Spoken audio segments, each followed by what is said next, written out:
as a wild bird sings. A sonic echo that leaves no room for doubt. All the shots bring it back to what it's like. As the world cries tears in our hands, are we all part of a bigger plan? All the shots bring it back to what it's like.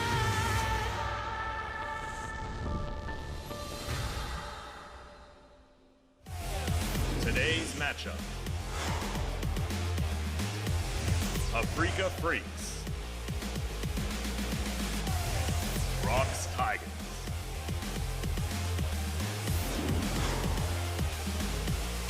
KT Rolster. Samsung.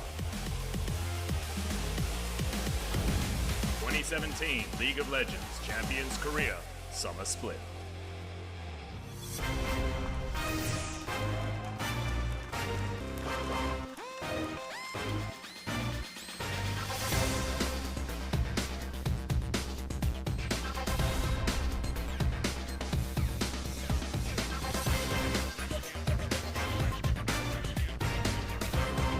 Welcome, ladies and gentlemen, to LCK Summer. I am Atlas, and I am inevitably joined by Papa Smithy. How you doing, man? I'm feeling fantastic, Atlas, because our second match, it is packed with goodness. And our first one, it's kind of that hope springs eternal, and also where are Afreeca Freecs and ROX Tigers at kind of check-in, because we're in the third week. The jitters, at least, of the new season should be behind us, but I really don't know where Afreeca or ROX are at, apart from bottom 5. Yeah, it's a far too familiar story for Afreeca Freecs, but ROX finished the spring split in a little bit higher spirits than they have started the summer split. So we'll see whether it is actually the ROX Tigers falling flat or whether they have something to prove. Because they did manage to take games off some of our higher-end teams. And Afreeca Freecs, you know, they've had 2 perfect games this season. 2 perfect games in 2 weeks. Literally the most perfect games you could ever have in a season. The most perfect. I don't think a team has ever gotten 2 perfect games in the same season. I think that's just never happened before. And it's happened in the first 2 weeks, and yet they're 2-2. Like, it's unbelievable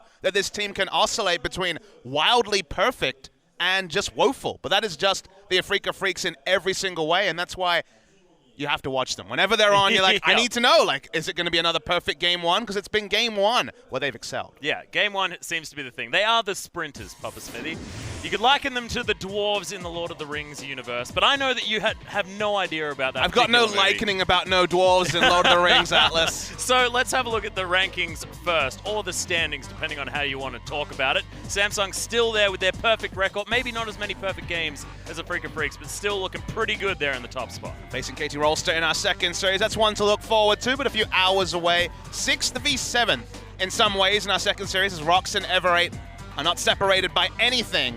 But it has been a good 2-2 for Afreeca Freecs and a woeful one the Afreeca way. Yeah. Whereas ROX 1-4, but looking like the strongest in my estimation of the 1-4 teams. 1-4 is the match score of the bottom 6. Only game difference really mixes things up. And I'd be surprised to see ROX Tigers go down 2-0.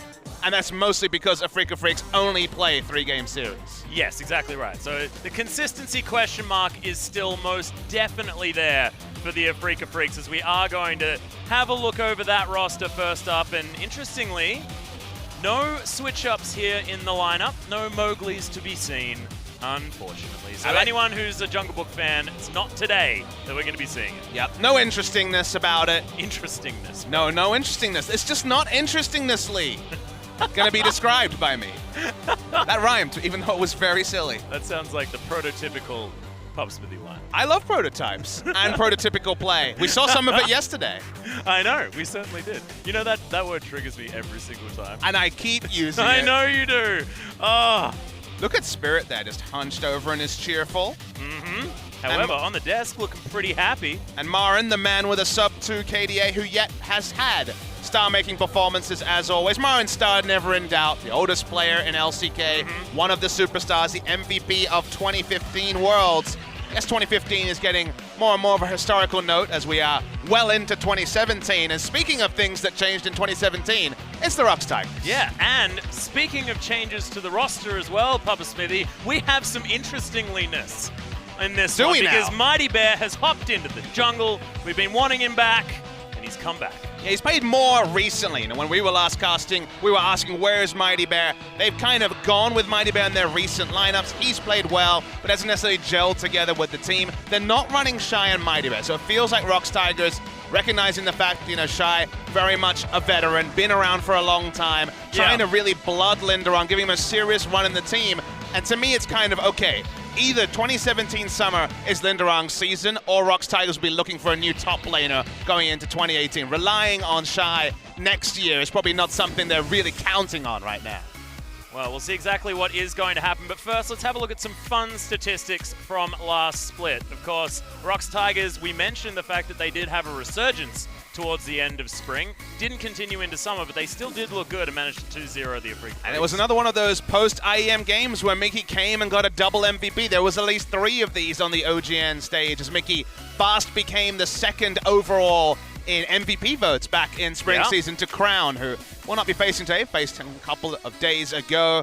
Mickey can have his moments, but it feels like he's kind of been adjusting his playstyle, adjusting his champion ball, jumping on the Orianna that he debuted in this season, which is kind of amazing as one of those legacy picks. And the Tigers had the win over BBQ, kind of rolled over against Longzhu. So both teams, we really haven't evaluated their trajectory yet. Are they on the up? Are they on the down? Really don't have the information yet for either. The information we do have, though, is that Afreeca is certainly struggling on the consistent point, because that is a lot of 3-game series, and Kramer and Sangyun, it looks on paper like they are very well matched. And there's some champion pool overlap too. We'll talk about it more in the draft, but Kalista could actually evolve into being a contested pick over the course of these series. Really fun when you have that champion pool overlap of a non-meta pick, and then by game 3, Zac slips open because people are banning Kalista. These are the craziness that can happen when you have opponents that do have those overlapping champion pools. Marin, very sad about his 1.8 KDA, looking to open it up, and Linderong is someone who potentially can be thwarted by Marin's veteran wiles. Will he have a new champion? We're on patch 7.11, first time seeing Afreeca on this patch. Maybe they'll have something new, as something about those perfect games for Afreeca. And the game ones as well, Papa Smithy. That first game against Samsung was ludicrous. May not have been perfect, but they only died once. And it feels like they're not slow to wake up. 6.9 KDA is more than double their KDA in any other game type. So as a team, they are on for the first game, and then clearly they get winded. Maybe they've been sprinting too much beforehand. Yeah, well, this is the thing. This is why these are the 100-meter runners. It's not the marathon runners on the side of Afreeca Freecs. And that's why I always say, if this was the old Champions format, round robin best of 2s, just 3 matches into knockouts, I think the Afreeca Freecs could definitely win a series of the old champions, because it is these very long marathons, which is what the LCK as double round of robin, 18 best of 3s represents. You need to be a marathon team, and Afreeca have not convinced me of that just yet. Yeah, it's about endurance as opposed to being a cannon straight out of the gate. It would have been very, very interesting if we were going back to the best of 1 days, though, Papa Smithy, because Afreeca Freecs could have looked absolutely amazing all split long, and then it gets to the best of 3s, best of 5s, and they fall completely flat on their face. So it's probably good that they're getting a little bit more practice here early on. And I think it's always fun to check in with them. And on your screen, Renekton looked amazing in one of his earlier series before kind of falling away. You never know what you get out of the Afreeca Freecs. They are definitely the essence of that random sampler box of chocolates that comes from Forest Gump. And I feel like they're also represented almost by Marin's play as well, because we know that on SKT, he was the epitome of consistency. He was just phenomenal up there towards the top side. Went to China, hopped onto LGD, and then everything went completely ballistic. He was either the best player in the game, or he was arguably feeding out of his mind. And it seems that that has come back to haunt Marin as he came back into career as well. So we'll see whether we're going to get the creme of the crop when it comes to Marin, or whether we are going to have a little bit of interestingness, maybe some AP Cannon towards the top side of the map. The only one messing with that, maybe we'll see some adjustments to AP Cannon in future patches to see it as more of a meta pick. But Marin always plays Marin champions. He has his champion pool. He's very reticent to add new picks to it. First sighting of the Afreeca Freecs in a week, so they've had some time to think about patch 7.11. Let's see if they have a different read on the meta than some of the other teams. Yeah, maybe we'll see some of these champions that have been changed at least slightly. Don't know whether Kuro is going to be hopping onto the Malzahar in the mid lane, but I would be excited about it. A pick that he's played around with, but I think your second series, Pawn, is our resident Malzahar, so maybe there's hope there. Well, Thresh is going to be banned away first. The Rumble to follow it up here on the side of the Tigers, and there's the ever-present Syndra ban, even though, you know, that W has been slightly changed as far as area of effect size. Big nerfs, Papa Smithy here on 7-11. Still has been taken down a couple of times, so teams are at least experimenting with leaving Syndra up after her run of being undefeated at the start of the season, and we've had no jungle bans in 4. Yeah. So we know that already that we could definitely have some power. Now a Zac ban could come out and they could trade the Elise and the Lee Sin. The things that I do actually like on blue side here, though, is just to not ban either of them and be able to first pick one of them if you'd like to, and then the Tigers could have potentially left it open as well and traded those two over. I do love how it always gets the third pick and they're like, okay, we didn't get to practice Zac. No one did. No one can play in solo queue. He's banned in scrims. Elise will be banned as well. So just the Lee Sin open. Spirit this season is 2-1, so has a positive record on the Lee Sin. Has been a legacy pick for him. Oh, yeah, I'm still waiting for the Spirit Nidalee though, so Oh, baby. I'm over here waiting for our resident Nidalees to actually play it. Sungwon, who isn't starting here for ROX Tigers, the only player to play the jungle Nidalees so far in LCK in summer. Be very exciting to see, but the Caitlyn is going to get all of the priority here as Kramer's going to grab that one for the bottom side of the map. The ROX Tigers with a heck of a lot of options now. Yeah, a lot open for them. We'll see what the priorities like. He has played a lot of Thresh, but Thresh was first banned here. The meta Could it yesterday, be the Blitzcrank? The meta yesterday was that Tahm Kench priority, where Tahm Kench was taken as a blocker pick to the Thresh, even when Thresh is not banned, as Mickey decides that he is going to keep playing Orianna till he can get it working, and that was kind of Crown's approach to Syndra, so Mickey's decided he's going to make this Orianna work by hook or by crook. Yep, if it doesn't work the first time, try again, I believe is the saying.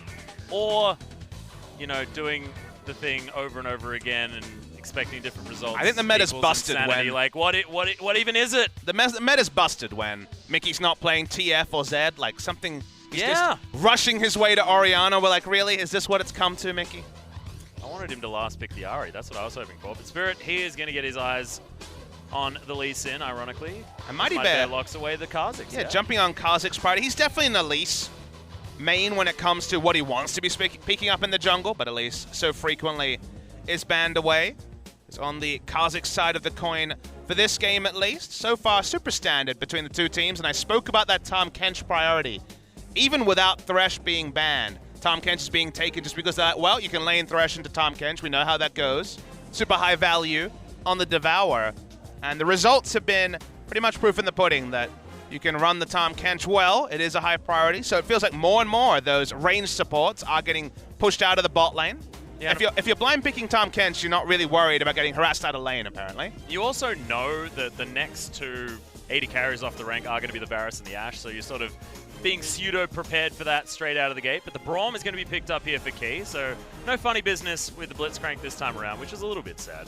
Well, we see the Tigers try and target the mid lane focus. Something like Taliyah could be banned here, just to stop there being early push and roam priority. Kuro does play a lot of Taliyah, even if this season the results haven't necessarily been there. Galio, he's been the resident Galio for sure. 7 games already of Galio, the most of any player in Korea, but right now they actually seem to be targeting the top lane pool. As another champion we spoke about during the pre-match was the Kalista. Songyu had an excellent performance on it. Has been one of the shining stars of the ROX Tigers, so getting him off comfort is also a priority for Afreeca. Yeah, and the second ban is going to be what's most interesting here, because if they go for something like a Zarya ban, then it's meaning that Songyun is basically forced to play either the Varus or the Ashe, unless he wants to do something completely crazy. He could bring back the Kog'Maw. That's kind of a pick he'll look to. Twitch is there as well. He often looks at Kog'Maw. Twitch he's played a couple of times, but Kog'Maw is a bit more of a famous pick for Songyun. As double top lane bans, there's a lot of respect being shown to Marin. They clearly want to see him playing something containable. The Gragas has been one of the picks that he's gone to, even though top lane Gragas has become a big second to jungle Gragas, especially in our second series, going to have Score and Ambition fighting for that Gragas. Well, Jarvan is actually going to be the final ban here, not wanting the Tigers to be able to get that classic Jarvan-Orianna combination that we've seen get through so many times. The Gragas top lane may become more of a pick. Renekton certainly will be one considered. I think this will probably be a Renekton draft from Afreeca. As we're looking at the ROX Tigers, they could have gone crazy. For now, playing super standard, just going to take the Ashe. The Freljordian bottom lane, Pub Smithy. This one has certainly been a thing for quite some time. This could definitely be Talia Renekton and just go for pushing lanes. 3 winning lanes has been kind of the tonic, and on Blue's side, it is achievable in this particular game. And with how Afreeca sort of managed to create this bottom lane for themselves, seems like it could be a certain option. Sometimes with a Tahm Kench, you can find it difficult to shove, but this particular matchup should be absolutely fine against the Braum.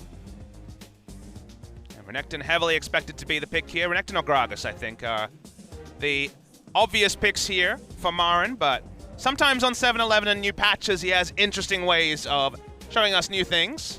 I wonder what that means, Papa Smithy. You just never really can tell, but Renekton does make a heck of a lot of sense, and that's going to be picked up. Prophet Papa, certainly here in force. But then you wonder why Kennen Fiora bans. Now, that's to protect Linderon, clearly, but the way I look at this is that now the big story is they have 3 pushing lanes. They have Talia into Ori we spoke about. They have Renekton as a blind pick, which can shove many matchups. Kled can potentially outscale him or can get snowballed on and potentially take things over. They're just going to go for the Shen here.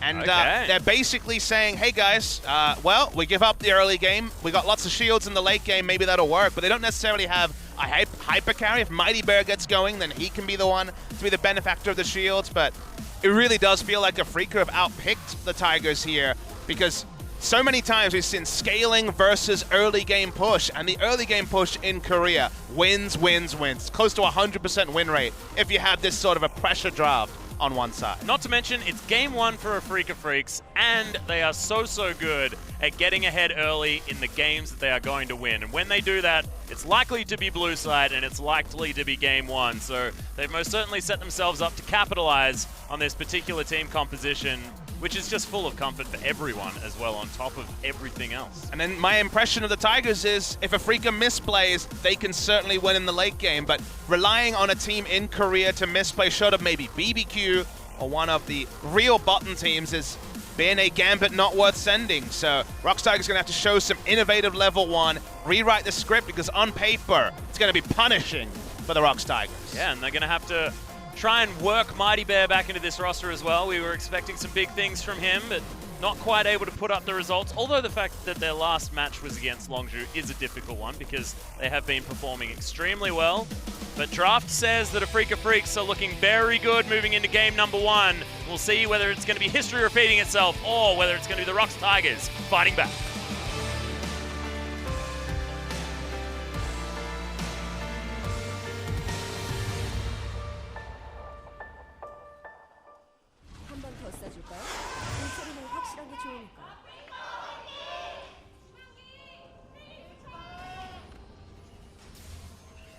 Hello? Fans? They said their piece, and they're ready for the game to get going, Atlas. So I didn't hear the cheer. I was like, wait. I was like, It was a bit fractured. It was a little bit fractured, Papa Smithy. You're exactly right. However, we are onto Summoner's Rift, so nothing to be fractured just here. Things that, including things that have not been fractured, you would include the Doran Shield that has not seen the changes that it will get on the next patch, 7.12. That's probably a couple of weeks away from being seen in the LCK, so plenty of Doran Shield in action. Segueing that via the word fracture as well does bring up a gripe that I've had. A gripe, you say? Yes. What's your gripe, Atlas? Why would you call a shield a buckler? Wouldn't the main thing that you don't want a shield to do would be buckle? So then why would you call it a buckler? Do they call it a buckler? Yeah, have you played Diablo before? I have, but not commonly. Yeah, you can pick up a buckler and it's a shield. That's the other company, Atlas. Right, Games knows what's up. Ugh.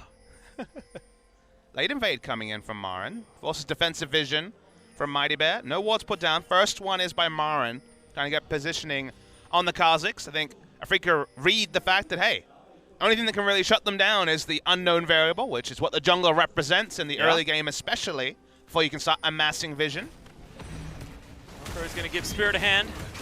Marin might be a huge jerk, but no, he will not be going for any sort of late invade. He knows what's up, though. You can kind of read the situation and know it's probably going to be a red buff leash, especially when Linderon comes to lane around 2 minutes. Adorably, Legacy SKT skin towards the top side of the map for Marin. It's his skin. Yeah. So, you know, can't really argue against it. It's a bit of SKT flavor about Afreeca. I love Uv, their coach, very famous Brood War player and StarCraft 2 coach for the longest time. for the SKT organization, and Marin deserved that skin. He earned it, so... Oh, damn right he did. That was the year. Let him rock out with his croc out, Atlas. Well, it's exactly what he's doing. Linderung's there just trying to hold on to the lane as best he possibly can. We'll see where the Spirit heads up there as well, because of course we know the gank combination of Renekton and Lee Sin is a difficult one. So Kramer's going to lose this trade phenomenally. Bao going to help him at least not get stunned, but still not going to be able to find anything good. Melee support's back, which makes me smile. Does mean that the vision game is going to be a bit more achievable in the late game. No more do we have the Zyra and Lulu's deathly afraid of dying instantly when they face Checker Brush. Tahm Kench being priority opens up the Braums of the world in previous metas. The Trundle could have come out. I just like the fact that it's more all-in focus now on the bottom side of the map. Seeing things like the Blitzcranks and stuff like that. Not necessarily what the vibe is this particular game, but certainly a lot more room for excitement, especially early on in the laning phase, based on the picks. Even if the Doran Shield has actually made things less exciting theoretically, it's meant that the picks are a little bit more. So watch the pings on the map. What happens when you get all these pushing lanes? You can make these sort of moves with almost no cost to them. Opportunity cost when the lanes are pushing in is very low. So Afreeca Spirit is the one most empowered by having 3 pushing lanes. And also, Kha'Zix can struggle a little bit to stay healthy in the jungle in his first few camps. And on a simple point, you know, a simple level, Kha'Zix is not a jungler to babysit lanes. Doesn't have the ability to do that, sure. If there's power in lanes, he can combo with CC and put down burst damage, but he doesn't have the utility of a Lee Sin, especially pre-level 6. So all he can really do is be at the whim of Lee Sin, and that's why Spirit is in such a powerful position. Spirit should make every proactive decision about what happens in the early game, and all Mighty Bear can really do is be in the right position for a counter gank, at best. Right now, it's also spelt some disasters on the top side of the map as Linderung has fallen quite far behind. That's almost a full wave here just 5 minutes in. And a lot of vision available for Marin as well. The Mighty Bear won't be able to capitalize too effectively and has now just gone back to base anyway. See whether that continues to go poorly as the Freecs understandably shove this wave all the way up towards the turret. Peacemakers being inopportunely named towards the bottom side of the map as well. Bit of a surprise not to see Spirit go for the Tracker's Knife first. Went for double longsword. Obviously will help with damage, but in solo queue, definitely can understand the double longswords. But in this situation where getting deep vision in is something else Spirit can do very comfortably, and with the extra mobility that the warding trinket and the Tracker's Knife offers, I feel like all lanes want to push in. All lanes win in the 2v2 pretty handedly. So not going for extra vision to help those lanes push in pressures Spirit on getting a gank off, whereas the percentage play is probably just going for the Trackers.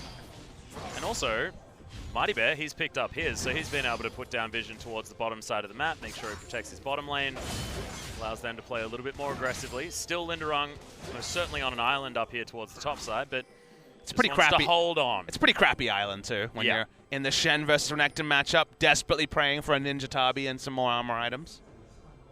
Spirit's actually up here as well. Good ward timing here from Linderung. Should be able to keep him alive, depending on where Spirit decides to come in from.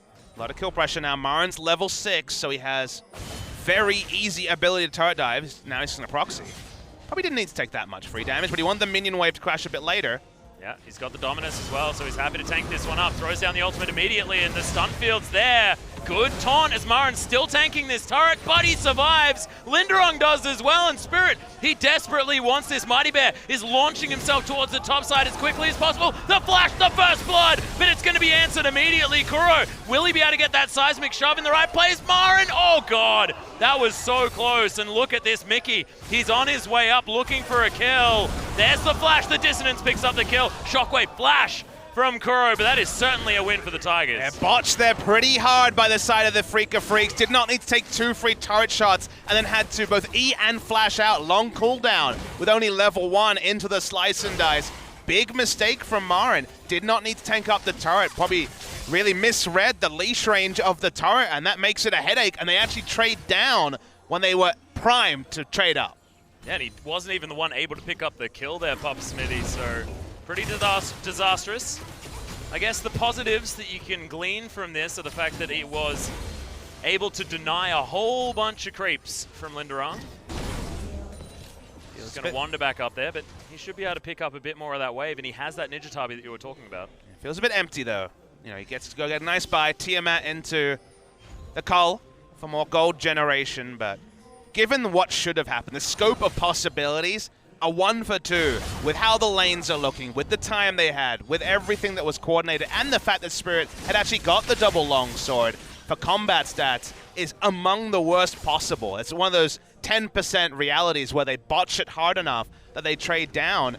And if you continue to trade down with a draft like ROX Tigers have, they get levels, if they get gold, I think the window for Afreeca Freecs will inevitably close at some point in this game. Yeah, and all that power that we said that Spirit had is going to be most certainly diminished with the fact that Mighty Bear was able to pick up first blood and then another assist. He's got his warrior enchant, and this Kha'Zix is very, very accelerated.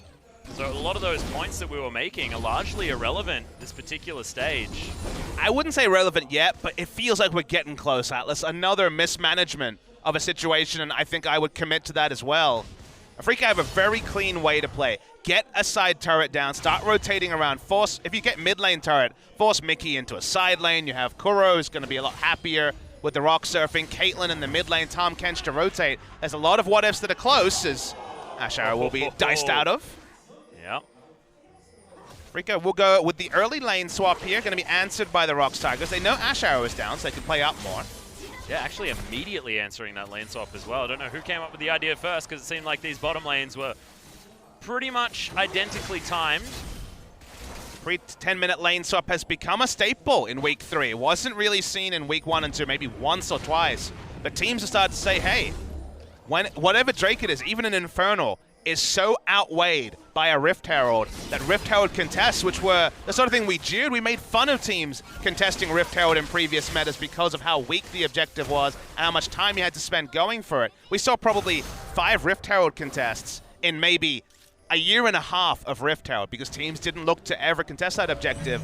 Now with the new strength of Rift Herald and how much snowball it can create in what already is a standard lane focused meta, teams are swapping anytime post 5 minutes or 10 minutes when they can get a BF sword buy-in and contesting this Herald. It did cost them a blue buff on the side of the ROX Tigers though. Spirit most certainly was able to capitalize on the movements. So it does state that most likely Afreeca Freecs were further on the ball came to the lane swap. You also see the value of having those pushing lanes even in the lane swap meta, because guess what? Marin has already got that turret down to just under half, so they already have got the standing gold in top lane. They also have the inside track on the Rift Herald. What we've learned again, you know, teams have sussed it out. It's been 3 weeks of scrims on the live patch. It's been professional play. There's no free lunches, which are free Rift Heralds in this particular metaphor anymore. Well, some ghosts being thrown down in the mid lane there, Papa Smithy, as we were talking about free lunch. It's just going to be summoner spells traded. Nicky with a lot of aggression, playing very similar to his aggressive normal self on this Orianna this time around. But now with a kill under his belt as well, even on farm. The early Sorcerer's Shoes purchase shows that he's feeling the confidence in the mid lane. Emma confirmed that Sungyun had backed, and that's why he just ducked out of vision, started pushing, so he may have baited Sungyun into a recall. Kha'Zix starts to walk up, but is spotted, and probably won't get there in time. Husen has to play defensively, but this should be first brick, and also increased pressure onto the Rift Herald for Afreeca Freecs. Wants to get that last auto, gets it. That's going to be solo gold there for the Caitlyn as well, so very happy to be moving towards that 2-item spike that all the Caitlyns want. And it's so cool because now the ROX Tigers have to play around top extra. I thought it was going to be a free Drake, but the Rift Herald has been jumped over the back and not spotted yet. They actually don't have information that's been started. This could be a sneak from the ROX Tigers. Well, Afreeca, they're also going to trade it for the Mountain Drake, but you're right. They don't know what to trade yet. When they find out it's a trade, they're going to be unhappy. Try and keep our eyes on the player cams. Sometimes OGN drops them, feels bad, man. I was more just going to look into the booth. You can do that. See from here. Can you tell the level of tilt? No, Marin's talking. Doesn't look super upset about it. It's probably telling the team, we got a Mountain Drake, guys. It's totally fine. It's better than Rift Herald. Scaling. Yeah, and then people remind him that it is now, after mid-season changes, Rift Herald's crazy. He'd probably be a little bit more upset. I mean, when you have a push advantage plus Rift Herald sometimes means 2 turrets. When you're against a team with the push advantage, it can actually force the hand of the Afreeca Freecs, and forcing them to enter a lane that isn't of their choosing is kind of a mini win, given that the ROX Tigers are playing the, hey guys, it's farm till 30 approach.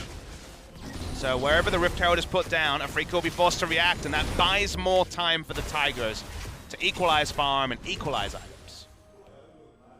Well, so far, Linderung's the one that's capitalized on that, heading back to base to grab some more items. He's 40 CS down, but it's hard to quantify just how far down he can actually be in this matchup and still be okay, given the fact that Renekton is just going to run all over him in the early stages of the game. 45 is probably one of the upper bounds of okay. It's like your house is slightly on fire. It's not ripped out as much as the poor dog in the famous meme, but yeah, it's getting to the point where it's a problem. Also, they just keep rotating around Shen's lane and taking advantage of his relative lack of wave clear. Has to go a very squishy item to have anything to push lanes, given that no one really wants to buy Barmy's Cinder anymore. Sunfire might still come out, but isn't a priority. Oh, Flash actually being used by Key. Good seismic shove placement by Kuro. He used the Unbreakable early, so had to flash, respecting that seismic shove. Mara misses a cannon creep. It's Rift Herald time. Yeah, I think he's going to send that guy out. This is a very healthy turret. There are a few members of the Afreeca Freecs up here, but there's oh boy, it's going to be a lot of them. Yeah, Spirit in trouble. Will have to use the flash. Gets out of the way of the arrow, but it's not enough. Actually, I believe that still managed to hit him, but it's going to be Mickey locking down his second kill of the game, and the Rift Herald successfully taking down this outer turret. This may get some considerable damage on the inner turret as well, as the Afreeca Freecs are trying to answer in the mid lane. It's going to be Linderung turning up to try and defend, but it goes down to half health. Not going to net any reasonable gold, as there's the slam. Marin's trying to deal with this. In he goes. Yeah, we've got the Abyssal Voyage. That's going to deliver Kramer, and Key's going to be taken down. There's the shove. Mighty Bear leaps his way over. And that ultimate not doing quite enough damage yet, but Kuro's got the follow-up, and that's going to be that. Evening out the kills on the side of Afreeca, but the objectives definitely went the way of the Tigers. Yeah, still, I would say the Afreeca Freecs do win out in one sense, just because ROX actually being able to return to the lane and actually get the now half-health turret, the inner turret in top lane, is going to be so hard, given the reality of who's going to be there. Probably has to be the Shen, and Shen does not have the pushing tools to push in the Renekton. So I like what ROX did. I like the start of it, but they were kind of too dogged in getting late auto attacks into the inner turret, which was of questionable value to them, and also meant they had a huge terrain disadvantage, given that Kuro had the inside track to rotate over. They gave away multiple kills. They gave up summoners as well. There was kind of a line they could not cross where they would be punished, and they got too greedy, thinking they could pick up that second turret. Yeah, and after the fact as well, not quite regrouping quickly enough, and they lose another blue buff. Seems to be Spirit's way of getting over the top of Mighty Bear in this matchup. Double control ward and a sight ward in the area means it's quite difficult for ROX to put up too much of a fight in that particular area of the map, but it's good to see that Afreeca knows where they're strong and continue to play around it. We criticized MVP heavily yesterday for getting to a big advantage, but not knowing how to actually double down and grow a lead. And contesting blue buffs, especially when we're talking about Orianna, is a very relevant game plan for the Afreeca Freecs. And I want to talk about items here just for a moment, Papa Smithy as well. Okay. Because we've got Ashes moving back to the Infinity Edge. We know that, you know, it costs a little bit less now. Blade of the Ruined King costs a little bit more. Is there any other reason as to why this build has changed for a few of our players? Again, I think the fact that you ended with there is kind of relevant, in that for most players, like Prey, for example, who I defer to on all my Ashe decision-making items, yes, most of them are still sticking with Blade of the Ruined King first. So seeing Infinity Edge here as a one-item power spike, given that Caitlyn probably has more of a one-item power spike with Caitlyn, and with the headshot, for example, and she's gone for the Static Shiv, it's kind of curious to me. Infinity Edge, great. Building block item cheaper, I know why it's a bit more attractive as an early buy, but don't really have that much insight into why in this particular game it was rushed. He's got a super tank to deal with. Marin's going to pop in, doesn't even need to buy health to be very tanky in the front line. And I think the flexibility of Blade as a first item for Ashe still trumps the Infinity Edge. Essence Reaver, kind of neither here nor there. I would have understood that a bit more. It's mid lane. Yeah, Mighty Bear's just going to jump in. Crow does use the flash, but that is so much damage. Mighty Bear is able to take that kill pretty easily in the end, but it's a good combo by Mickey to start it all off. It wasn't a big gap in the vision there for Afreeca, yet they were still surprised in the mid lane. So nice little win there. Good pathing from Mighty Bear to actually come out of the darkness and pick up a kill. Renekton's already moved to mid lane because he doesn't need to be top. We'll have plenty of time, not worried about the Shen coming over just yet. Respawn time is still 10 seconds, so ROX will get the start. If we just want to buy time and allow the Weaver's Wall to be the way to bring Kuro into potential fight. Well, Kramer doing a good job dodging a lot of these skill shots. The Spirit is here for the potential steal. In he goes, but doesn't grab it. It's going to be Mighty Bear locking down the dragon. Arrow is going to go completely wide as Marin just slices his way via the river. Glacial Fisher and Ash Arrow both went pretty super wide from the side of ROX. They'll call the zoning Ash Arrow and zoning Glacial Fisher and hope for a better time next time. We'll continue to walk up. Tucson's already cashed in that quest, as you can see. Looking for their second turret of the game. Should be able to do this as well. Not very much health on that one. Tucson's looking to head back home there as well. So ROX Tigers give up yet another objective. Kramer gets solo gold on the first and on the second, so trying to funnel gold, get Kramer to the 2-item spike.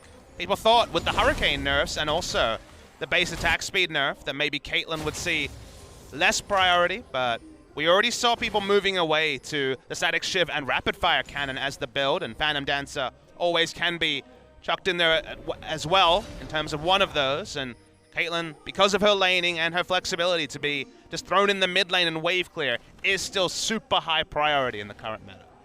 Now actually going to be heading back towards the bottom side. I thought that maybe they just siege down the last remaining outer turret with this Caitlyn, but wanting to avoid the wave clear of the Orianna wasting his time. He's going to move down there, shove that wave forward once again. Going for that double zeal item before even finishing off the Infinity Edge. Sort of the old, let's just crash turrets all game type build. And that's what he wants to do. That's what the Afreeca Freecs have drafted for, with pushing lanes, with strong siege on the Caitlyn and Talia. It's all about getting the standing gold, getting a gold lead, because 6-item, you would definitely favor the ROX Tigers with what they have in terms of shielding and a 6-item Ashe potentially. Well, this turret's going down extremely quickly.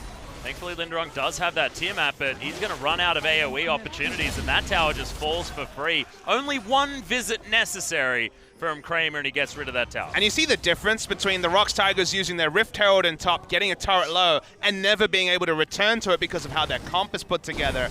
And Afreeca Freecs being like, well, if you guys aren't reacting soon, we have Caitlyn. She can push up as far as possible. She has a Tahm Kench to hang back and be there for Devour. Free objective on the side of the map they've controlled. 3rd blue buff in a row that has been stolen away. Now they have those 2 turrets down. They can continue to get a lot of free information on the bot side from the minions, and that means the Baron, which has just recently spawned, will also be an objective that their Mountain Drake will help usher in. Yeah. Marin as well has spent a lot of time just roaming around this map, but he's still got this massive gold lead in about the 60s at the moment. Black Cleaver already done. His Tiamat is there, as well as his Merc Treads to help him stay out of too much trouble. In matchups like this, the real goal for Marin is to push fast and force Shen to react. If Shen is slowly wave clearing, he'll pick up CS while Afreeca Freecs are making things happen around the map. But if they're being very assertive and Shen is caught between a minion wave and getting forced to rotate out, then the gold lead will continue to build for Marin. Doesn't find Mighty Bear. Just looking for a way in to possibly steal his first blue buff of the game, almost. Believe he got it on his first round and then nothing else. And, you know, more importantly there, Mickey's been dealing with having no blue buff and maybe 20 CS up, but imagine what it would have represented if he didn't have the constraints that he does now. Banshee Veil and Morellonomicon completed for Mickey. Standard build coming through from Kuro and for an early Liandry's. Yep, very Crown-esque. I like it. That being said, it's the Talia build. The Crown likes to build. It's true. He loves Liandry's. He just loves Sorcerer's Shoes and the Haunting guys. I feel like I can hear him tilt every time he has to buy Merc Treads instead. Yeah, he's like, but my magic penetration? It's my best Crown impression. don't know whether it was all that good. I've met him. He doesn't actually sound like that. No, it certainly doesn't. Weave as well is going to guarantee this last remaining outer turret for Afreeca Freecs. Pretty textbook stuff. As they've put themselves out to about a 5,000 gold lead just off the back of objectives alone more than anything else. That one pick going down in the mid lane didn't really change too much. ROX Tigers really need to find a way to claw back some of these objectives. And they've got to fight. You know, that's what you have to do when you have Ash Braum, when you have the Orianna as well. You've got good ball carriers on your team. If everything's left equal, ceteris paribus is all Economics 101 students will know. Other things being equal, we know what Afreeca's going to do. They're going to push, push, push. They're going to take all the objectives, going to grow a gold lead from it. And it's impetus on ROX to actually start forcing things. And you can say, okay, we're holding back, we're waiting for gold to a point. But if that isn't 2 items, you know, they're looking pretty damn strapped with terms of options here. They've got good itemization, 2-item power spike on most members. At some point, you actually have to be decisive enough to make something happen. And so far, it has been ROX Tigers biding their time, but biding their time to a gold disadvantage, as we can see. Yeah, and also, I mean, they've got this Shen. The Stand United's only been used once to any great effect. They could be utilizing Linderong here as the arrow's going to fly forward. Glacial Fissure there doesn't get a knock-up. They use everything to try and get Kuro, and they eventually do. But what are they going to lose elsewhere? It doesn't look like much, as the Tigers could possibly just move towards his top side and take down a free objective. Cool stuff from ROX. They were able to come in unawares and get quite advanced vision. Spirit walking over a ward that was placed a few moments ago. Inner turret was their big goal. They had prepped earlier, finally found a way 10 minutes later to get a return on it. Pings are on to Baron. They're going to start it. Talia's about 30 seconds away from being here. Yeah, teleport in from Linderong as well, not wanting to blow that ultimate, making sure that they have the shield for any potential fight. But look at how low this has gone. The Lee Sin's going to get delivered.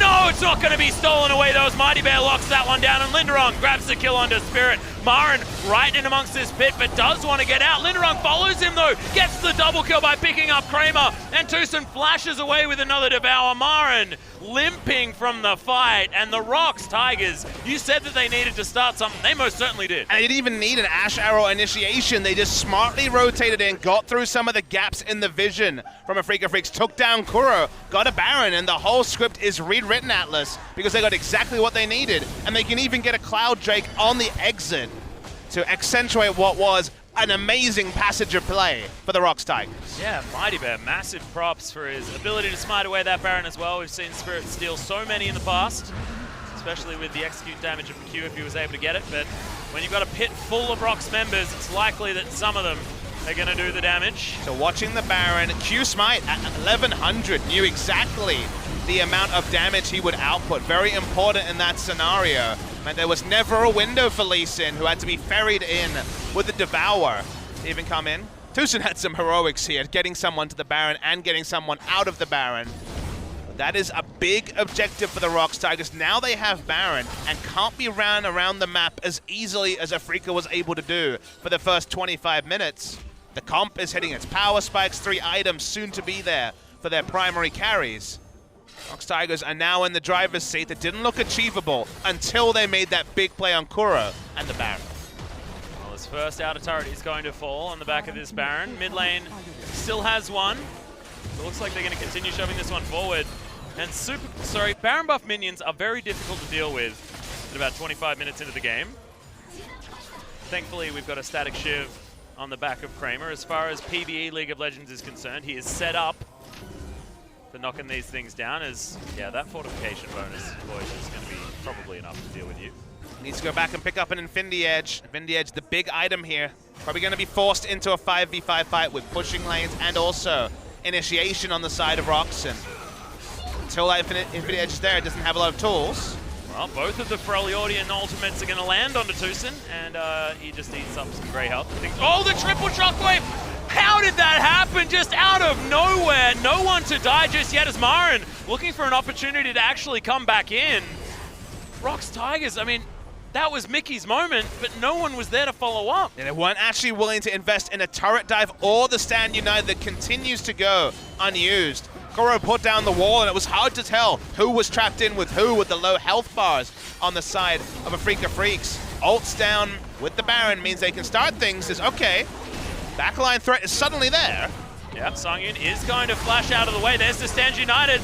The shove should come in as Marin gets through before the Stand United comes in, and that's the double kill for Afreeca Freecs. Spirit going down low, but Mickey can't get enough autos to take him down, and that is going to be the answer. But is it going to be enough?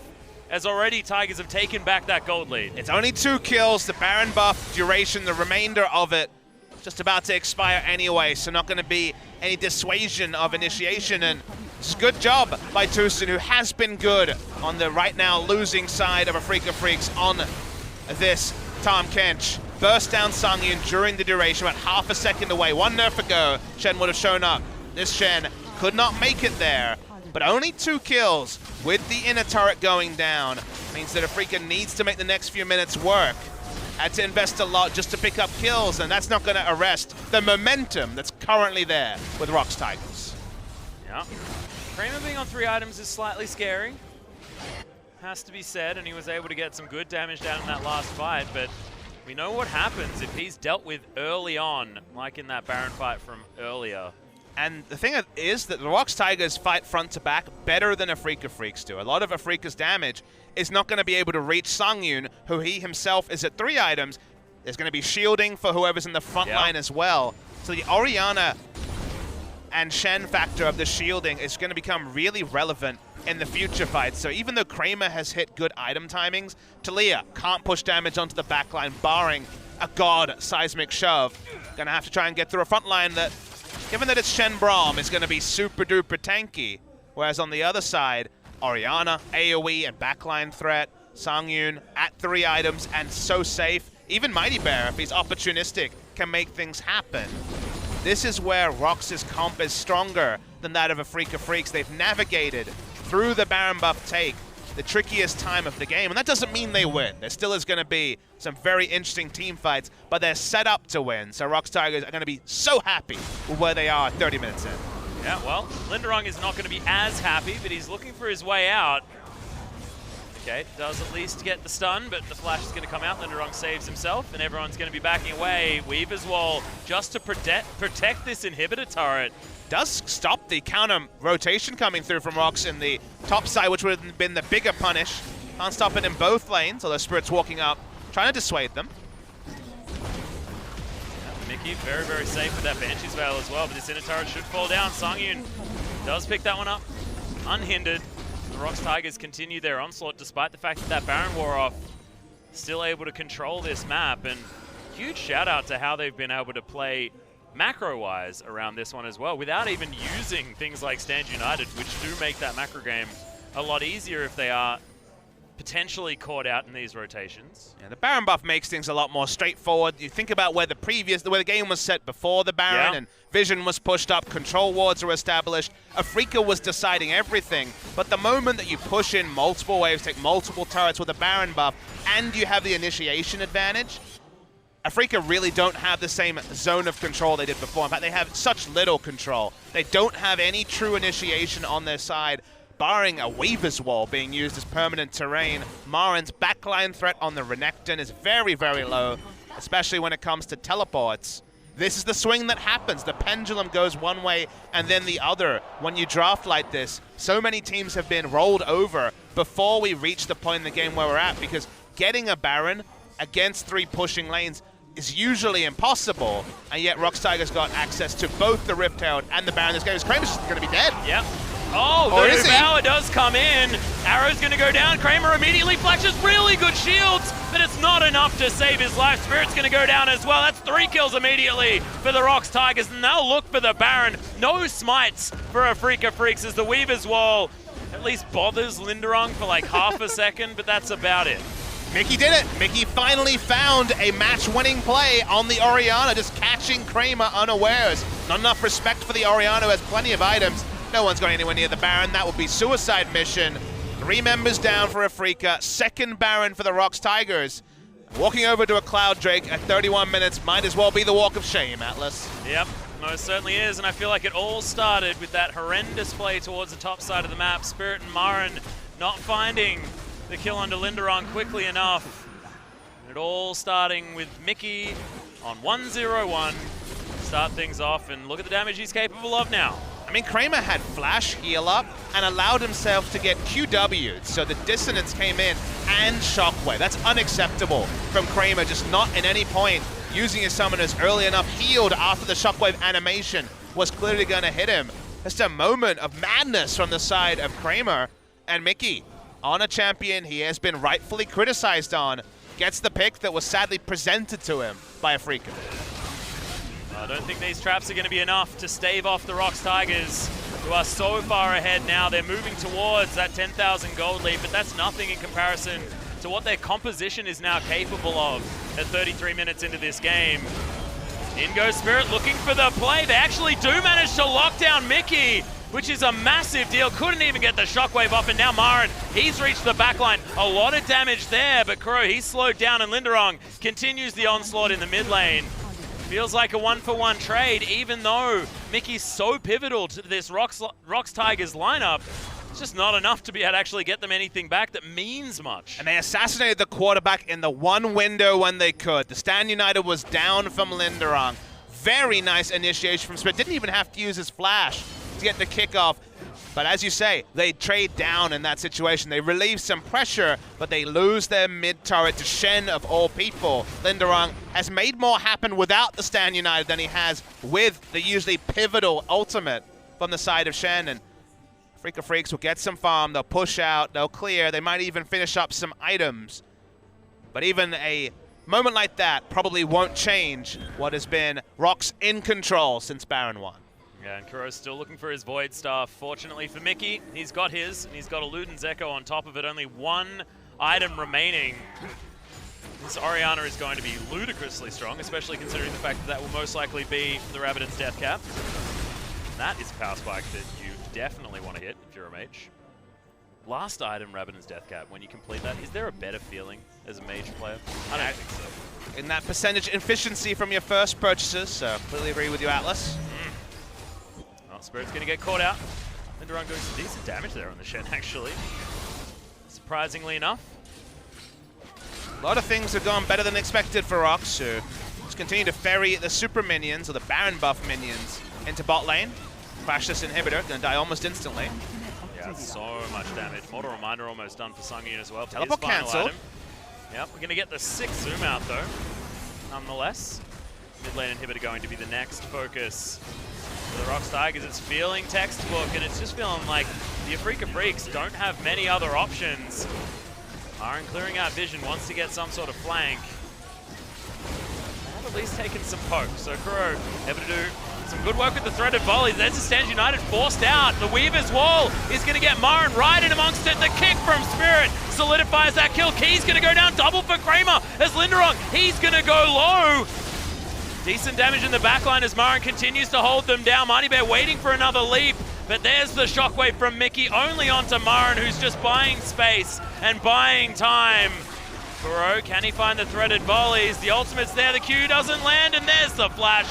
That's the licky tongue from Tucson, and he's going to be able to take this one down. Mighty Bear, the sneaky back, will get him back home, but this is the Afreeca Freecs fighting back. They lose one inhibitor, but now a little bit of momentum. Yeah, the first little skirmish win didn't count for much. The second one is much bigger. Even though the health bars aren't the most rotund on the side of Afreeca, they're going to push up. Mighty Bear's got his recall, but it's just a Kha'Zix and Shen. Not a lot of respect has to be shown for that duo. 35 seconds for Mickey, but only 10 for Sungyun means they can't push further. Sungyun did not have flash for that fight, was the first to go down in the fight. Even with Orianna alive, even with so many shields and potential peel for him, they find a way onto Sungyun. And will that rewrite the script? For now, we're not sure. But a great sign for the Afreeca Freecs that this game hasn't been decided yet. Yeah, we're almost at 6 items for everyone, though. Never really bodes well for a team with a Renekton who doesn't necessarily want to see this part of the game. Sungyun takes a lot of poke, and the seismic shove from Kuro is insane. Sungyun probably thought it wasn't going to be in range for Weaver's Wall to cut him off. Also picture perfect. Spirit just confirms that kill. Once the Ashe is down, it's only Orianna for consistent damage, and she had to be peeling backwards with Marin on this massive Renekton all over her grill, so nothing she could do. The Ashe and Orianna need to stay alive. They're set up to succeed with all the tankiness. But Sungyun getting seismic shove, rewrote that script. Yeah. Really beautiful to see Kuro like manage a play like that when honestly he's being manhandled almost all game, showing that mental fortitude most certainly there for the veteran of the mid lane. A lot of mind games. A lot of mind games with that seismic shove as well, because where the Talia ended up by the time the animation came through was out of cast range, but cast it, kited back, and got the perfect knockback on the Ashe. She should have flash though if she can just wait another 5 to 10 seconds. Maybe a repeat of that play will become impossible. But Spirit has already got the kick on Orianna. We've now seen Kuro make a similar pick on Sungyun. The way I thought this game would go, started off one way, has changed, and now Afreeca are trying to use their sparing tools to actually get onto both Sungyun and Mickey. Speaking of tools, Linderung's like, well, I'm going to try and break the base in the third spot. See whether it pays off. Does have, of course, a Stand United, but if Afreeca can burst through it quickly enough, could create themselves a 5 versus 3. Marin's going to turn up. He's going to defend. He's got his teleport, but both Linderung and himself can get there. See who's got the 4v4 as this is already down to about half health. Watch Kuro, he's on the bot side of this fight. Yep, teleport to come in now from Marin. It is going to be cancelled though, I believe, by Linderung as the Weaver's Wall comes in, completely splitting up the ROX Tigers. And Spirit, he's going to now jump on this Elder Drake. The Shockwave only used onto Tucson. Not exactly the target you want. He's going to be eating up that Grey Health. Things should be fine. And now ROX, they may actually just have to give this one up, and they do. Spirit takes over the Elder Drake and locks it down. And Marin now in this 1v1's looking a whole lot better. This could be it as the Abyssal Voyage brings Kramer in there. First auto attack. Yeah, can he actually get slowed down? There's the exhaust. The tongue lash comes in. The arrow is going to whiz by ineffectually. And the kick is going to... Oh, well, actually, that's just the dash. No kick to be used from Spirit. He wasn't even there yet. And Linderung's going to fall. Kuro's going to pick up this minion wave. All of a sudden, everything looking so much better for Afreeca Freecs. And they're only 1,000 gold behind. The game 1 buff for the Afreeca Freecs continues, but we see ROX making a very assertive move on the Baron. Tucson walks up for a second. Kuro will not be there. His Baron's falling fast. Yeah, Spirit wants to make his way in, and can he get... Oh, Key! That was adorable! Flashes his way out. You ain't going to be able to resonating strike to him and secure a Baron, I'll tell you that much. And you know Spirit's mad about that one. As you say, heads up play from Key. Moving away from the Baron buff, not actually being a vessel for the resonating strike to get into range for the smite. They take it against the run of play. It feels like the ROX Tigers. Will the Baron buff be enough to stave what has been a down 10 minutes for them? Afreeca want to keep this game 1 buff alive. They've been making plays happen with the Weaver's Wall. Kuro has been a star for the past 10 minutes, literally wrenching his team back into the game, first with the shove onto Sungyun, then splitting up the 4-man unit. It wasn't a team fight unit, it was 4 members split 2 by 2 with the wall. Can he do it one more time? Because now the Baron buff is there for ROX. Now we're at 6-item territory. Afreeca, they need to outplay, but so far, so good. Yeah, looking fantastic. Mighty Bear's picking up a heck of a lot of items as well. Papa Smithy's close to what looks like his last Whisper item as well. Lord Dominic's Regard going to be coming in. But now you're kind of in that awkward spot where it's 41 minutes in your Kha'Zix, and you can't go full AD to actually get the assassinations on isolated targets. You kind of start building tank. You remember Lyra in spring season just going redemption and tank items because Kha'Zix, especially when your team control starts to move away, can be questionable in those late game fights. At least he has the Orianna. At least at worst he can be a ball carrier for the Orianna. ROX Tigers making their plays around bot lane. Shen spotted in the mid lane. Next fight should decide this game. Either way. Kuro's going to have to control Linderung as well. I mean, look at all of that armor, Papa Smithy. I mean, we have conversations about diminishing returns. Someone should talk to Linderung about that because he has so much flat armor. It is absurd. Well, the plan's pretty straightforward. Kill Talia, and then you are set up as Linderung to tank everyone else. Yep. So Kramer actually taking more damage from that as another Weaver's Wall comes in. Slows down the minions. Well, Here's Renekton. Yeah, he launches his way into the back. He's all alone. But he is, completely by himself. Does have the exhaust. Tucson is going to keep him alive as Key falls down. No one gets Shockwave. The kick back onto Songyun, who tries to turn it but doesn't. It's a double kill already for Kramer, and it's cleanup time for Afreeca Freecs. That fight was beautifully orchestrated. I thought Marin was crazy, but apparently not. And he was just sucking them in for the longest time. I thought he was going to give up his health bar for free. He even got the Devourer, which you want to keep for your AD carry, but Spirit in the pandemonium kicked Songyun over a damn wall to get him taken out first. Spirit the star there in this fight after having a very passive game. A scoreboard not going to reflect how big his contribution was in that final fight. Death timers are long, still 25 seconds on Songyun. They're respecting Orianna's wave clear. I said that would decide the game, but because it went the way of Afreeca Freecs and they didn't take down both Mickey and Songyun, I think we're going to get the game extending, Atlas. But for how long? Tucson wants to completely avoid that option. It does zone Mickey away from wave clear, though. Well, he's not going to have any shockwave to do anything at all, as this is just going to be brute force. The inhibitor going to go down as well. And finally, Afreeca with map control at 44 minutes into this game. It's only 1,000 gold, but who cares about gold? Everyone's got all the items they could want.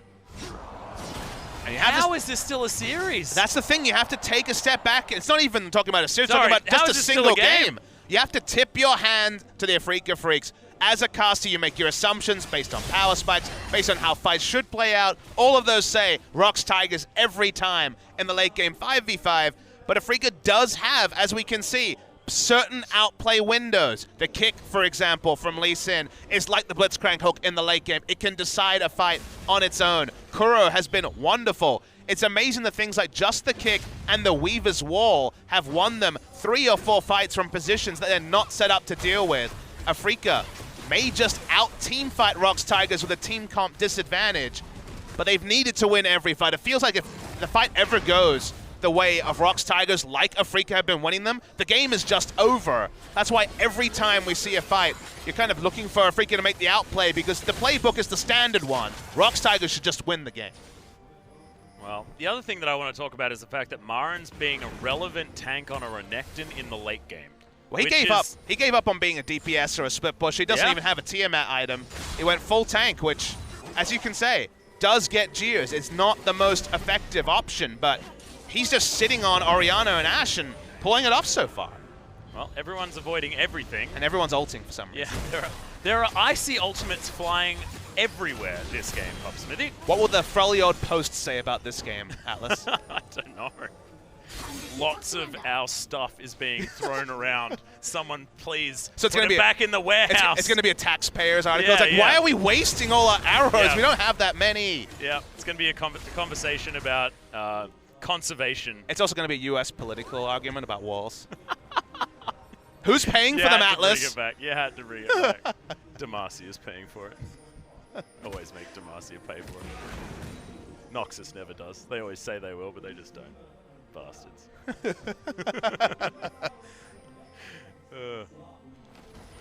Well, we've got all sorts of items coming in. Zeke's Herald done for Key. Charging up Songyun as much as possible. And we just have to kind of laugh. We have to make jokes, because right now, it's all building to that final crescendo. We thought we saw it multiple fights ago, but the next fight really will be 50-minute fight, 6 items everywhere, not a lot of visions, not a lot available. Pick onto Lindaron. They've tried this strategy many times, and how tanky is Lindaron with that much armor?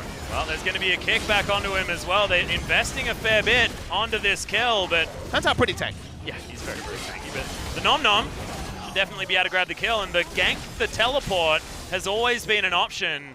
And this is 30 seconds before the Baron. They will be able to get over there. And ROX are just meandering. They're not making anything happen because they have an inhibitor down in mid lane, and they didn't really attend to their minions in top, so it was a freebie. Lindaron, if he was able to read the map better, would understand that when his inhibitor is down in mid lane, he needs to get the intel that actually there is no cost for Afreeca Freecs to comically spend 20 seconds with 3 members wailing away on a Shen. Usually the game is decided by the other 4 in scenarios like that, but because their inhibitor was down, there was no counterplay. They couldn't make a big play across the map, even with the tools to do so. And now it's 25 seconds on Shen ultimate, and Baron up right now.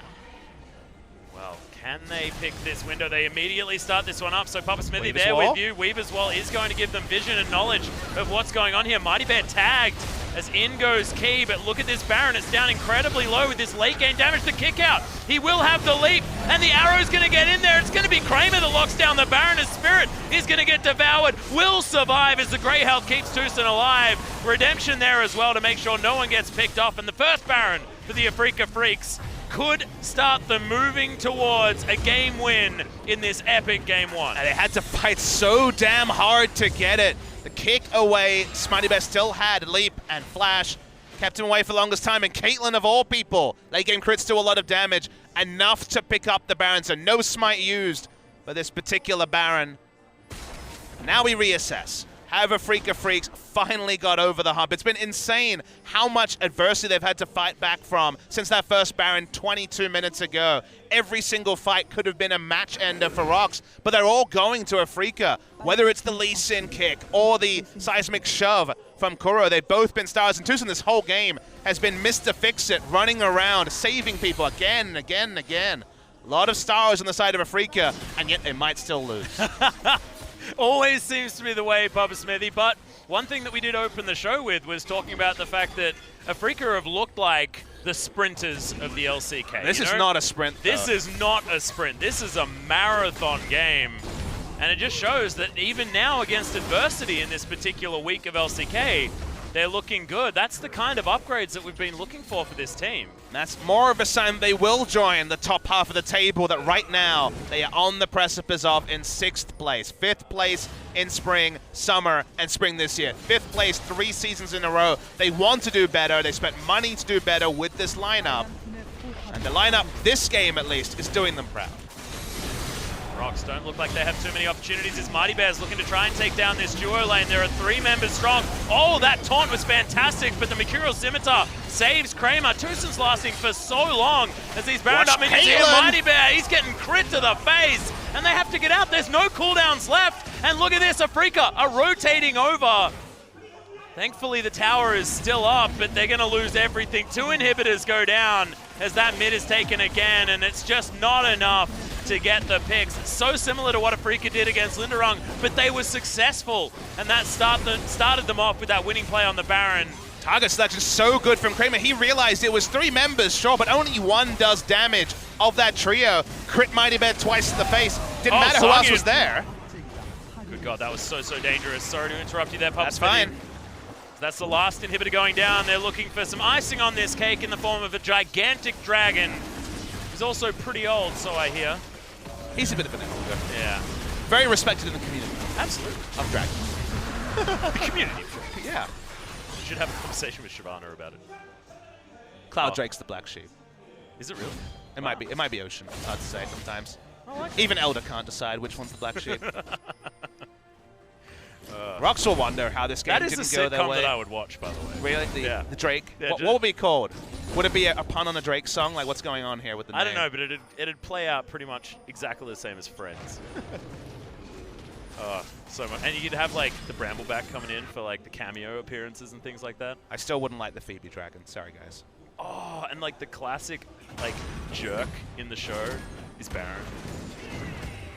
It's like, Baron, what are you doing here? Because, you know, no dragon likes Baron. Rift Herald joins in season 6 or so, so maybe season 7. Yeah. You can't really remember. He was in season 6, but he wasn't a big straight away. No. Although if we were going like that, then there'd only be 1 character for, like, most of the series. That's fair. Linderung not taking any damage at all, but that Weaver's Wall is going to make things annoying. Just singling out this Nexus turret. Nexus will turret. be taken. Mighty Bear already down to half health as everyone on Afreeca Freecs is still alive. Kramer just getting protected by the belly of the Tahm Kench. Mighty Bear now jumping back in as Marin just holding on to everyone. Key, he can't get a flanking kill. And look at this, if that shockwave isn't on the Caitlyn, they can't win the fight. He's tanking up the turret. And he's still going to survive, and that's going to be final Nexus turret going down. Thankfully, Mickey is still alive. They may not be able to move and try and kill the Caitlyn just yet, but finally the creeps turn up. That is the game for Afreeca Freecs. And if you had have been watching at about 30 minutes in, this was a very unexpected outcome. It was an insane performance by the Afreeca Freecs against a lot of adversity, against a team comp that should have outscaled them. They stayed in the game, no tilt, no poor decision making, kept going against all options from the ROX Tigers, and there were just so many outplays, a litany of them, and they weren't even always the initiation ones. Seismic shove onto Sungyun, bought them another fight. Then a kick from Spirit, bought them another fight. But to me, the consistent factor was Tucson everywhere on the Tahm Kench, saving AD carries, Marin multiple times. The amount of times, the amount of tilt you will feel as a ROX Tigers member that you couldn't win that one fight that would surely have ended the game makes me wonder what Game 2 was going to look like, because it's another Game 1 victory for Afreeca, but in a very different way. This was definitely not a perfect game, but it was perfectly Afreeca Freecs, and that's why you have to smile and just kind of take it all in. Yeah, and I feel like as well, like, this isn't the Afreeca Freecs that we're used to seeing. We're used to seeing the Afreeca Freecs in that situation be the team that crumbles. I mean, I know it sounds rude, it sounds like it's bad-mouthing them, but that has been the Afreeca Freecs this season. That game was them taking it all in, taking all of the abuse, and then using that to fight back, which is just phenomenal play from these guys. Game number 2 is going to be most certainly a very interesting one as we go to a short break. We'll be back very soon.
Take me under your wing, crack of thunder, as a wild bird sing, a sonic echo, there leaves no room for doubt.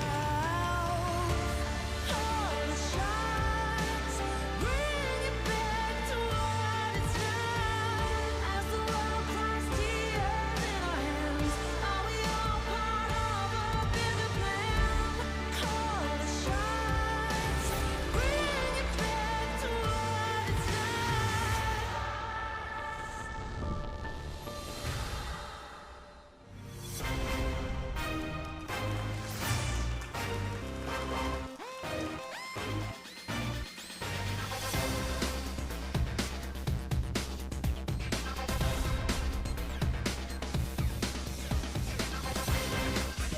Welcome back, OGN Legion, to LCK Summer.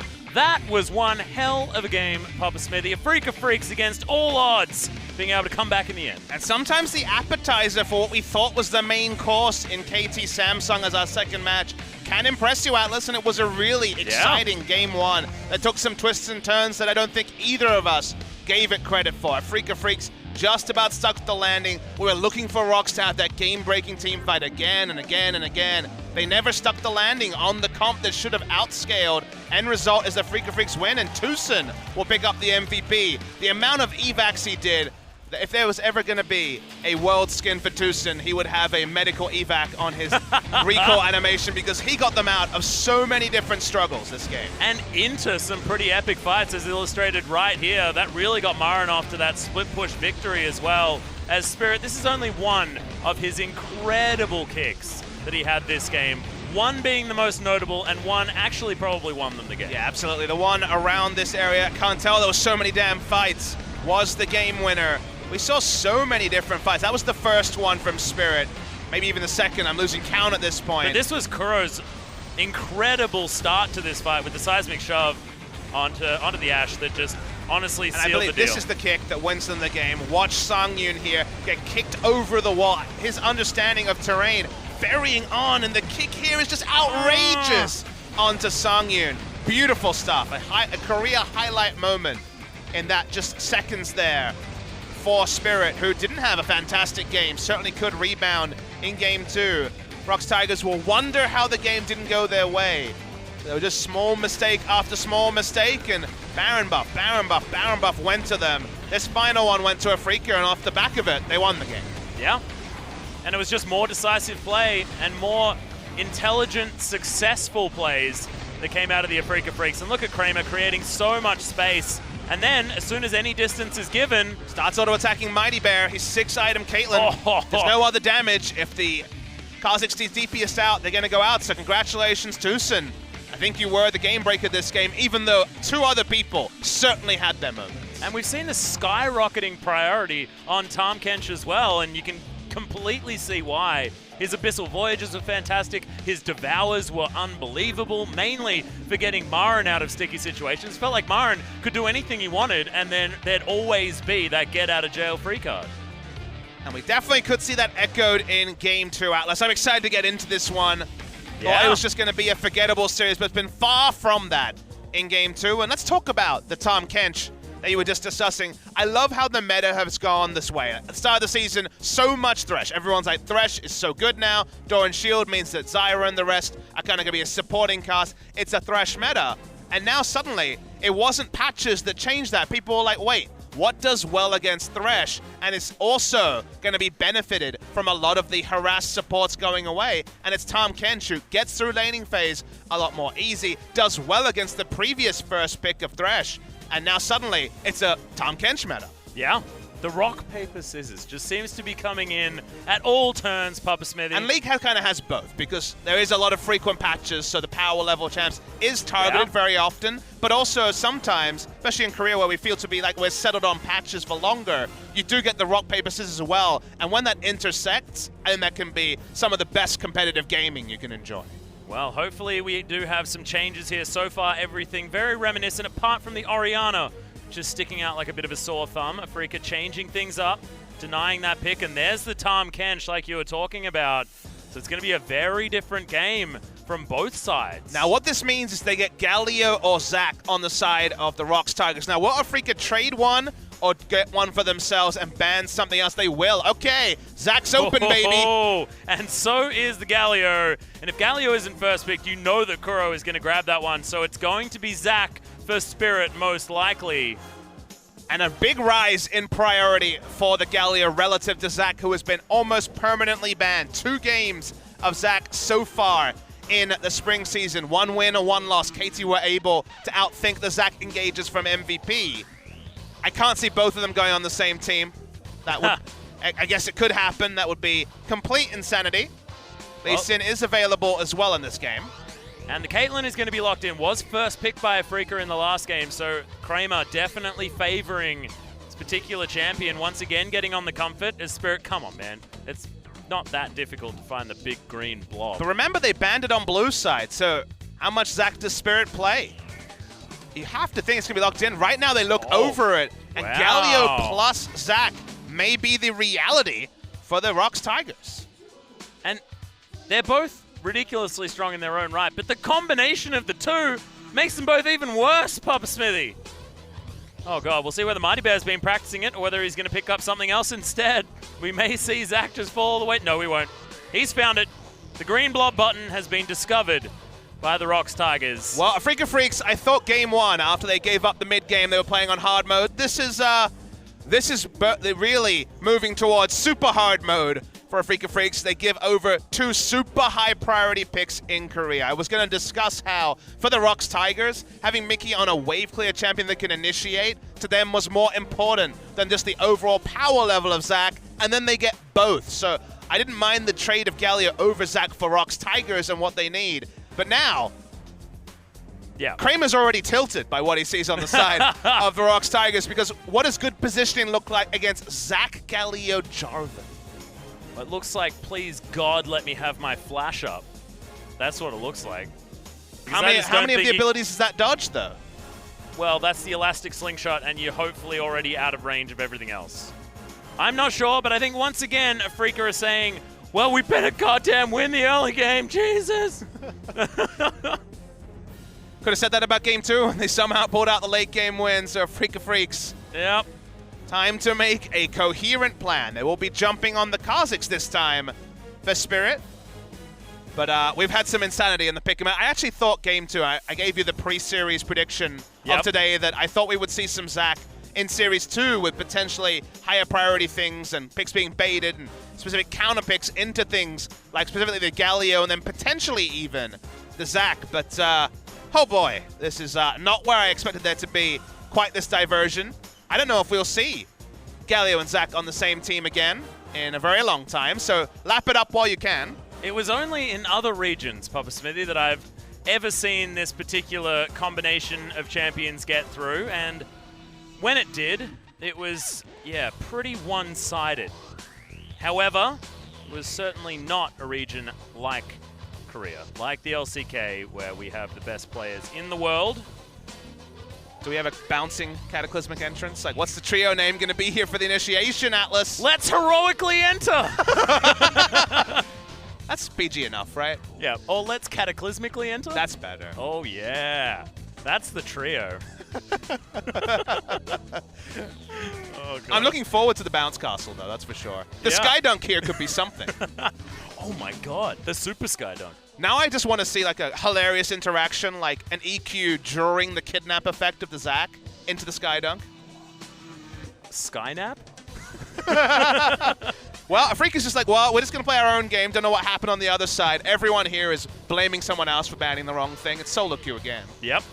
Why did you ban Zara? And then it's like, I don't know, Tusin's going to pick, what's he going to pick, Papa Smithy? What's the classic? Like Master Yi, and he's going to play it in the top lane? Let's talk about what the ROX Tigers picked, because whoa, okay. They have the biggest tank war possible, and just like BBQ with Ghost yesterday, when you have 3 Ultra tanks, why not go for a hyper carry? Sungyun has always been on the Kog'Maw side of the coin when you evaluate Kog'Maw on Twitch, which are really these backline carries. So first Kog'Maw of the season. It's definitely not first Kog'Maw of 2017.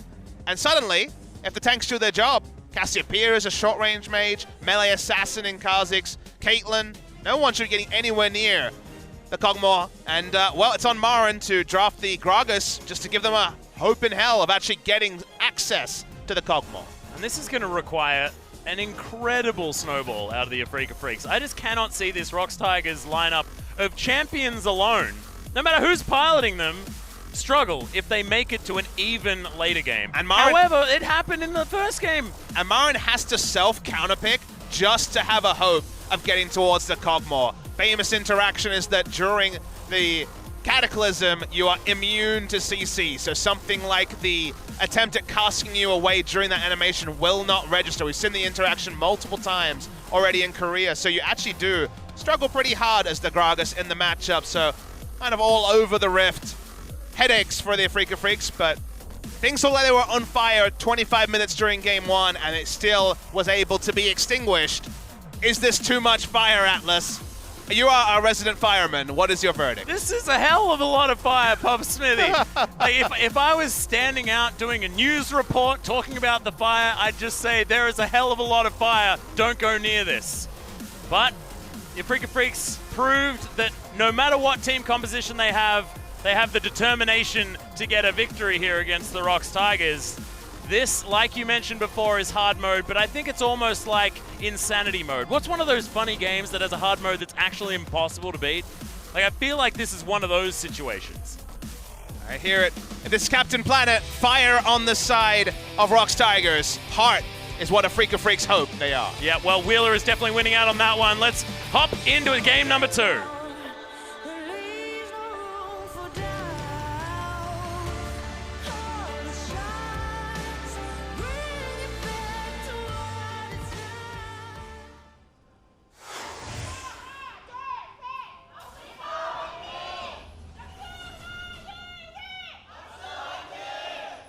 Okay, ladies and gentlemen, now, if you missed Champion Select because you were off getting a drink, or you skipped it in the VOD, or something like that, I mean, if we're talking from the future, I mean, from the past, something like that, there were bans this game. It wasn't that Afreeca Freecs weren't allowed to ban any champions and that the ROX Tigers were allowed to choose their team composition ahead of time.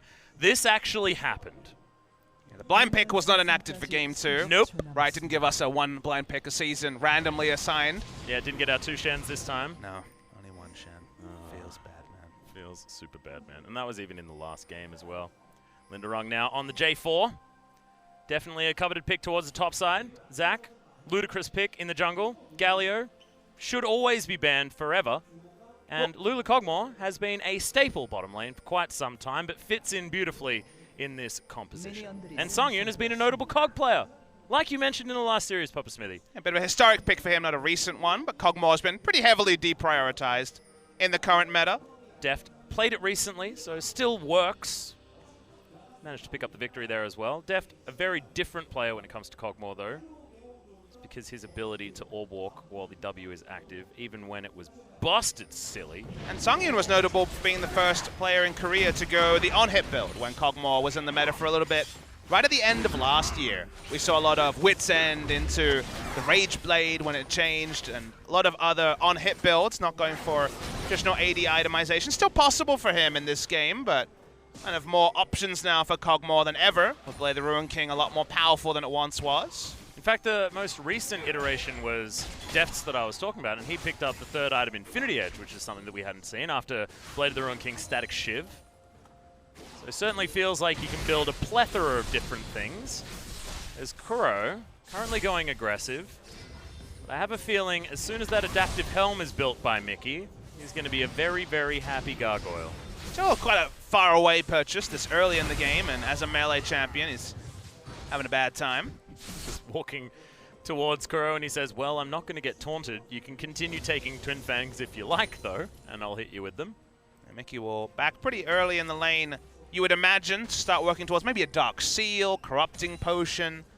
Needs to go probably laning focus before he gets the latitude to go for something like the Spectre's Cowl. So bad times for Mickey early in the game. Yeah, cool thing for Afreeca Freecs is that they still do have all pushing lanes once again, as Marin's going to get the bop onto Linderong. Okay, he's probably going to have to go home. That's terrifying.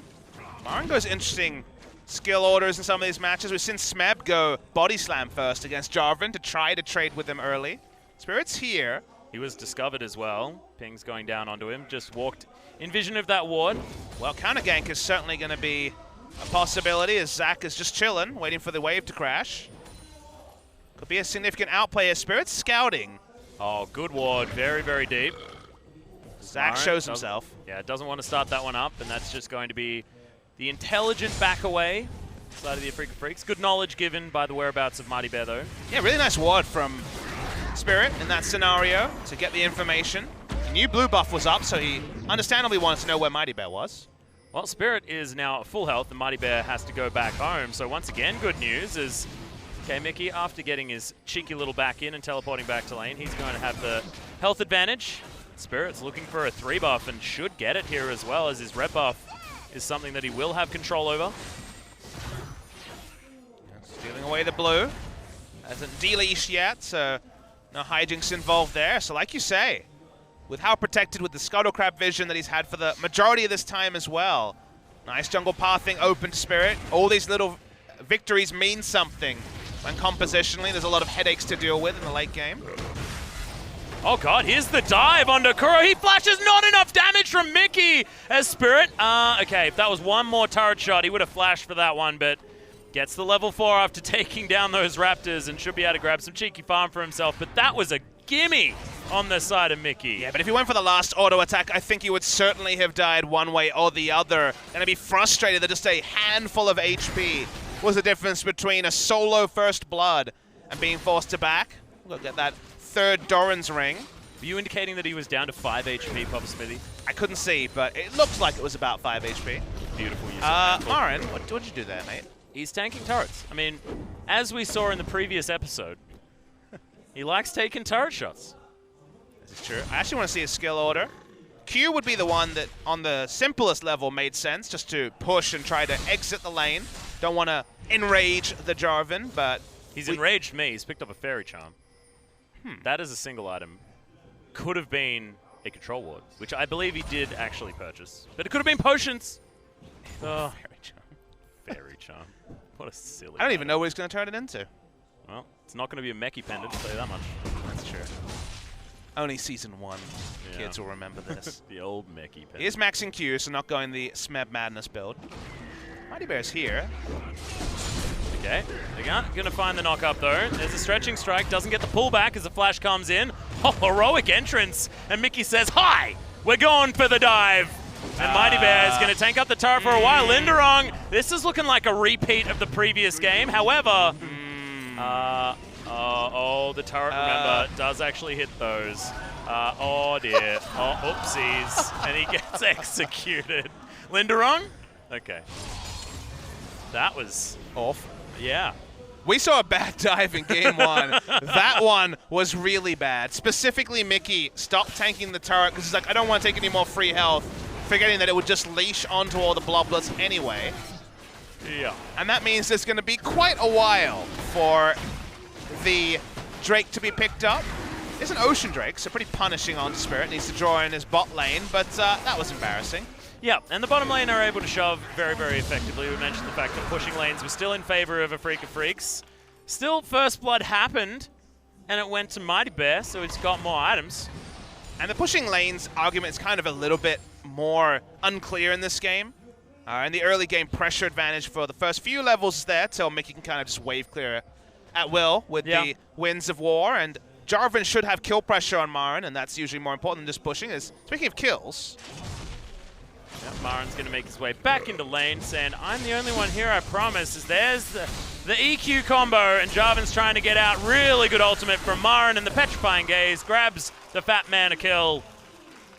It's going to even things out, create a slight gold advantage for Afreeca, but also having the Ocean Drake will make them feel good, especially for the Kha'Zix. Really well coordinated from Kuro. We got to that point where with triple Doran's ring, Mickey would not have any problems, just wave clearing. A little bit unfortunate. Justice Pudge goes wide, and Kuro's still able to get cannon creep. So Kuro exited lane to get the sort of advantage that Mickey almost got on him, you know, level 3 or 4 during the laning phase, and gets kill involvement. So one of the few times he actually would have the space to leave lane and make a play without losing multiple rounds of HP on his turret. Good timing there. Feel like Kuro and Marin can sometimes be on different wavelengths, but not the case in that particular situation. Well, Tusin's going to be able to get the stun. Exhaust goes down onto the Kog'Maw. He's just standing up, though. Yeah, good Unbreakable. But yeah, he just turrets it. Still has a fair bit of mana left. It's definitely not a lot. He's still doing okay. Hero's entrance available now. You can imagine what's going to happen, Atlas. Yep, this is a big dive. Stretching Strike once again comes in, but it's a good stun as Kramer gets himself out of the way. Are they going to be able to get a follow-up kill? Mighty Bear gets the wild growth from Key. Oh god, what? Okay, never mind. He's just dead. Was not expecting that to actually work. I think there might have been a trap there, auto. I actually missed the interaction, but I'm sure we'll get a replay of it. ROX have so many different turret dive opportunities that they're going for this comp that they couldn't have even hoped or imagined they would be able to put together. But they're really mismanaging a lot of their coolness. Could have used Grand Entrance for damage reduction, chose not to. They were going to get a kill and get out after they saw the flash. Let's watch him get taken down as he walks out. Wild growth to keep him alive, and then steps on a second trap. I was right. Yeah. That's embarrassing. How embarrassing.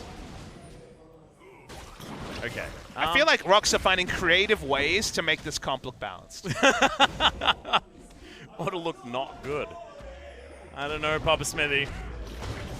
We assure you, everyone at home, this is a pretty silly bevy of incredible champions to get.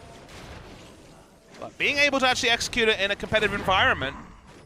Yeah, how many times have they practiced it? I mean, it's not exactly a composition that you're expecting yourself to be able to run.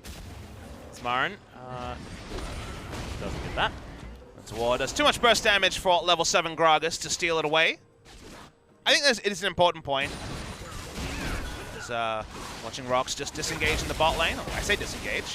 Flimsy.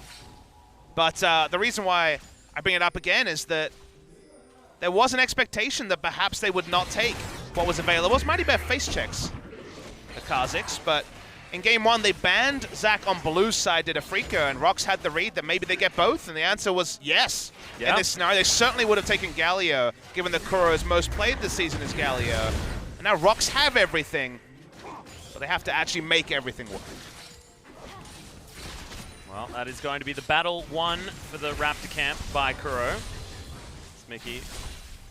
No flash, so Kuro doesn't need to worry about any sort of shenanigans with the Zac turning up. But also knew that he'd move towards the bottom side, given the incredible amount of vision that Freecs have bot side jungle of the ROX Tigers.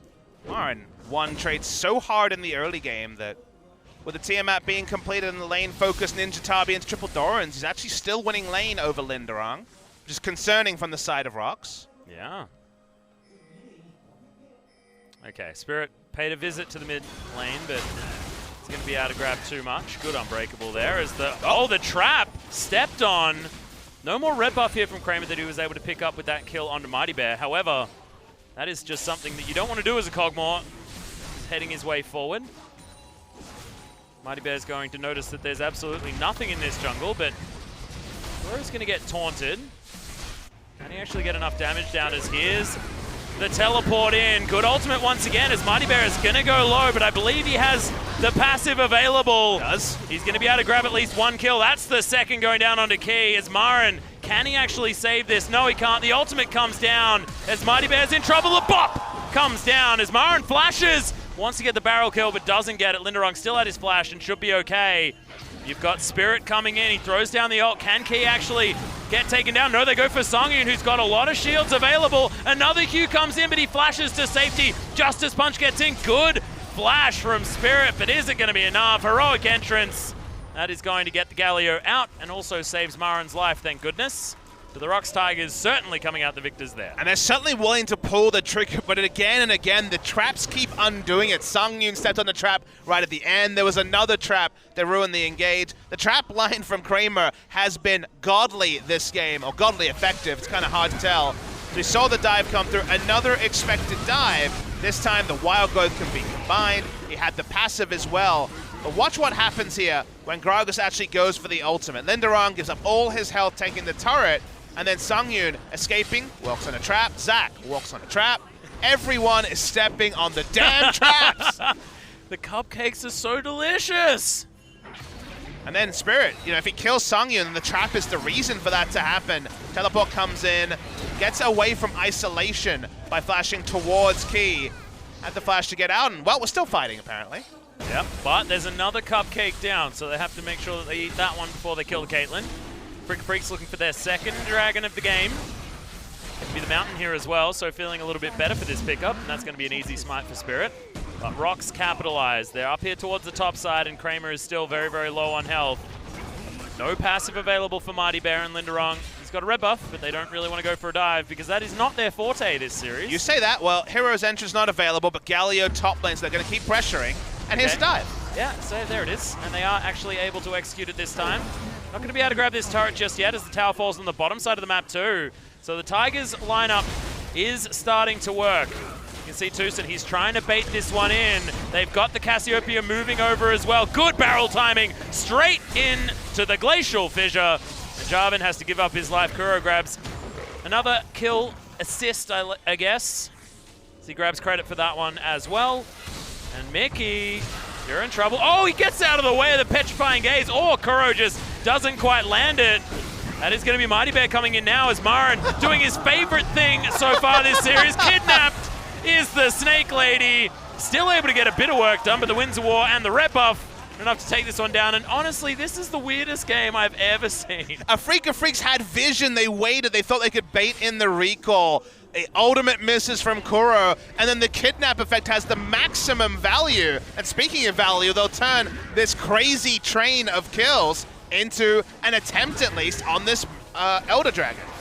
And they should be able to grab, the Rift Herald. I can understand you mixing that up, Papa Smithy, because this series has honestly made my brain melt just a little bit as well. Outer turret in trouble up the top as at the same time. Spirit doesn't get knocked up, goes invisible for a little bit, and is going to at least escape, but that is 2 quick turrets and a Rift Herald. And now a 2,000 gold lead for the ROX Tigers with a pretty absurd late game team composition. And things are looking dire for Afreeca Freecs. And the takeaway from this series should be ban Zach and Galio. And after all the craziness, you might wonder why I'm saying that, given that ROX have kind of messed it up multiple times. And the reason is that they just keep doing things, Atlas. They just keep jumping in and in. They're playing like OMG and the Chinese teams we talked about in Season 3, just diving turrets if they're not there. Speaking of diving turrets. Yep, Spirit's going to take a hell of a lot of damage, but Tucson's the one tanking up this turret. Just gives Spirit a way out. Still gets him a cheeky turret shot and almost dies, but he is okay. You got to keep your jungler on your toes, Papa Smithy. But they just keep going in. They don't care about the fact that it's not clean. They keep making the plays, and in general, the plays have worked. Now, the gold lead's not showing it, but they have the Rift Herald. In general, it feels like Kog'Maw will hit item timing for this comp to work out. And even though they're far from practice, you could not say anything about the ROX Tigers. This series has been practiced. Somehow they're still winning with it. Yep. So throw your face in has been the tactic. Mighty Bear just takes a Winter's Bite to the face. I'm personally upset that he's playing Honey Zac. I much prefer Majin Buu. But at least, you know, there's a reference to be had. It's not just the green one. Abyssal Mask picked up by Galio. Yeah. One of the few Abyssal Scepter buys on 710 and now on 711 with the rename. Same item, same identity. It was just a little bit It weird, wasn't I guess. Abyssal Scepter anymore, right? You weren't rushing on Ahri anymore. Yeah, and you also, it feels like a Scepter should be something that you hit someone with, or at least use it to cast spells. It's fair. So it does make sense that you're now just wearing a mask and scaring people into having less magic resistance. Mighty Bear's in vision for this. And jumps straight onto a trap. Of course. Yeah, heroic entrance is going to get him in there though, and I feel like Mighty Bear may still have a positive impact on this fight as Kuro, he's going pretty ballistic. Decent petrifying gaze, but no stuns to be had as now he flashes out of the way. That Cataclysm was huge as Linderung does get himself out. It's a double kill for Mickey. And the double teleports just keep him alive. He does survive as well as Kramer. He's waiting for his way back in, and look at this. Songyun picks up another one as Marin falls down. The fights never end because there's so much long-range initiation and survivability. Rift Herald is summoned, Caitlyn is alive, no one else has any health, but it probably doesn't matter. Okay, well, he charges the turret. Kramer's incredibly low, as that's one living artillery and he's dead. Still is able to do a fair bit of damage here to this thing, so it won't get another charge off, you'd hope to think. Or you'd just think. Oh, don't the need teleport. to hope to The do that. teleport on the blobs, bringing it back. Oh my god. This game, Papa Smithy. It's the best counterpoint to game one, Atlas. We see a replay. It all starts with a trap. How could it end up like this? And then they just jump in, they keep brute force, and no one turns on Songyun, but when finally Marin gets there, you're like, well, this could be a big cask and change the game. Crucially, the ult interrupts the body slam. The cask isn't perfect. Mighty Bear jumps in the back, Justice Punch, gets a double kill. You know, never see an instant double kill on a Galio. They reinvest so much because they know heal is up as well, and a shield, a heal. Mighty Bear stays alive, they get another kill, they're gonna get the mid lane turret as well, and another bigger reason to keep up the Galio. They got to summon the Rift Herald that wouldn't have been available because he would have been dead. Yeah. Oh my goodness. Well, ROX Tigers now clawing themselves ahead by 2,000 gold. You'd think that it'd be more, though, given the amount of fights that they have won pretty handedly. Well, they've only been fighting. They have not been killing minions very much. That is true. To have decent creep advantages on the side of Afreeca Freecs. Not massive. What a game. This Yeah. game's been just amazing. It's just feeling like Afreeca Freecs are losing any semblance of control, and it's only going to get worse as this game goes on. And I think the control wards around the Drake really do represent that, because a lot of that last fight was with vision. They knew where the Mighty Bear was coming in from. He jumped onto a trap, and yet they still won the fight. If you add in uncertainty of the Zac and Galio, if you add in that extra variable, then things should get even worse for the side of Afreeca, as Linderung is hoping he's playing single player. Yep, he's not, though. The rest of Afreeca Freecs moving on up. There's a heroic entrance, and Kuro is kidnapped and bopped and booped and destroyed. The Gargoyle grabs the kill, and ROX Tigers say, well, you can try and gank our top laner if you want, but we'll probably take you back. I can't help but laugh. It's so funny when they comically get knocked up, kidnapped, knocked up again during the kidnap. It's just ridiculous what's going on in this game. Kuro's doesn't even feel like he has a CC bar. He's just got a knocked up bar. Yep. Bar was full. He's pregnant. That's about as knocked up as you can possibly get. The ROX Tigers are going to be able to clear out some jungle as well, and they can pretty much go wherever the heck they want. Just waiting for another let's cataclysmically enter situation. Well, the cooldowns are down for now. Was that what we agreed on? Something like that. Oh, God. This game. Okay. Afreeca Freecs still looking like they're on the front foot. With where they're moving around, as Spirit takes away a red buff, will leap his way out. He's a smite for it, but the Drake is down and won't be turning on Baron just yet. 2 items onto Songyun. Does go for that Infinity Edge next. He is going to be even higher priority to get to, but the fights have all been about how to not die to the dive. So getting to the Cogmore will prove to be a continued nuisance for the side of Afreeca Freecs. I think avoiding the kidnap is probably priority 1.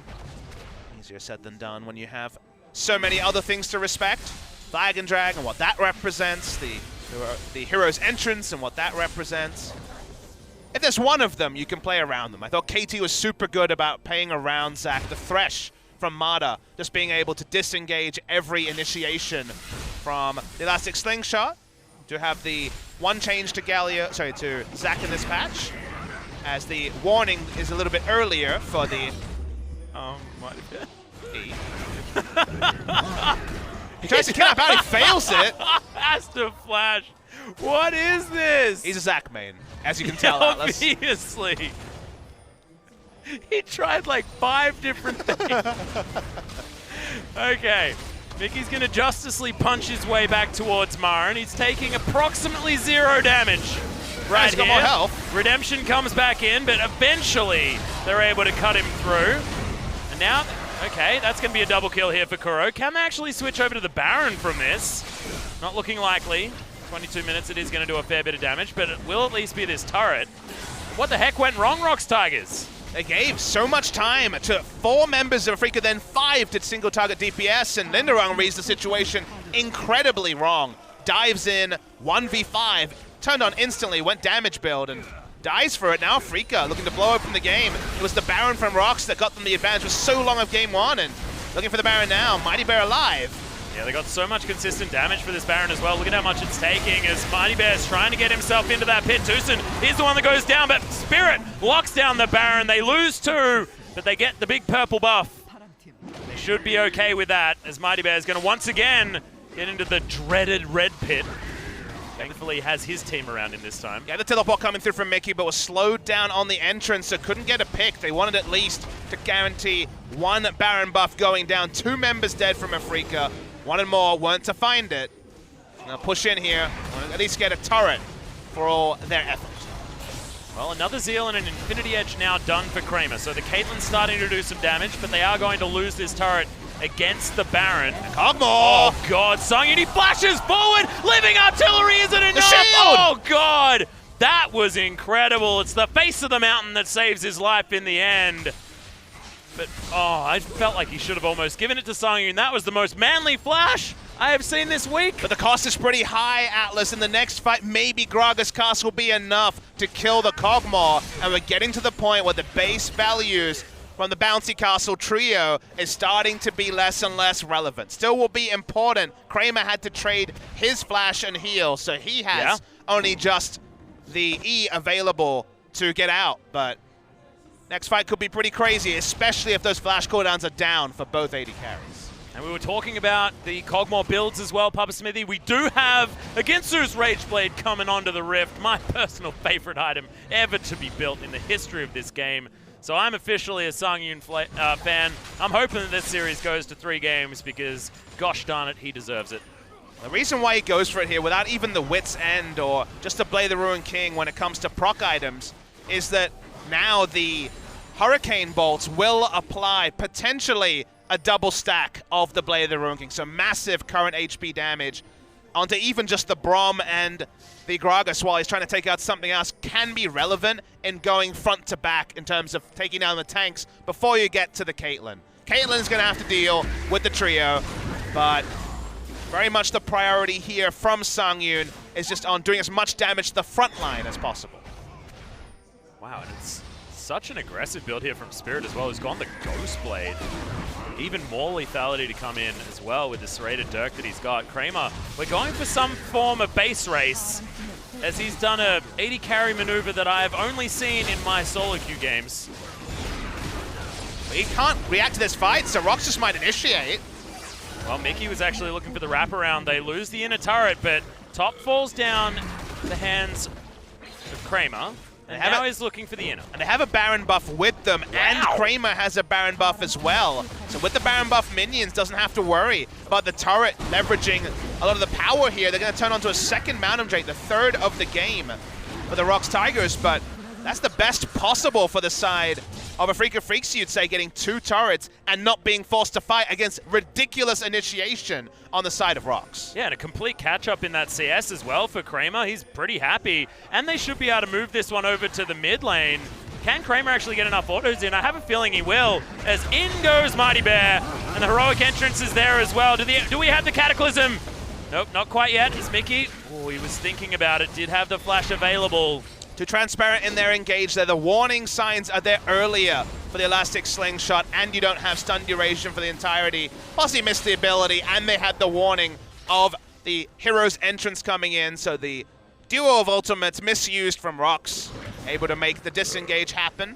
We're going to see the replay because Key did die during all of this. Was tanking the turret for quite a long time and doesn't have a lot of tankiness to him. They didn't look for the engage. Let's watch how he dies, though, because he does actually die. He releashes the turret. That was a bit silly. I didn't even notice. But it fits this game pretty well, doesn't it, Damn Alice? right it does. Exactly what we're looking for. And I'm really glad that we got a replay on just Key dying for no reason at all. And you know what we learned from this game? Korea even does the Fiestas better, Atlas. Yeah. Oh. But this is what you see in the solo queue games. You know, it's like, oh, but we got this composition.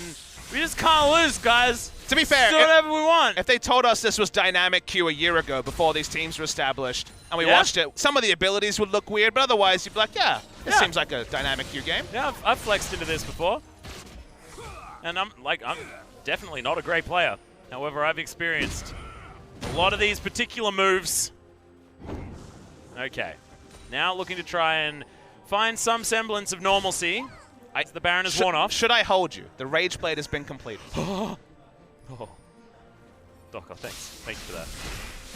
He grasped my shoulder just to give me some stability in my moment of joy, ladies and gentlemen at home. And I needed it. I feel like Spirit would really benefit from a Guardian Angel. He's got the BF sword. It could still be a Duskblade. We saw Duskblade yesterday. It's going to be a Duskblade. We know Spirit. Come on, man. That's true. He doesn't want to survive. He wants to kill. It's Kramer. Yeah, cheeky auto onto Mighty Bear after grabbing this red buff. Okay, good zappy zap. With his double proc items, of course, Rapid Fire Cannon and Static Shiv, not doing double the damage, but are getting both of the effects. Is this what Spirit wanted? Yeah, no. I'm going to lock in no. He leapt in to a Galio who has the Gargoyle Stone Plate and a Frozen Heart. Yeah. I know you've got the lethality that gains effectiveness with level, but optimism shown there by Spirit. Mm-hmm. He's one known for his optimism, though, and how he plays League of Legends. Oh, good zappy zap. I got to stop calling it that. You do need to stop saying Static zappy Shiv, zap. I'm getting tilted. Items starting to come together for both teams. Kuro does have a lot of single target damage, but Kuro and Kramer kind of have the same problem. This duo can be very strong in a normal game with much less crazy range engage because, you know, Cassio stands next to Kate, pops the ultimate when she sees something coming. You have a lot of things to see coming in this game, and some of them the indicator is early, some of them the indicator is late, and Cassio can very much die just in AoE and also can't get to the Cogmore that she'd really like to be killing. So very hard to make things happen, even though big load of ability power on the side of Kuro. Does he need a Leandri's Torment this game, though, to try and get through Linderung and Mighty Bear and Mickey? Yes. I feel like he might need a burning face. That was a leading question from a play-by-play if I ever heard one. It was pretty close. I think I you really had got to work on that. I believe you had an opinion before you started talking. Mickey's actually interrupted, so we'll take some free damage for a while. Yeah, it's going to taunt up Spirit. Yeah, it takes a lot of damage here. And actually may not make it back to this pit, as there's the Cataclysm Spirit. Gets himself into a position where he can possibly get over for the smite, gets into the pit, but he doesn't get the Baron! That is going to be the lockdown. And Mighty Bear is able to take down Spirit there as well. Heroic entrance gets Mickey out, so a heroic exit gets through there. And look at this, we've got oh, good flash from Kramer immediately. That is going to be no Zac for the rest of this fight. And too soon, he's gone extraordinarily low. Kuro grabs that kill as Songyun flashing forward once again. He wants it. Kramer, he's going to get the kill. And Linderung's going to fall as well. Afreeca Freecs turn it on its head, but it's going to be answered. Oh, God, this would be the game where a Carthian surprise gets a kill on an AD carry. And it certainly happens, as that was a trade 4 for 3 in favor of the ROX Tigers, and they get the Baron. Yeah, we're going to see a replay as well. Just insanity. Mickey tanks 4 members for so long. Could have been cleaner. For some reason, ROX didn't want to turn around and turn into the engage, get off the Baron with 400,000 different types of initiation. So by the time we see the fight, Mickey's out of it. Linderung also low health. The front line is supposed to be rotund. It certainly is not. Initiation misses also. Everything goes wrong for the side of ROX Tigers, and yet they get the Baron and they trade up. Songyun flashing in here was manly, but he was flashing into 2 damage dealers on top of him. And there's not enough lifesteal in this build, so goodbye, Kramer. Yep. That's not going to be it. I also feel like the QSS was used before he got stunned, which was a little bit of a problem. Otherwise, I have a feeling Songyun could have just killed everyone. And it could have almost been the end of the game for ROX Tigers. Over now, Afreeca Freecs were able to get a lot of space bought for themselves. And the warning signs in playing against this comp is getting a bit more reliable for the side of Afreeca. They've made a lot less mistakes against the Engage. The last 3 times we haven't seen the overlapping Wombo initiation have as much power. But let's just go back to the normalcy of 3 tanks and a Cog box. We've seen the comp with Lulu, Cog, and frontliners for a long time. And if they don't just overdive, they can just fall back on that. And at this point, it is 3.5 item Cogmore. The Cogmore is powerful. Will it be able to carry them to victory? I can't know the answer to that yet, but your first instinct is yes. So 3 tanks and a Cogmore. Could that be the name of the sitcom? It's like 3 Men and a Baby, but updated for League of Legends. Yeah, or 2.5 men. Who's Tom Selleck in this movie? I don't know. Brom. He's on the wrong team, but it's Brom. Sungyun takes 3 orders, will not fall down. That was very, very close, though, to it being a problem. Kramer still has no lifesteal outside of his Warlords. One of the reasons why he fell down to the Acathian Surprise. And Unbreakable's doing some work. In goes Mighty Bear, but it's a good net that gets Kramer to relative safety. It is going to secure them the turret as Mickey looks almost impervious to damage. Kramer playing up very aggressively. Turret line keeps getting replaced and thwarting these melee champions on the side. Let's kite back into more traps. Oh, goes Marin. Oh, that is a lot of damage. Yeah, the rapid fire cannon doing work, and they're going to start this fight off. Our Afreeca Freecs. Good elastic slingshot. They'll probably have to turn here at some point, Rox. I don't think they can get out of this. Yeah, Unbreakable from Tusa needs a lot of damage, but there's the turn like you were talking about.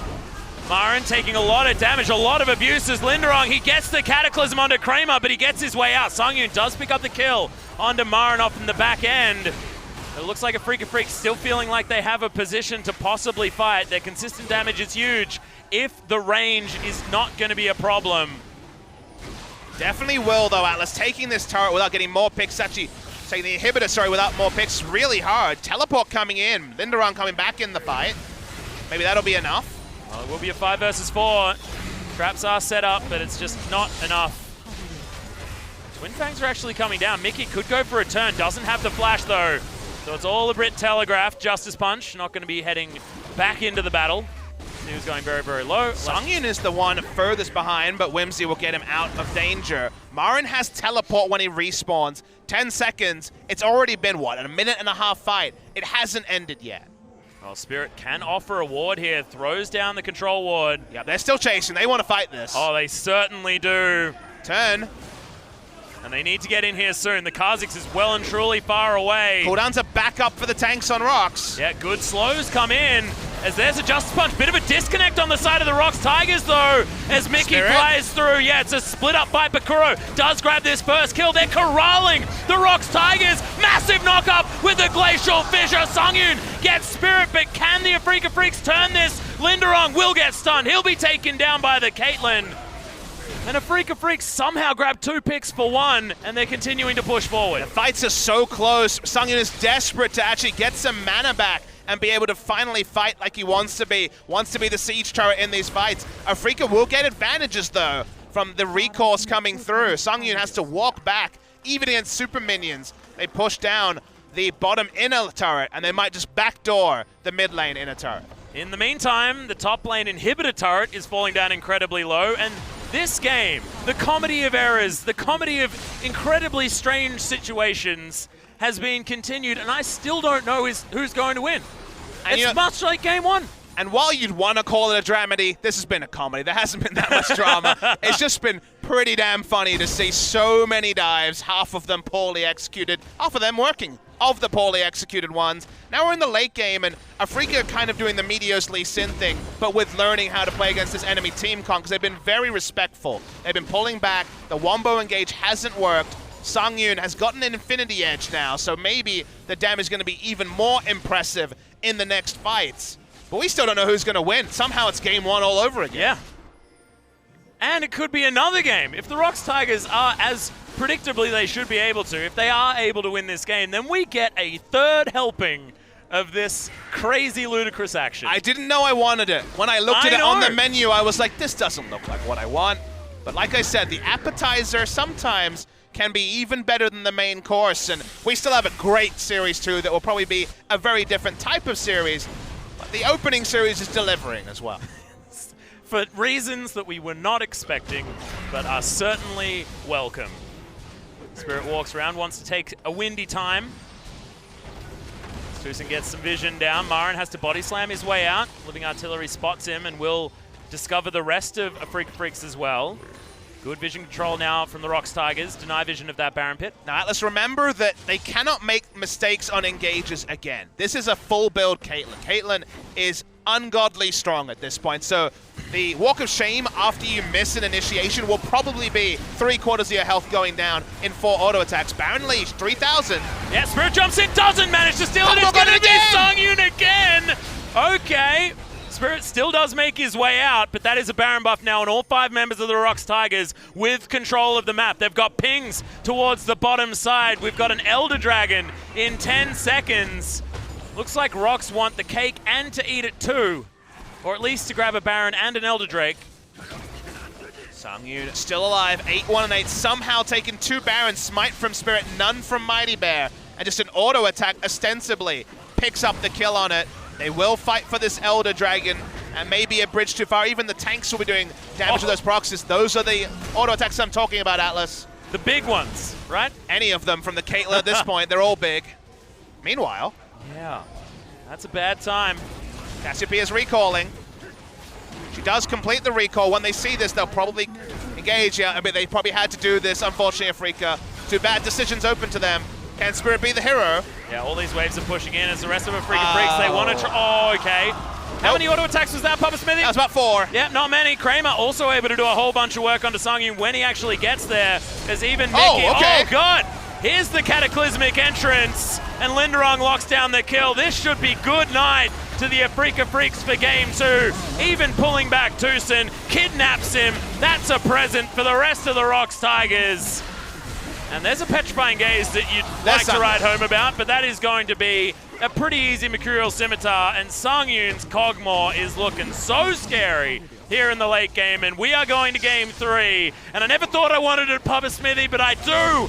And I'm so excited that we're going to see this once again, hopefully with a different team composition from both sides, to be honest. Early game run by the initiation trio. Jarvan, Galio, and Zach open for the first 3 picks, but then Songyun made it all about him. That man on your screen right now, 11-1 and 10, and this was the fallback. Even if they screw up, engage after engage in the late game, even if Afreeca adjust their play around the engage, it was a basically 6-item Cogmore running around, mowing down people. And how does a Cassiopeia or a Caitlyn walk past so much AoE long-range engage to actually kill the damn Cogmore? Yeah, well, they certainly couldn't. Papa Smithy was the answer.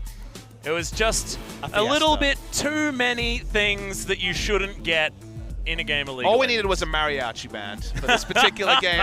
Everything was happening. It was silliness. It was great. It was terrible. It was terribly good. Yes. That's how I'd describe it. I was smiling the whole time. Yeah. Having said, the Afreeca Freecs certainly not smiling as much. We saw Mighty Bear didn't look necessarily as practiced on the old Zach as he probably wanted to be. Guys, if you ban Zach on the blue side, just ban it on red side and don't give it up. That was the big problem there. Maybe grab yourself the Thresh. You know, instead of banning that one away. It feels like the Afreeca coach is like, how could they pick Galio over Zach? Oh my God! Now they get both! Well, maybe it was because, like, they knew that we didn't play it or something. I don't know, He got really high-pitched during that conversation. From both of us, actually. We've recently heard him speak, so we've been practicing this one quite extensively. But ladies and gentlemen, we are going to throw to another short break. When we get back, it will be game number 3 in this eclectic series.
as the wild birds sing. A sonic echo that leaves no room for doubt. All the shots bring it back to what it's now. As the world comes tears in our hands, are we all part of a bigger plan? All the shots bring it back to what it's now.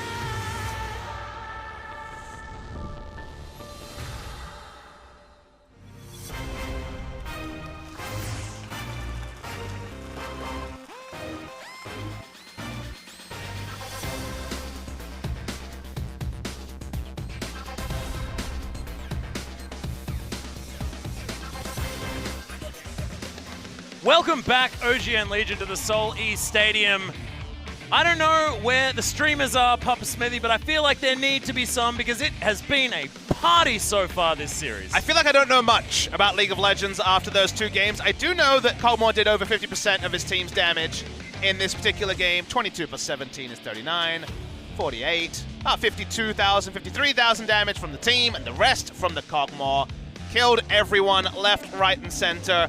Afreeca, they rolled the dice and then some. Let's leave everything open and see what League of Legends looks like. Turns out it looks like a clown fiesta, but the king of the clowns was Songyun. He kind of watched everyone jump away from him and just mowed down everybody that was left. Yeah, and it's like, it felt like a game, and I know this is going to sound bad, but it felt like a game where there's a guy that's playing in a league that he certainly shouldn't be in. Because Songyun was the one doing the damage. Would you say that Songyun was smurfing? Yes. In LCK? I just didn't want to. There were a few words that I should avoid there, Papa Smithy. It was dangerous territory. We managed to get there as Songyun, you can see, finishing him off really nicely. And honestly, they just couldn't get to him because the front line for the ROX Tigers was absurd. This was a great game. Everything happened. There were so many mistakes. If there were cleaners for every mistake, they'd still be working till tomorrow. Oh, yeah. Songyun eventually hit 6 items. The Infinity Edge was the big change. He flashed in for some kills. This probably wasn't the best flash. He did it anyway. Well, it wasn't the best QSS. And then Kramer just had no lifesteals. No of the popcorn chickens to lifesteal off either, as you would call them. Yes. And Songyun, by the end though, and these sort of fights where Spirit jumps in, a lot is used to try and kill him. Doesn't die, stays pretty healthy, turns around, and wait, he's 6-item Cogmore. Not enough people could run away from him, and they made so many mistakes. This was the... He got 2 Barons! He last hit 2 Barons because I guess his jungler didn't want to smite. What is that? We spent most of this game laughing because it was amazing. It was endlessly entertaining.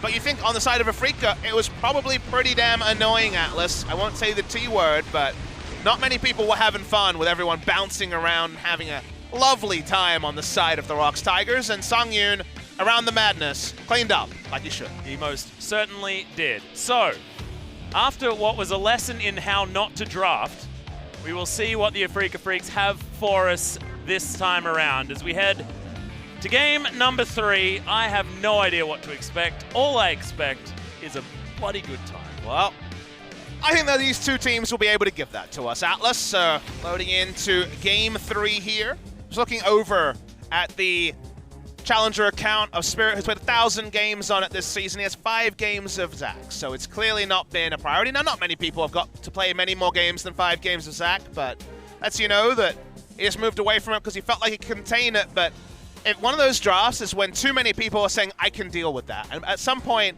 when 3 people are saying that, there's probably too many headaches on the other side to actually be able to juggle the threats that ROX Tigers had. We won't see a game like that. The ROX Tigers will at least ban away the Galio. The masterstroke of the draft was drafting Galio over Zac because we know that Kuro would have taken the Galio. Oh, that's what he wanted, yeah. And they got both, so it went better than expected. And 2 of those picks are now banned as Jarvan and Galio are not going to be in this game.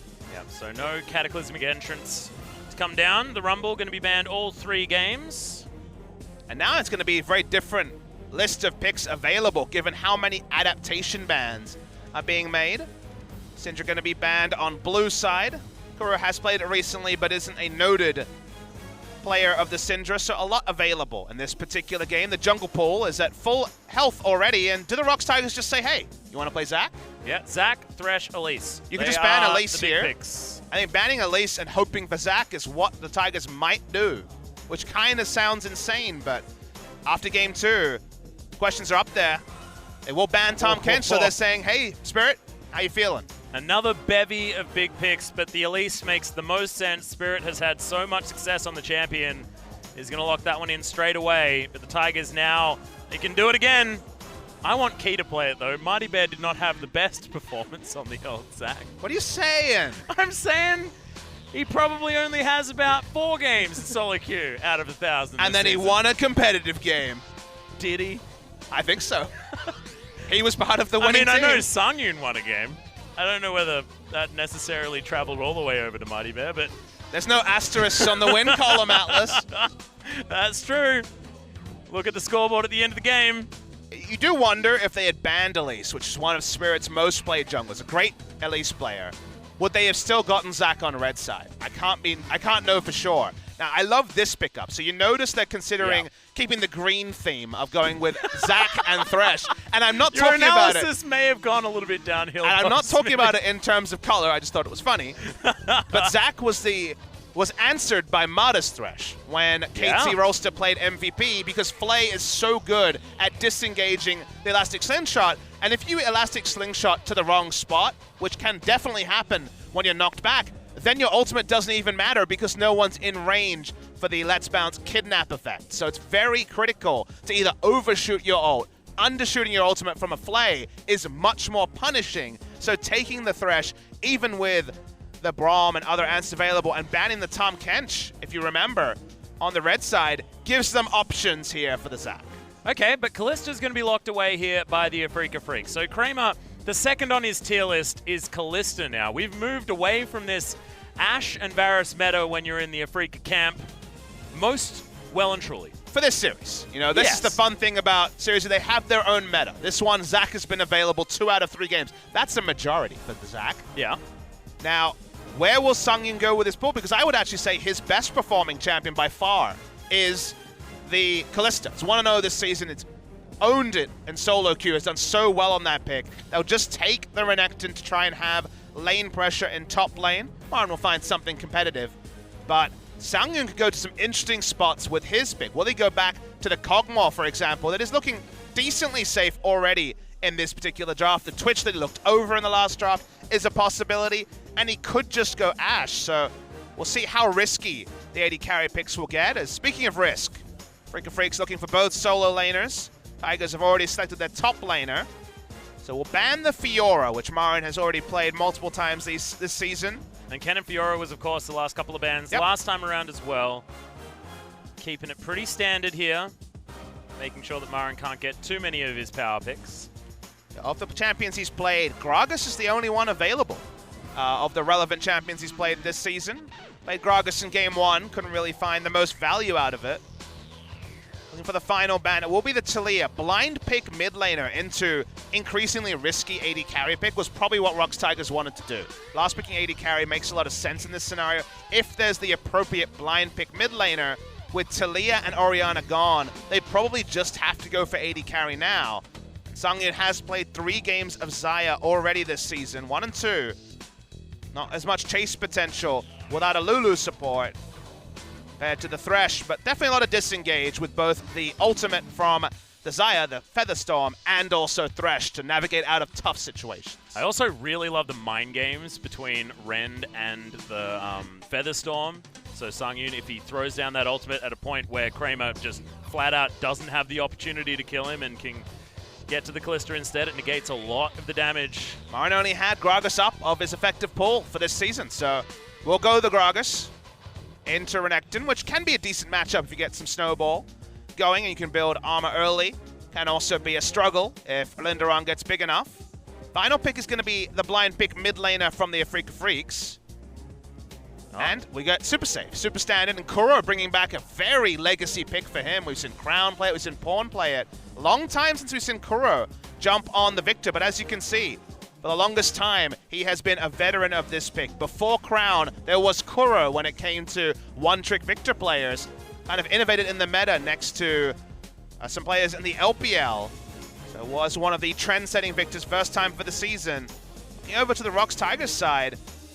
Mickey, what is this? Mickey doesn't go for the Assassins anymore. Orianna was banned against Mickey, so somehow Mickey's already smiling. I feel like he's like, in the way that you talk about it in reference to Peter Pan, he's grown up, you know, and it's sad. He's lost that joy of killing people and taking 1 billion damage every game, but dealing 1 billion damage every game. If you think about what actually fit here, though, there wasn't a lot. Victor's super, super safe. You can lane a lot against him, but a lot of his comfort picks are taken away. The Talia and Ori are both fitting of this scenario. They're taken away. An Assassin, when you have Renekton, you lose the early game, you'll never have pressure to split push, so he kind of needed something that was a bit Mr. Fix-It, and Karma is probably the most Mr. Fix-It of any mid lane champion. Safe, shields, another Songyun focus draw for the side of ROX Tigers. Well, this time around, Marin's going to be taking the Gragas instead into the Renekton as opposed to the J4, and Spirit finally gets his hands on his Elise versus that Zac. It doesn't look like the one-sided draft from game number 2, but hopefully it looks like the same kind of fun when we finally get onto Summoner's Rift, because it was an enjoyable time, even if it wasn't necessarily the highest level of strategic League of Legends that we've witnessed in this, the wonderful league that is LCK. And maybe that's what Game 3 will give us. It feels like we've gotten everything over 2 games, a polished 20-minute win. That's about all that's left. Yep, I want the party bag to end this one on, ladies and gentlemen. Let's do it. Let's hop into game number 3. Sonic echo, there leaves no room for doubt.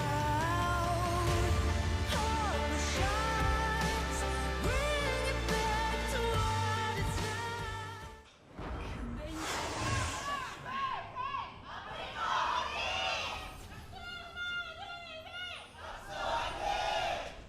Okay, here we are, game number 3, swapped again. Marin and Spirit. Fans in the audience. Freecs needing all of the support that they can get after falling down in game number 2. Momentum not in their favor now. Only 3 Doran shields as well, Papa Smithy. But one Zac, which is probably the biggest story.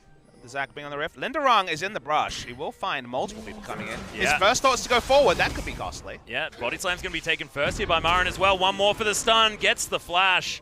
Trades it for an exhaust from Tucson. Yeah, the first thought of going in is, and skilling Q is what really cost him in that engage. Has to flash defensively. Will not have the same lane control in the early levels over the Gragas that you would expect with the pick. As Mickey's gone on a merry old walk. Yeah. Looking to get deep vision, given that they saw so many people on the top side. Has Key there helping out as well. Songyun nowhere near his friends, but good vision to be put forward by... Oh, Mickey caught on his way back, and that... Oh, no! The Dark Passage, and Mickey's even able to get a cheeky 10 gold from a Spiderling. Advantage Tigers. Didn't use any summoners, but forced Key to skill W level 1 and Linderong to have no flash at level 1. So still, big advantage level 1 for the Afreeca Freecs, and with all that commotion, they're not going to let anyone get a hard leash, that's for sure. Yep, Kuro's going to make his way over. Oh, grabs 2 of the popcorn chickens. And teleport from Mickey that he was probably going to use anyway is used in an interesting location. Marin taking a fair bit of damage. Remember, he's a top laner. And that is going to be teleport actually used. Okay. Didn't see the animation. However, he makes it back to the top lane. This game's weird. Series, I think. Yeah. I think we can generalize. Maybe this day. We don't know how KT versus Samsung is going to go.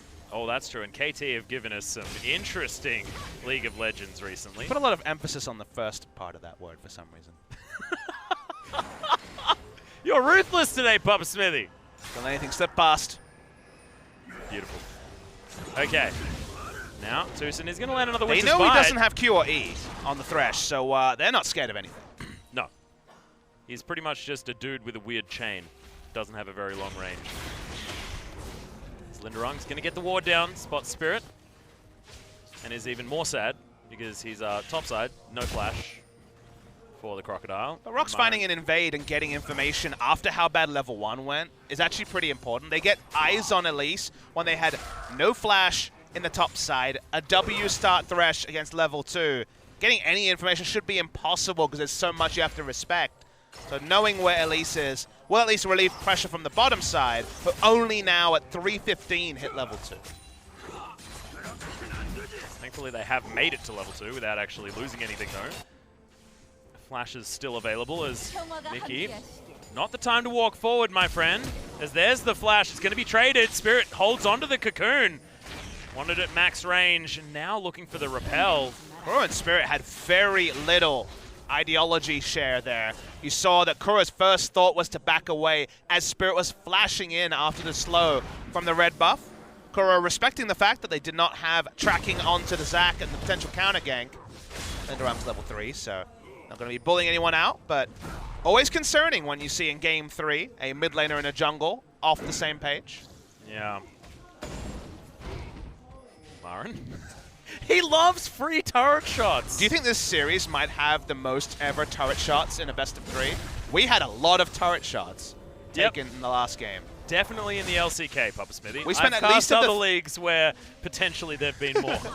I felt like we spent a third of the game under turrets. Yeah, I think we have.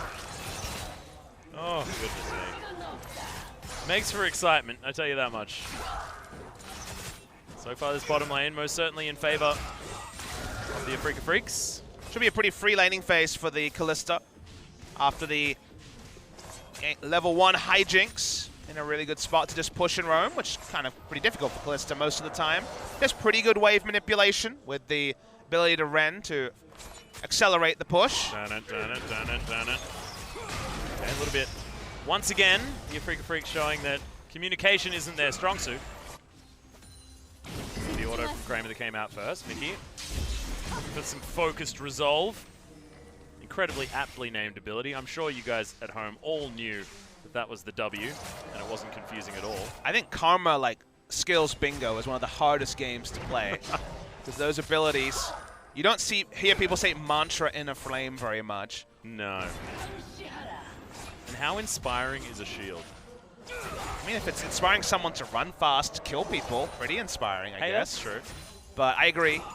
Skill names for Karma, not the best. Kennen has the great names. Yeah. Lightning Rush, Slicing Maelstrom, just beautiful. Yep. Even Electric Surge. Sounds pretty good. Here's Mighty Bear. Oh, Kuro is going to get pulled back.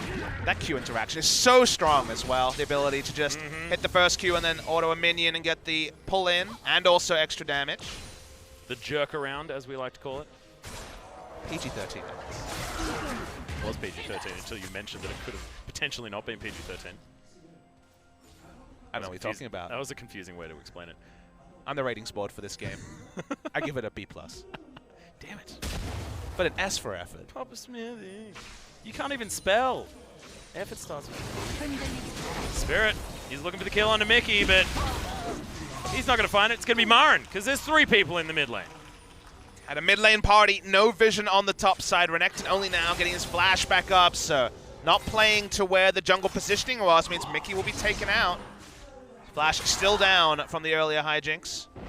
Afreeca had multiple different ways to get a big lead from where the level 1 was, and I didn't expect the mid lane gank to be it, but still gets them ahead. Bot lane already has pressure. You can see how Spirit's feeling. He's like, well, I'm going to do everything myself. He's got the Moby boots, so he's not looking to farm his jungle at all. They want to continue to snowball this game. He's got a Dark Seal as well, Papa Smithy. Like, that is how you snowball. He's already got 1 stack, too. Yeah, you're going all in. That's a way to do it.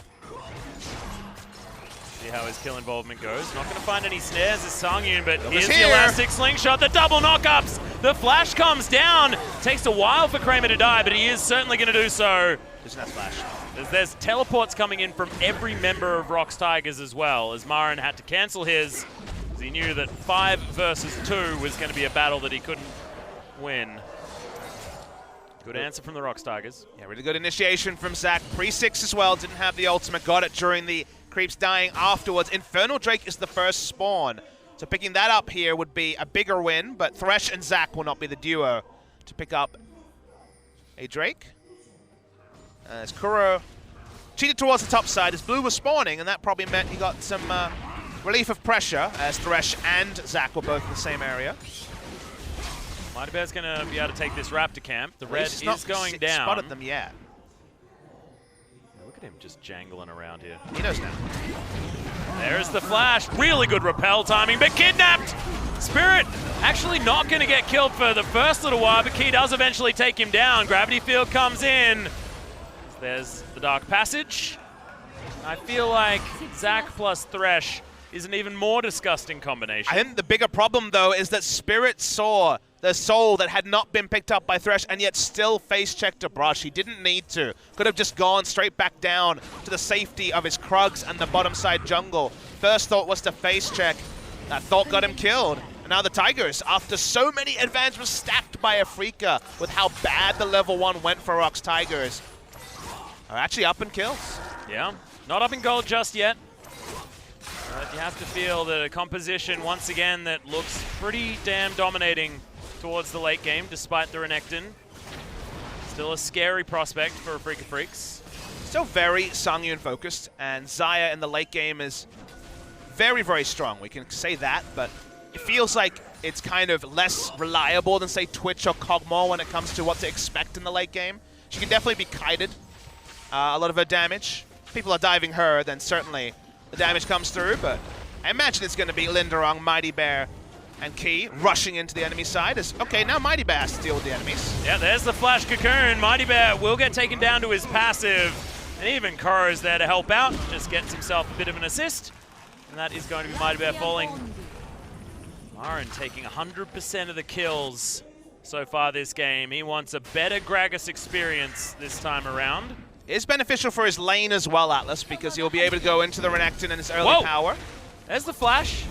Spirit wants to survive this one. That's going to be the stun, and Spirit gets himself out. Good cocoon, but Mickey still looking for it. Another focused resolve as they try and turn this one around. Kuro in so much trouble. Oh, God, the Death Ray into the flash, and he picks up the kill against all odds. It's a 2-for-1 overall for the Afreeca Freecs. They still trade up. Kuro still on point with his use of the Death Ray, even though it's his first Victor game in a long time. Been pretty much madness on the Rift all 3 games and continuing in this one. Can you almost call it a Death Fader Ray? Because he, like, flashed after it? Is that too much silliness for a little while now? Oh, okay. It's really problematic for what we do here. I guess that's my fault. Is this where I need to go to the naughty corner and just have a thing? Okay, fair enough. Wheel your chair over a little bit more. Yeah, all right. Take it away. Take it away, Papa Smithy. I'll be over here. Linderong's kind of feeling the same feeling, though, Atlas. He's not going to be able to approach a red buff 2-0 Gragas in the top lane. Being equal CS, as the Renekton in this matchup is his own part of awkwardness. J4 in the naughty corner is definitely not where you want him. Mighty Bear looking for another dive towards the bottom side of the map. Spirit's here. Hook is going to go wide. Zach was open this game again. He was, yeah. And we've got Honey Zach again as well. Tusa's just going to face check. Okay, he's not going to die though. He knows that there's members rotating from mid lane. Early call coming through from Mickey this time, so wasn't baited into an engage. Infernal Drake's still on the map. Very big target on its head. Both teams have a lot of Infernal Drake scaling, but for now, neither are able to approach it. We haven't even mentioned the words Rift Herald because there's been so much action on the Rift, but Rift Herald also has not been attended to in the first 12 minutes. Yeah. Oh, I love this aggressive build from Marin as well. Going towards his Iceborne Gauntlet, but gets himself the Sheen. Oh, and there's the ult back. He's looking for the kill, but Dominus comes out. No flash on Linderong. Yep, Spirit, he's going to come up here as well as Linderong. He's going to get cocooned, and this is just going to be the kill. All too easy.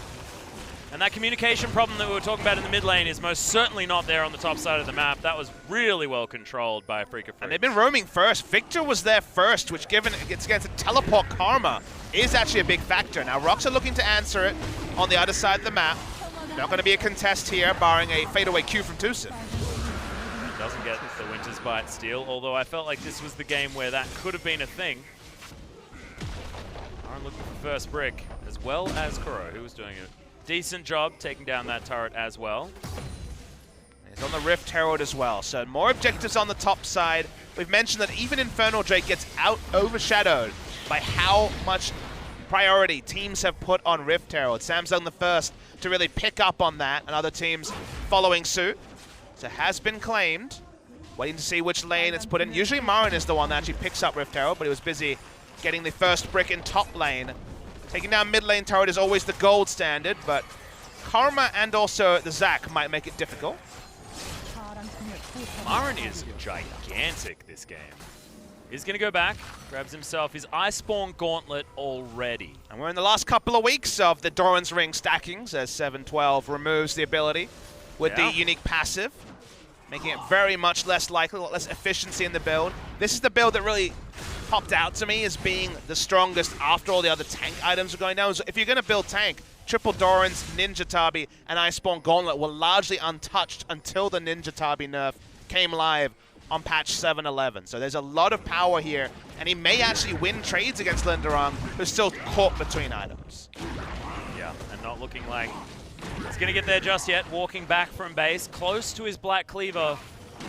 But the damage power that you have, and especially the CC from that Iceborne Gauntlet on the side of Marin, is just devastating. And all of that CDR so early as well. Okay. Mighty Bear is going to be able to lock that one down for himself as the flash stretching strike gets both of them, but no hook to come in. Kidnap is only going to get Mighty Bear to relative safety, but he gets taken down. Marin flashes forward, finds the cask onto just Sungin, but gets him to safety. That was optimistic, to say the least. As thankfully, this series is still continuing down the merry way of games 1 and 2. Yeah, I don't know why Mighty Bear went so far in, didn't have vision, teleport was up and first to be used, and now they are down a member and having to deal with the Rift Herald, which should be mid lane turret very easily. That good pick combo there on Deki. Has to flash his way out. Sangyu taking a lot of damage. Turret falls. As there's the Fate's Call. They get the knock up, and Tucson is so low. Mickey is going to fall as Kramer grabs that kill. We get another charge from the Rift Herald in amongst all of the commotion. ROX Tigers do successfully back out, but look at Marin. He's got no fear. He's just a hillbilly having a good time, Papa Smithy. And cashed up as well. Must have been payday for this particular hillbilly. Mm-hmm. Go buy some new overalls, I reckon. It's true, they're looking a bit vintage and not the good kind. Oh, maybe they are the good kind. Maybe he went back to the shop, got some vintage overalls. We can trade them in, that's for sure. Yeah, Marin is super powerful this game, which warps how the game should be played. With Karma in the early game should have faster push than Victor, about even now. We have items in comparison, but certainly no push advantage. But the push advantage should be there for Linderung, as you'd expect the Renekton versus Gragas matchup to go. It's gone off script. Marin's far too strong now with the Iceborne Gauntlet. Turret was down much earlier. Renekton, when he's pushing, has a turret down himself, can be very powerful, as you can cause a lot of map pressure with your fast ability to clear minions. When you're just picking up minion waves when your turret is down, so much lower value on the Renekton.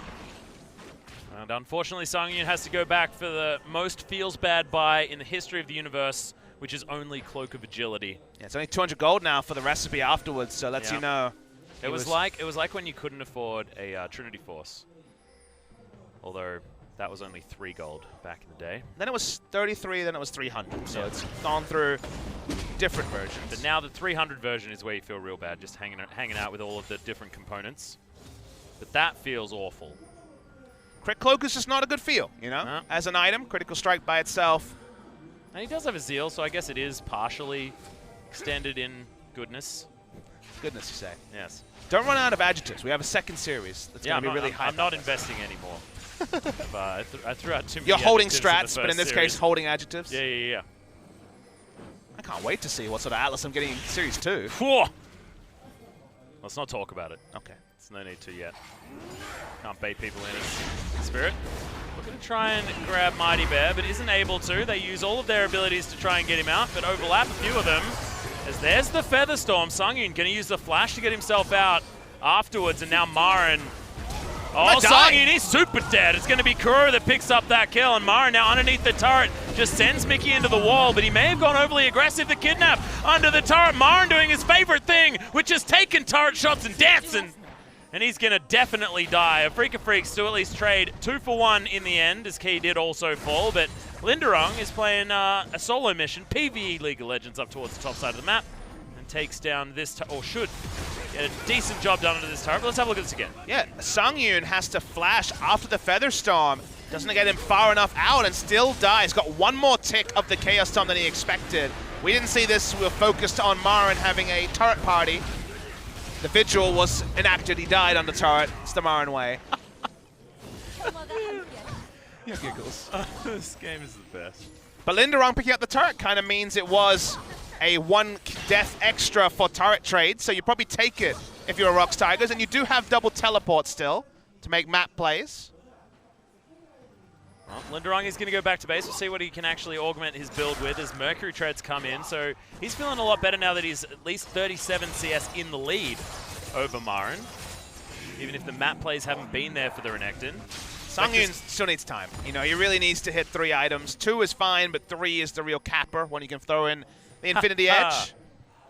So desperately wants to get there, and Afreeca want to keep the pace high. The moment you saw Moby Boots from Elise, you knew they were focused on the early game after smelling blood at the level 1. Largely, they've been able to correct some of the wrongs, like the disconnect between Spirit and Kuro on one of the earlier ganks. They're going to keep jacking up the pace, and it's on ROX to respond. Mickey's clearing Sentinels towards the top side of the map. Marin possibly could get collapsed on, but this Cloud Drake will easily go over to the Afreeca Freecs. Rend, of course, very, very helpful in these situations, and I have a feeling there's going to be no 80 carry steals on the side of Sungyun, because Kramer will at least have that ability in the late game when this Baron is relevant. It's going to be up in 30 seconds. It's a good way to make sure that those steals don't come down. While Mickey has a lot of utility similar to the Galio in Game 2, it's been a lot less about Karma empowering invades from Mighty Bear or Linderong. The last invade from Mighty Bear was pretty woeful and gave over advantages to Afreeca, so a lot more defensive stuff here. And farming up as that mid lane Karma, who's 800 gold behind someone who's going to be much more of a teamfight general as the victor kind of be compared to someone like an Orianna. Those two are the big teamfight generals. Karma's going to have to make the utility work, and for that to work, Sungyun needs to get this build going soon. Well, close to his Zeal item of choice. Speaking of generals, Pop Smithy, you mentioned the victor in that particular camp, and he's got a Rylai's Crystal Scepter, so a lot of sort of early, cheap power and CC to help this pick composition work and flourish around this mid to late game. But it also fits the identity. A comp that has an Elise with Moby Boots is the kind of comp that has a Victor with Rylai's. Yeah. Very strong as a level 2, makes the Death Ray and also the power transfer more relevant in the mid game, but very slot inefficient in the late game because of such low AP values when the Needless Large Rod was cut out. So it follows the script. The script for Afreeca Freecs is power now, and they want to fight ASAP. Well, they're going to try and get there too. It's Kramer. He's going to turn up. Dark Passage once again. Going to get Mighty Bear to safety. Death Ray secures the blue buff for Kuro. So thankfully, he's not going to be denied that one, especially without having something like a Morellonomicon in this build for at least some mana regen. And the Afreeca Freecs are so close to having 2-item spike. And when you look down the list of 2 items they're going to have, it is really intimidating. Spirit Visage and Iceborne Gauntlet, Liandry's and the Runic Echo completed, Rylai's and Perfect Hex Core. We already know about the Callista build. It's going to be very much Hurricane Blade, the Ruin King. Those 4 don't really get stronger with more items. Sure they do, but that's really the peak as well. Interrupt was there. Yeah, Mighty Bear is hella dead. There is no way of surviving this one. And they're looking at a Baron. They just started up, and Kramer, remember, he's going to have a lot of lockdown. Teleport is coming in. They're going to commit this 4v5. real hard if you're ROX and they're taking too long. And Marin, he can tank this for a long time. He actually moves out of the pit, just trying to disrupt this fight. That's going to be Baron falling down, and now they turn their fight onto Linderong, who jumps into the backline and will just die. Kuro is able to lock that one down. Spirit grabs the kill under Key. And ROX, they're getting flashed on by Kuro. Spirit follows it up, but doesn't quite have a cocoon just yet. The ROX need to pull the trigger much faster. The Baron speed was going to be there, Freeca. You also can't stop the contest speed they would have with both the Rend and Smite available. You had to start the fight at 6,000 health. The moment this had happened, they were never going to be able to steal the Baron, and they're also fighting 4v5, so health bar being low on Tucson wasn't going to be a relevant factor. So they lose out in both ways after Mighty Bear is caught. And this might be a game-winning advantage over to Afreeca. That was just exceptional frontline work as well by Tucson and Marin, both of them falling down to about 100 health each and getting themselves out. Soaking damage is certainly their job, and they did so to a plum. Smithy? utilize one of your words, relatively inefficiently. And Mighty Bear gets caught, and they don't really have items on the other members for these team fights yet, Alice. Not 3 items onto Songyun. Linderung has a Black Cleaver and a Tiamat, and is being asked to be a frontline team fighter. Certainly is not tanky to the Rend or anything like that. So Afreeca fighting one their strongest after being gifted a catch by Mighty Bear. And now the playbook for ROX is looking pretty empty. Yeah, and Mickey went for an emergency Luden's Echo as well because he needs Something. immediate power. Yep. Songyun's going to take a hell of a lot of damage. Look at Spirit. That was just a small combo. Featherstorm comes in. Thankfully, there is also a Dark Passage to get him out immediately afterwards, but just spells the end of the turret. And with no summoner spells on Songyun, he just can't be in a position to do damage to this Afreeca roster. A hook does land, but it's onto Tucson, who probably wants to be tanking Interrupt that damage. there. Mighty Bear got interrupted on his initiation. Yeah, big kidnap onto the Afreeca Freecs, though, as they're trying to take down Mara, and they will do so. Key taking a lot of damage. He should fall, but the Callista's dead. Kramer's going to fall down, and ROX Tigers, they obliterate the Afreeca Freecs. That's going to be the ace. And yeah, that was a little bit of over-aggression. 0 Baron buff remaining. Let's restart the clock. And that started with Marin getting the interrupt on the Elastic Slingshot, and yet the kidnap got Kuro, of all people. Xayah free hitting the whole fight. And you're right, the script has been thrown out, it's been ripped up. It's on fire just like game 1 and 2 were. And suddenly, ROX Tigers isn't enough to turn around the game, no. But it's a fork in the road that no one saw coming. This is one of the fun fires, though, Pop Smithy. Not one of the ones that really hurt. One of the fires that, you know, you jump into and it teleports you into a really fun land. You know, everyone's read Harry Potter. They know what's up. And let's have a look at this fire once again. Well, I think it was a bit of an evil bounce castle, which is a weird thing in this case. But watch here, flash into getting 2 members and kidnapping 3. Insane engage that only Zach can do. It's why him having any damage on his abilities makes him so over the top.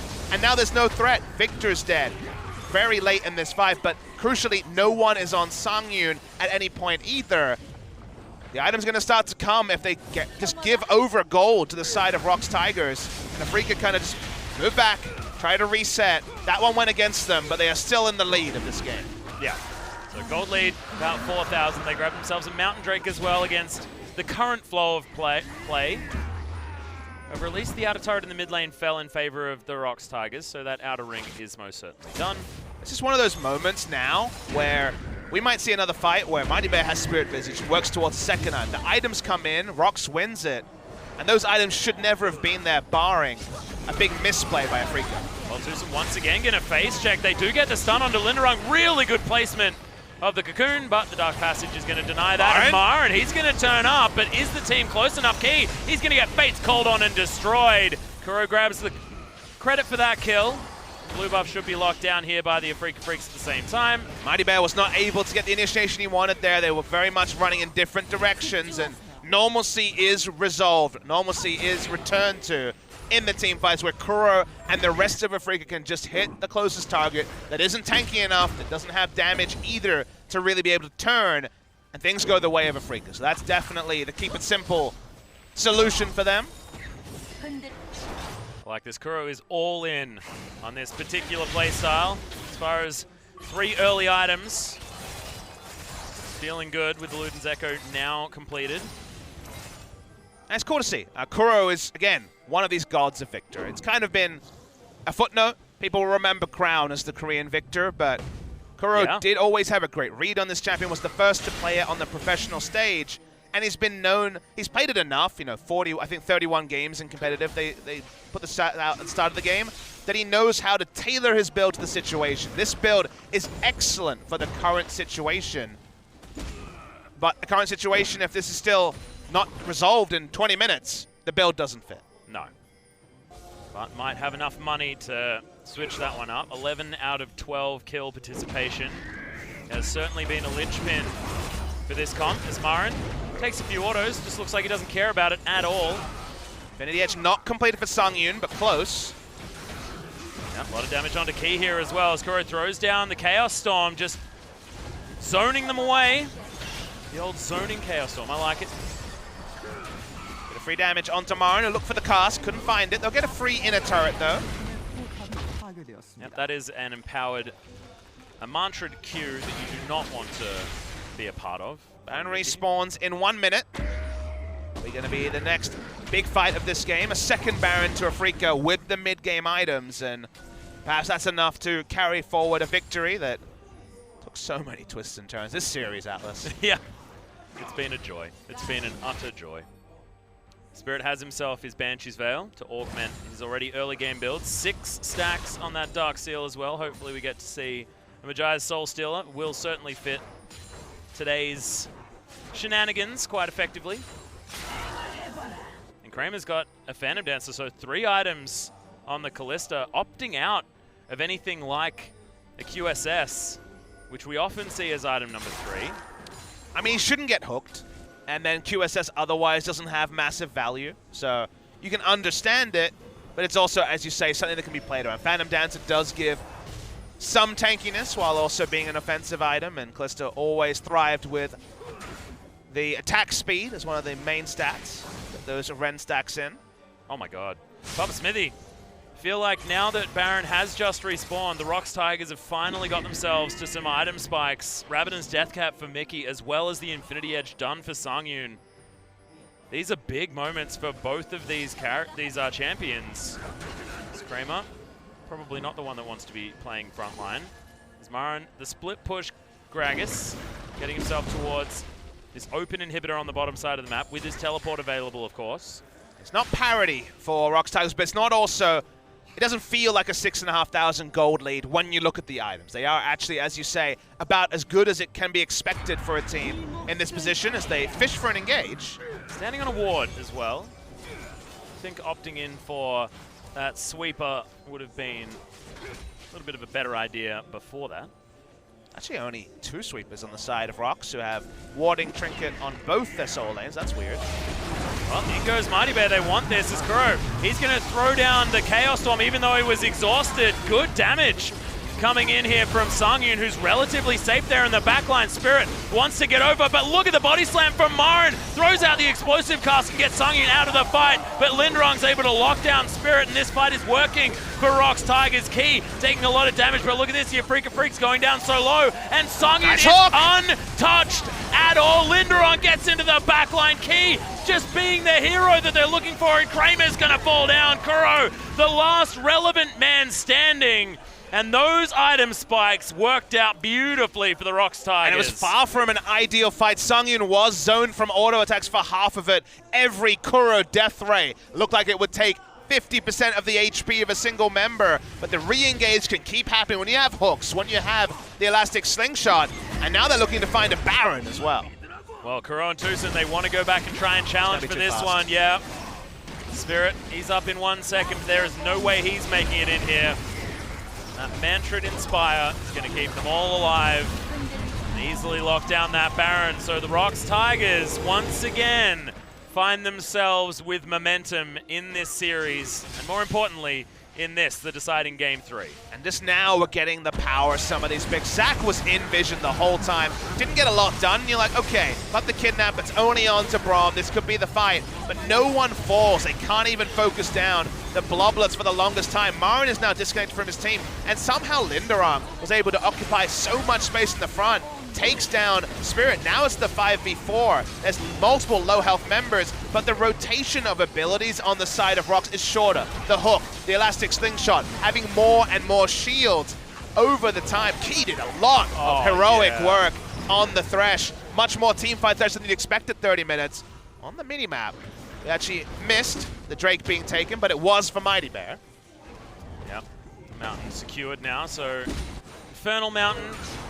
This ROX Tigers composition is terrifying as Marin, he's going to get flayed and hooked, and there's the engage onto the bottom lane, just pins them both together, kidnaps them back into his team. Mighty Bear has discovered how to play Zach by the end of this game as Tucson, massive damage, Chaos Storm does some work, but it's not enough, and Spirit's going to be picked.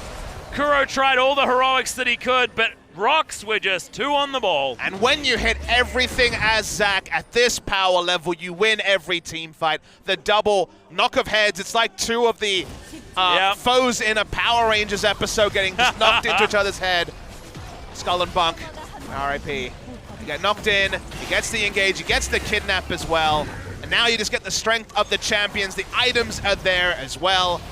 This could be the game ending for ROX, and they may win this series. Oh, ROX Tigers. I mean, they've picked up some incredible champions this time around, but the last couple of fights have been certainly on their terms and beautifully orchestrated. And Mighty Bear, that engagement onto Kramer and Tucson was perfect. That was exactly why Zach is not seen in very many games at all. And before this series, I believe it was a 97% ban rate. We'd had two. We had two ever in the LCK. We had Cuz play it very early. Everyone learned to keep banning it.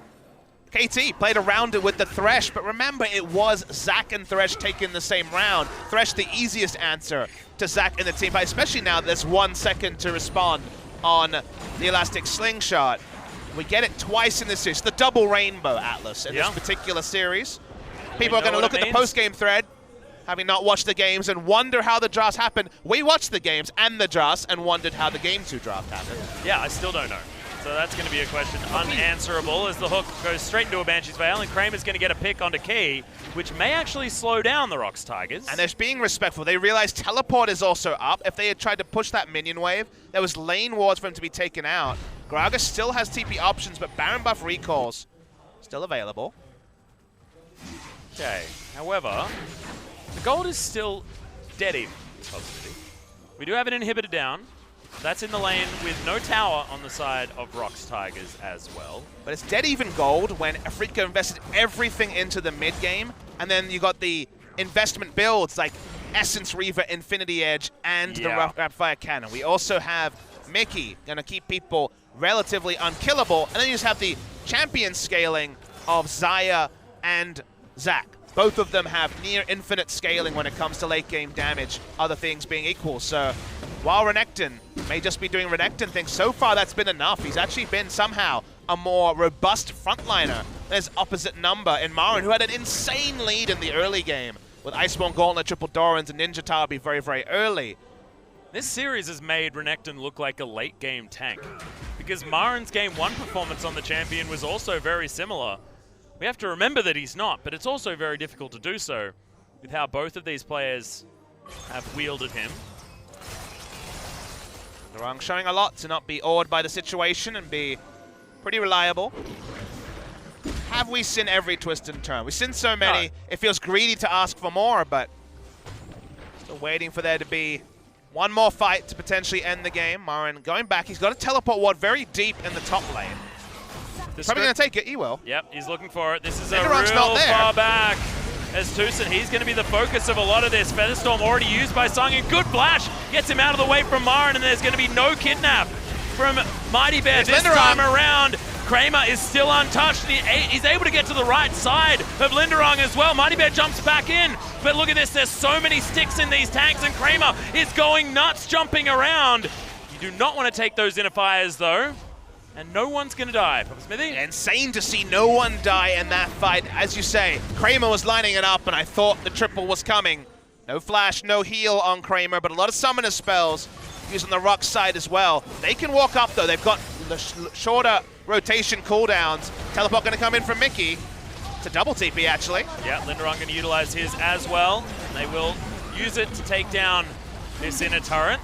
A lot invested, though, as Spirit now hanging around over here. Does do a fair bit of damage with that volatile Spiderling, but not going to do much to Linderong. He does have a lot of magic resist. 3 items dedicated to that.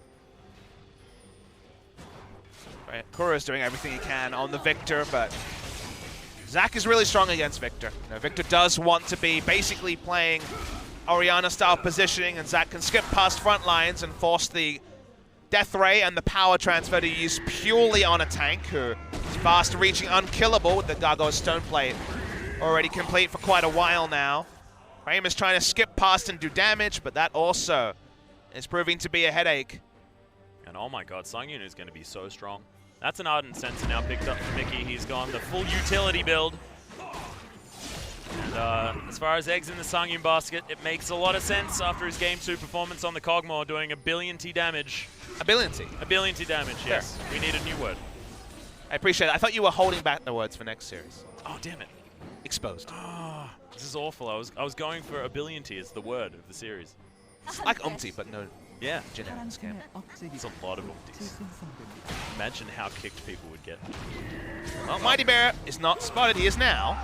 Yeah, doesn't find Kramer, but he is all on his own. Doesn't get the pullback, and the Zac, he's going to be stunned up. The gravity field was good. Bounces himself around, but he is going to go down to the passive. Puts himself up for free.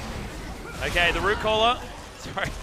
The blade caller comes down as Sungyu's not going to hit anyone with his gets ultimate. knocked out. Amazing cast to come out from Marin, and they destroy all of the cards that the ROX Tigers had with Sungyun falling. Linderon goes for free as well. And is this Afreeca Freecs' opportunity to win this game as they push another minion wave forward? That time is so long, Atlas. I think you're right. 40 seconds on Sungyun. Mickey can wave clear, but he's going to be zoned away from the creeps. And somehow, Afreeca Freecs have pulled a rabbit out of a hat on a day where the hat had unlimited rabbits. And Mighty Bear give, Mighty Bear taketh away. Papa Smithy had some phenomenal plays. Speaking of phenomenal plays, Key with a 5-man play. And Marin, he's tanking up this turret, but the Nexus turrets are falling. Afreeca Freecs still with 5 members alive. Marin eventually falls down, but the Nexus should go as well. In goes Mighty Bear. Oh, Kramer, he's going to be taken down, but the Nexus will be dealt with. The triple kill for the Thresh as the icing on the cake. Well, that was 3 hours of fun, Atlas. We had so much craziness go on through the course of the series, and in the end, just about Afreeca Freecs stick the land. They will be 3-2. Wonder how they got there. Same stories for ROX. I love Uv smiling, their coach. Smiling, but also hands over face, wondering what the heck happened to this series. I'm with him, but I love it. Personally, I think that was one of my favorite series of League of Legends I have ever witnessed in my entire life. I mean, every expectation we had was countered at every moment. Everything went a different way than expected. Finally, it seemed like the ROX Tigers had all the tools. Mighty Bear, poor engage, just focused down. The rest of the team didn't use their flashes or try to commit hard on it, thinking they could disengage. But then the cask to knock him away. You could see him reaching for the lantern to keep the game going. Didn't manage to reach it. It was out of his grasp, and so was the series for the ROX Tigers, who only pick up a single game score in a loss. No match win. Yeah, so much invested into Sangi, and the fact that he was caught out right after Mighty Bear in that last fight honestly sealed the deal, and Marin was the one that was able to utilize that. His flanking play with the Gragas, the fact that he was so far ahead in the early game certainly helped them keep themselves relevant. But it was kind of an early game to remember, one late game moment, and then a lot of woe in the mid game for Marin. But you could say the same of Spirit in game 1 as well. So it's amazing how games can be defined by a single ultimate, whether it was a kick in game 1 or a cask in game 3 right at the death. They make the clutch play when they need to. They draw on all the experience, kind of shed their identity as having a very poor game, and still end up deciding. Yeah, and this is one of those times where you think about the fact that League of Legends is often looked at as a statistic on a website or something like that. And this is going to look like a 2-1 victory for the Afreeca Freecs, but it was so much more than that, Papa Smithy. It was a massive journey for all of us to go on. This is one of those movies that has like a 65% on Rotten Tomatoes, but other people are like, no, you need to watch it. Yeah. It's a special one. It's like the Mortal Kombat movie, you know? That got like a 1 or something like that, something disgusting. But that is a cult classic. And to some people, it's a 10, and this series was certainly, to some of our viewers, one of the best ones in recent history. So much craziness, so many highlights, a million turret shots absorbed by super tanks over the course of 3 games. And in the end, the Afreeca Freecs win. By super tanks, as well as just Marin hanging out on his own at about level 3. He got kidnapped in the turrets so many times. And also just walked into turrets. That's true. Oh, love it. The man knows what he likes, Atlas. Yep. And that is most certainly a I have no fear type play. He has a sense of fashion. His fashion is getting turret shots. Yep. And when I glanced down at the screen just there, we were just having a conversation, ladies and gentlemen, and I just thought for a second that Marin was sipping a beer. You know, it's like, I've had a good day, guys. That is, of course, a tea. That is not beer.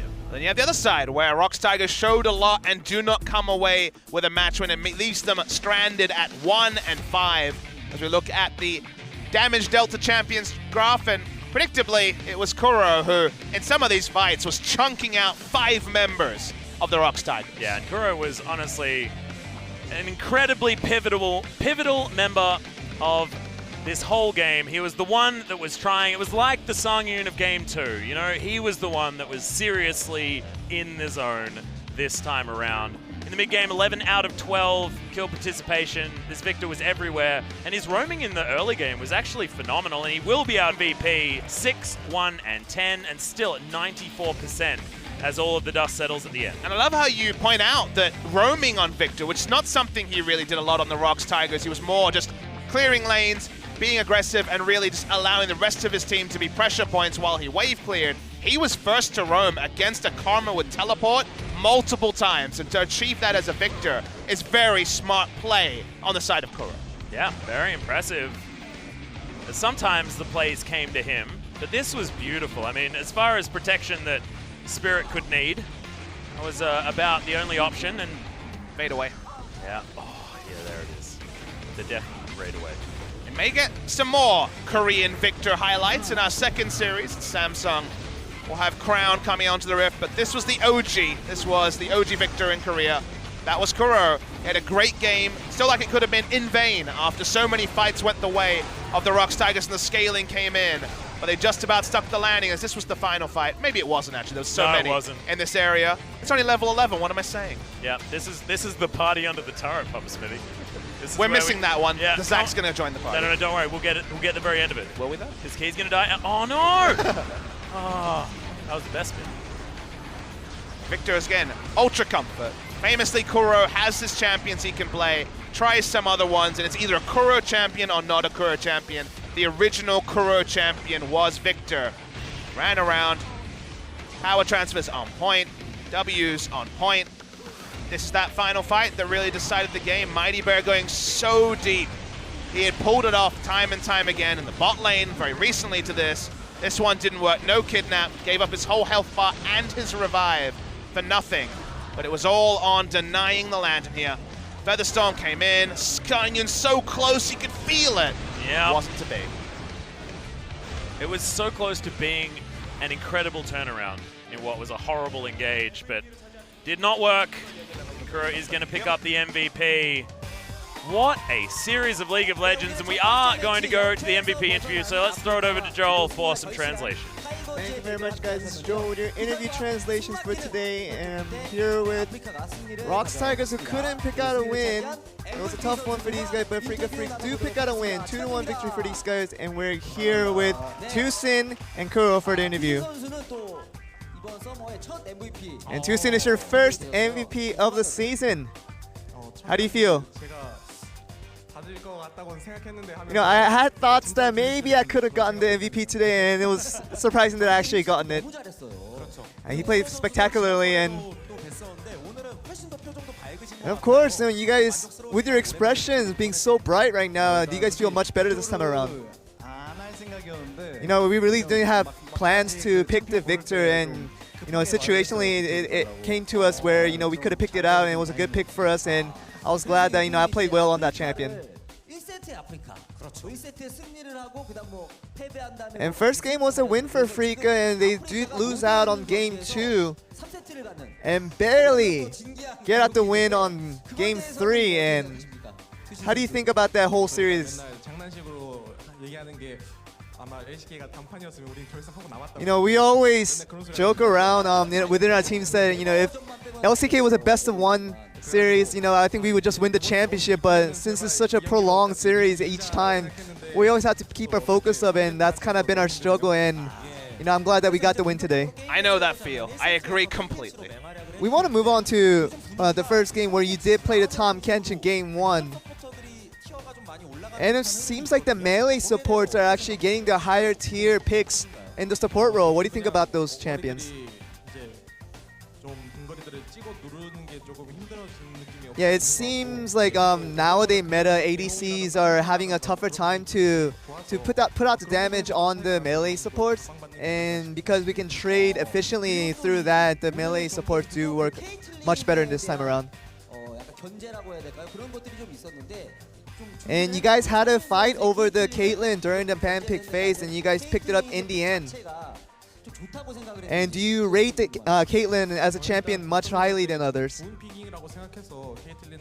Yeah, it was more due to the composition that we had, and Caitlyn fit the composition pretty well, and I thought that having the Kog'Maw and the Lulu was a bit of a surprise, but we were really just focused on not giving away the Caitlyn. That was our plan.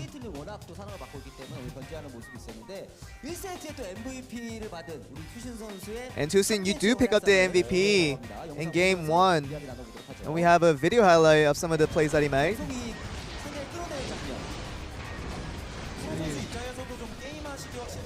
I'm sure Kuro, looking at these kind of plays, probably makes it much more comfortable to play the mid lane.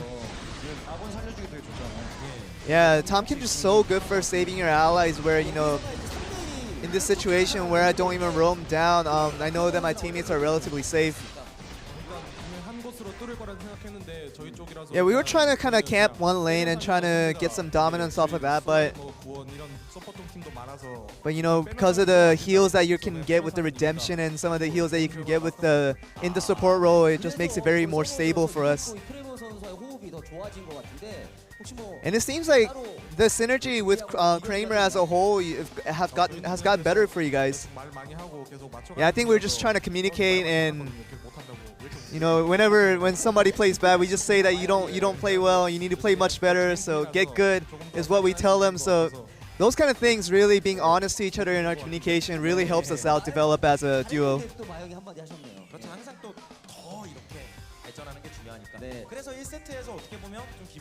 And of course, getting a good win in the first game. You guys went to the second game where it was a late game pick comp for the second game for the opposition. And how was the strategy like going in through the different phases of the game? 일단 저희의 예상과는 다르게 그렇게 흘러갔어요. I think despite our expectations for how the comps were gonna flow out, we actually got the comp that we wanted, but the other team got such a good comp off of it, is that we were actually surprised that the ban pick went that way.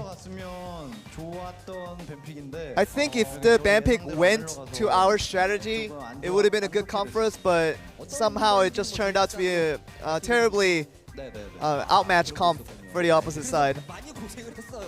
And you guys did struggle against a strong comp the opposition had. How was that? How was it dealing with that?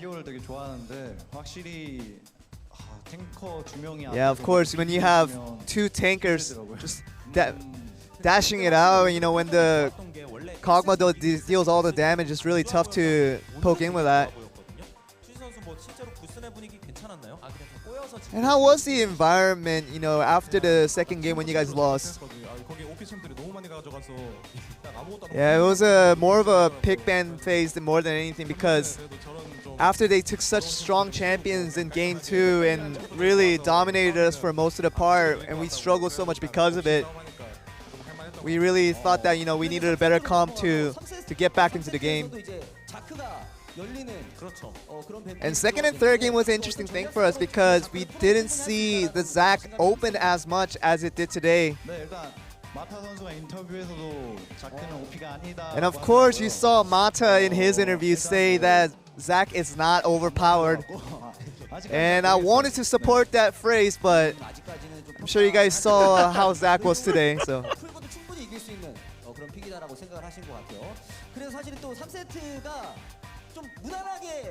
And third game seemed like an easy game for you guys until the end phase where the opposition got some wins in crucial team fights. And it seemed like it was really, the win was being taken away from you guys, but we do have a video highlight of where that unfolded. Weren't you guys surprised by this play?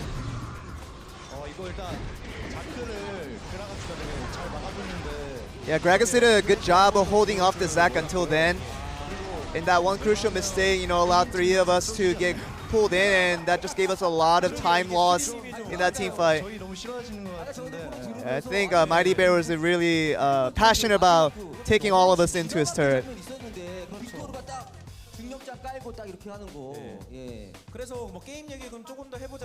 We do want to continue on talk about the game. And it seemed like, no matter how the game was flowing, it seems like the opposition always had an answer at some phases of the game. But did you have a moment where you knew that you had the clear advantage? Yeah, I had a lot of kills and I had a lot of CS to go in, so I was actually pretty strong at one phase end.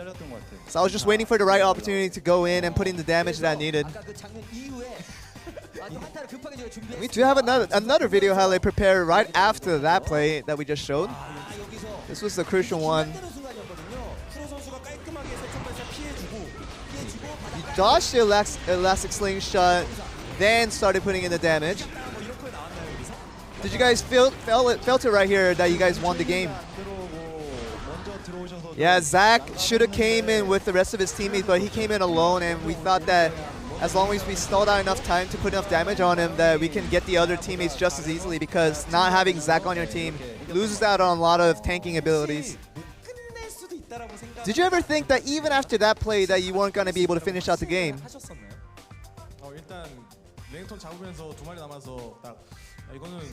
Yeah, after that team fight, we kind of had confidence that we were actually going to win the game. But it seemed like near the end, when they were hugging the turret and trying to protect the Nexus, it was a scary moment because we almost died right at the end.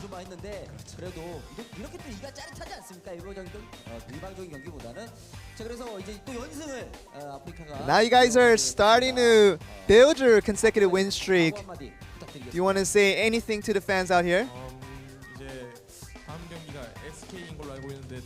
As far as I know, our next game is against SK Telecom, and I know they're a tough opposition, but we'll prepare hard so that we can play a good game for you guys.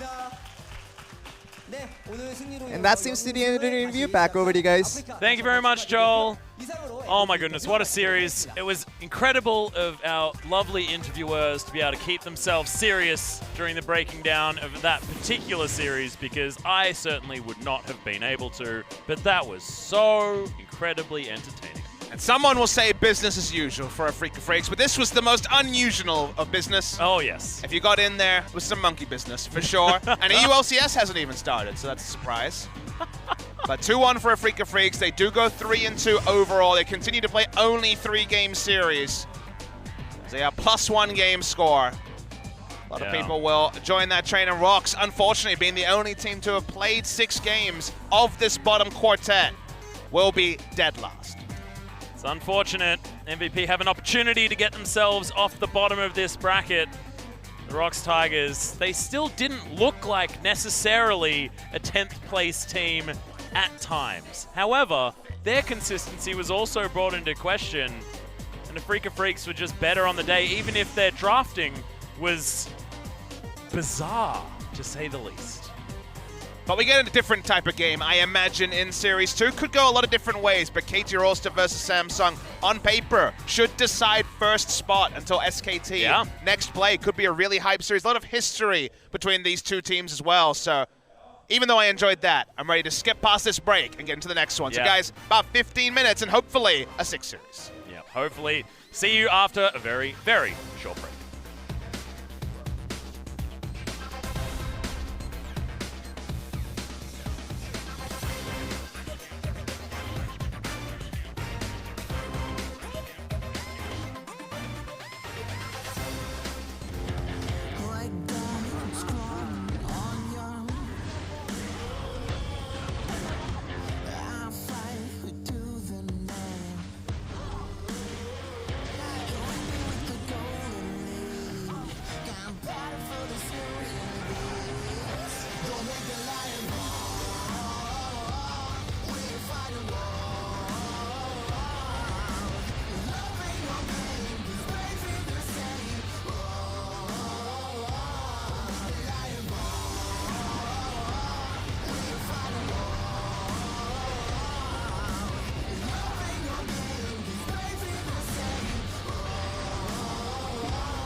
Coming up next,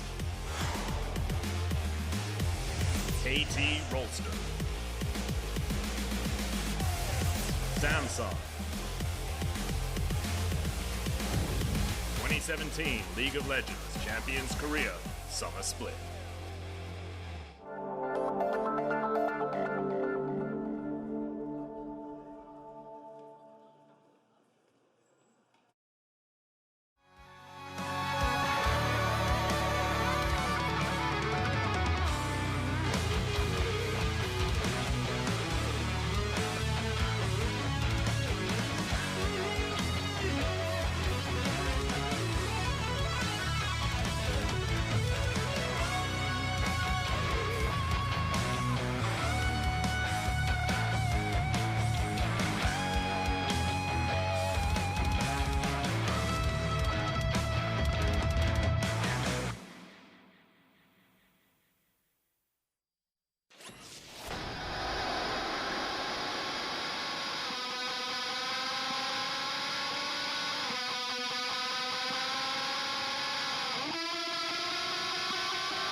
as the wild birds sing. A sonic echo that leaves no room for doubt.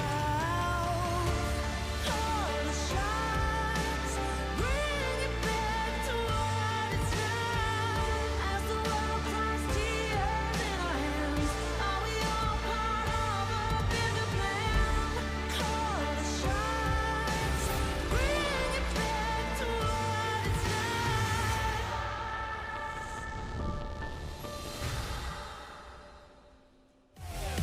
Today's matchup. KT Rolster. Samsung. 2017 League of Legends Champions Korea Summer Split.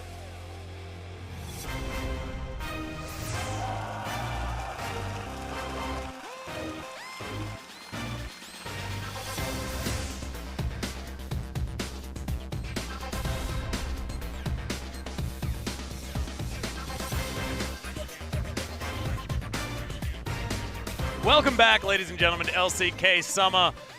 Oh my goodness, our last series, if you were watching, then I hope you went and had a shower, washed it off, because the main event is now here, and I have a feeling it might be a little bit less chaotic than our prior one. I mean, if the main course matches the entree, we are in for an epic series. Oh, hell I imagine it is going to be very different. I expect more controlled League of Legends.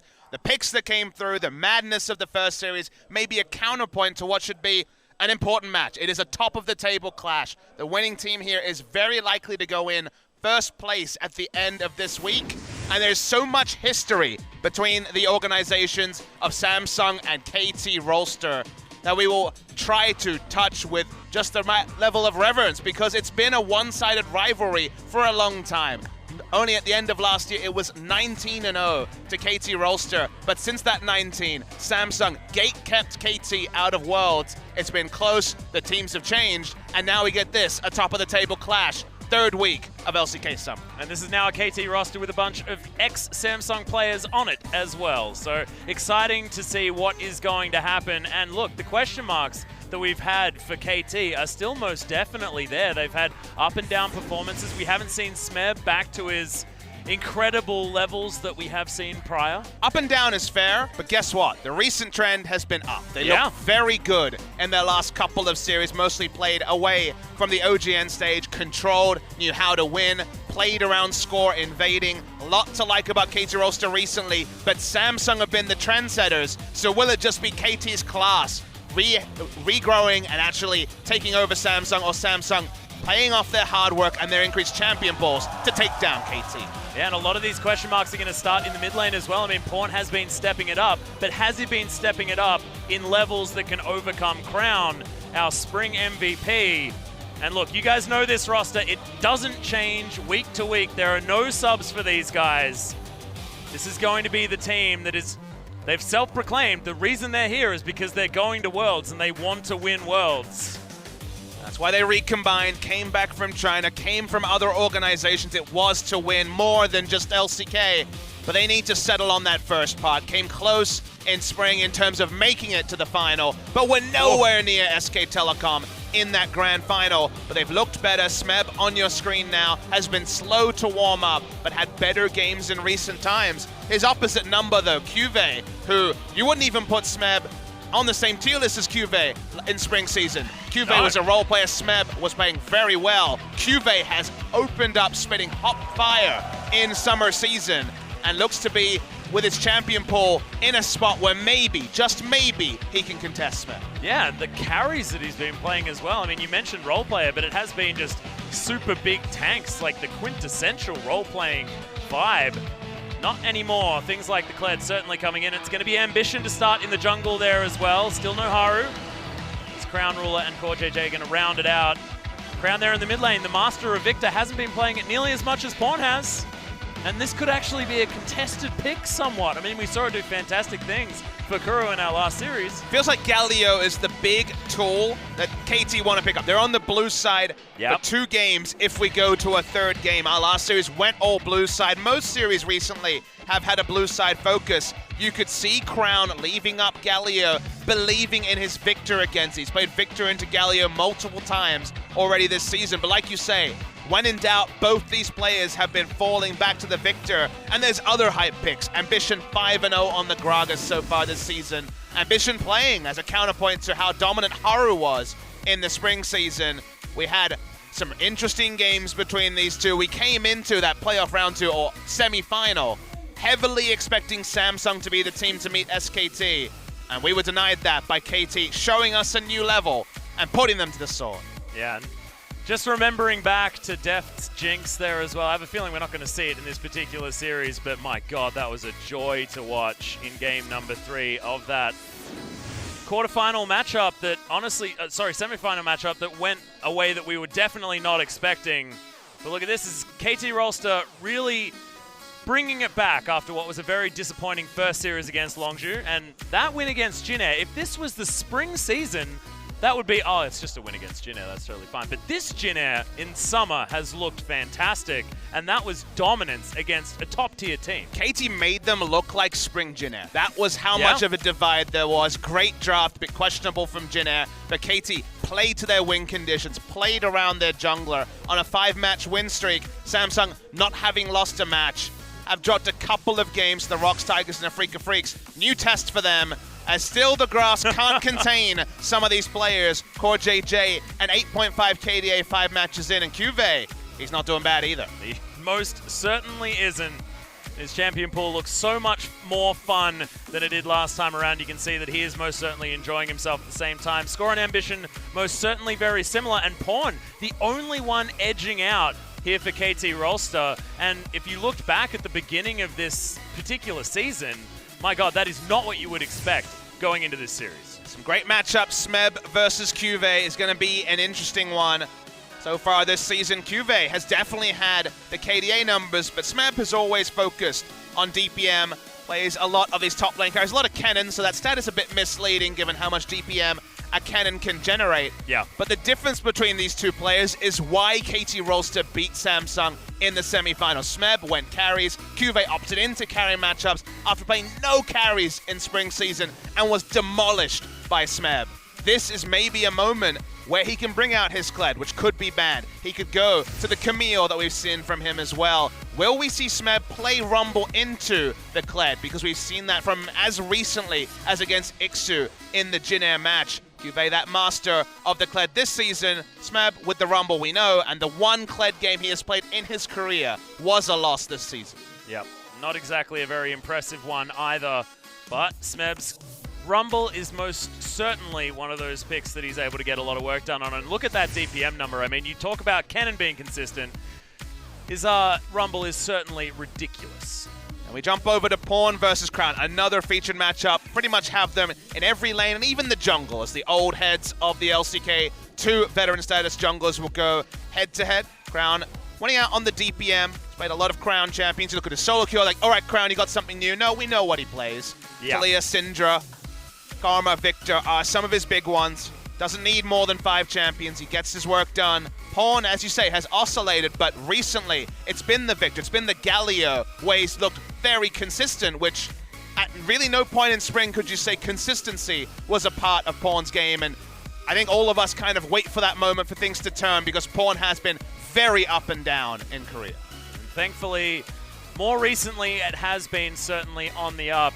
In one of his most recent interviews, he was saying that, hadn't actually been on the MVP stage to discuss his play for quite some time, and he was happy to finally be back there again. Really cool stat. 79.6% kill participation for the side of Pawn, only 65% for Crown. Does that mean he's better? No. What it says is that he's been playing Galio, he's been playing teamfight initiators, He's been very much teamfight focused, whereas Crown has been in the top lane, split pushing, picking up farm, then becoming a monster. It's a very different play style for these two mid lanes, not necessarily saying one is better than the other. If you had to make me choose, it would be Crown, our regular season MVP last year. Great start to the season this year.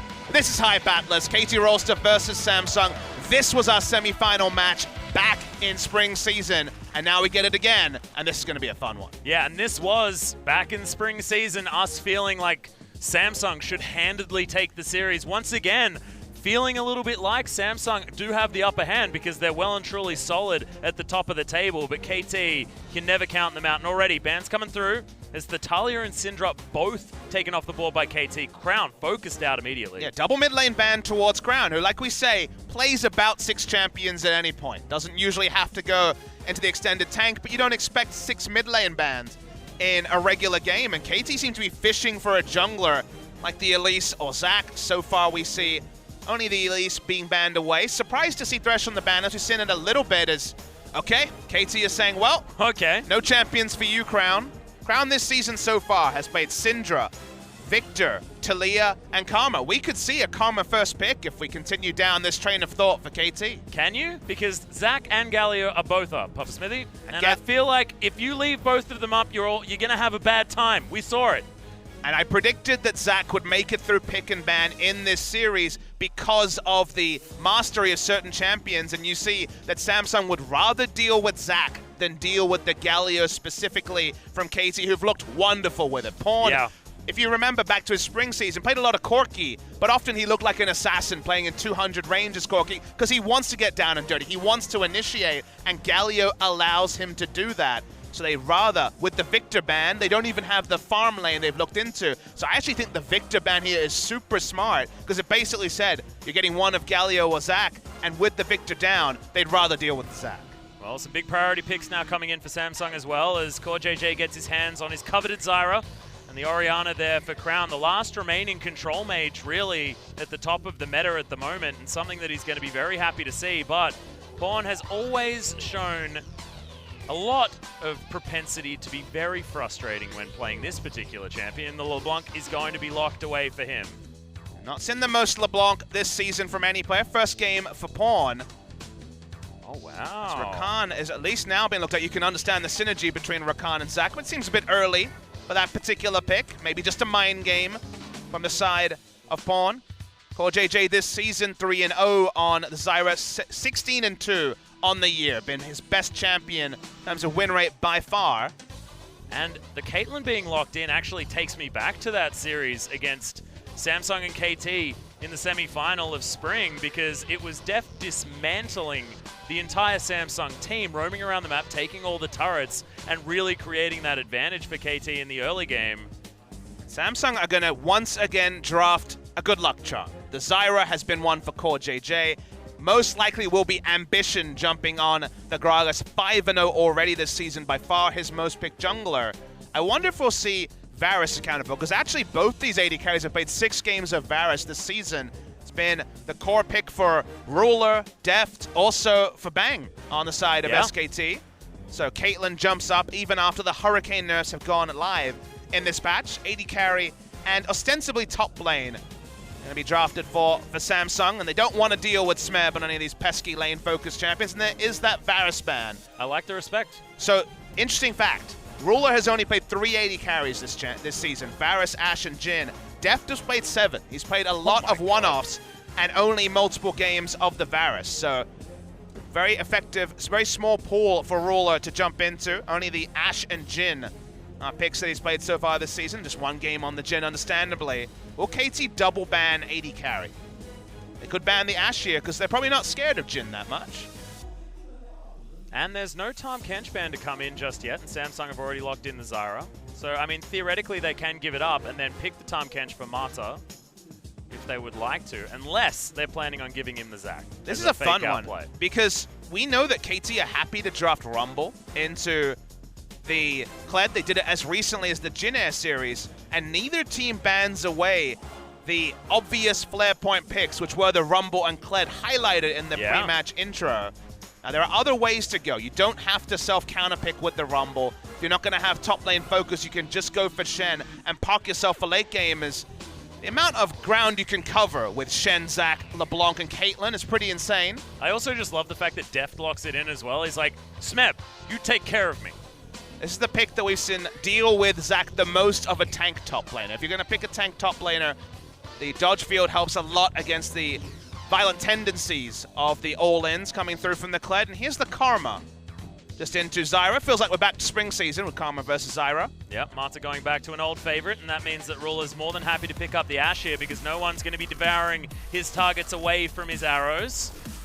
It was a very quick end to that draft. Both of these teams looking like they knew exactly what they wanted to get. And how are you feeling, Papa Smithy, walking onto Summoner's Rift with these two drafts? I mean, your indication is that KT has led this draft very smartly. They baited the ban onto the Galio after banning Victor themselves, triple ban on the mid lane champions to get a hold of the Zac. And then they also very well knew that Kled would be the pick coming through from the side of Samsung for top lane, and then took the Shen into it. So it seems like KT's playbook is what Samsung is following, which was the downfall of Samsung in the semifinal where they lost 3-0 to KT. So often KT have been the aggressors over Samsung. Since the dissolution of sister teams, KT are 27-5 against Samsung. 3 of those losses were the big one that denied KT going to Worlds though. And that's why, with this match being for first place, KT leading the draft is a good thing to see. With their form going up, it is a good thing to see. Because 2 weeks ago, I would have said Samsung in a landslide. Yeah. Samsung on the other side of the coin, though, do have champions across the board that they're extraordinarily comfortable on. That one highlighted in the support matchup is huge for Core JJ. His Zyra has always been that pick mostly banned away from him. And we'll see whether that's going to be the tipping point here for Samsung as we hop into game number 1, Samsung versus KT.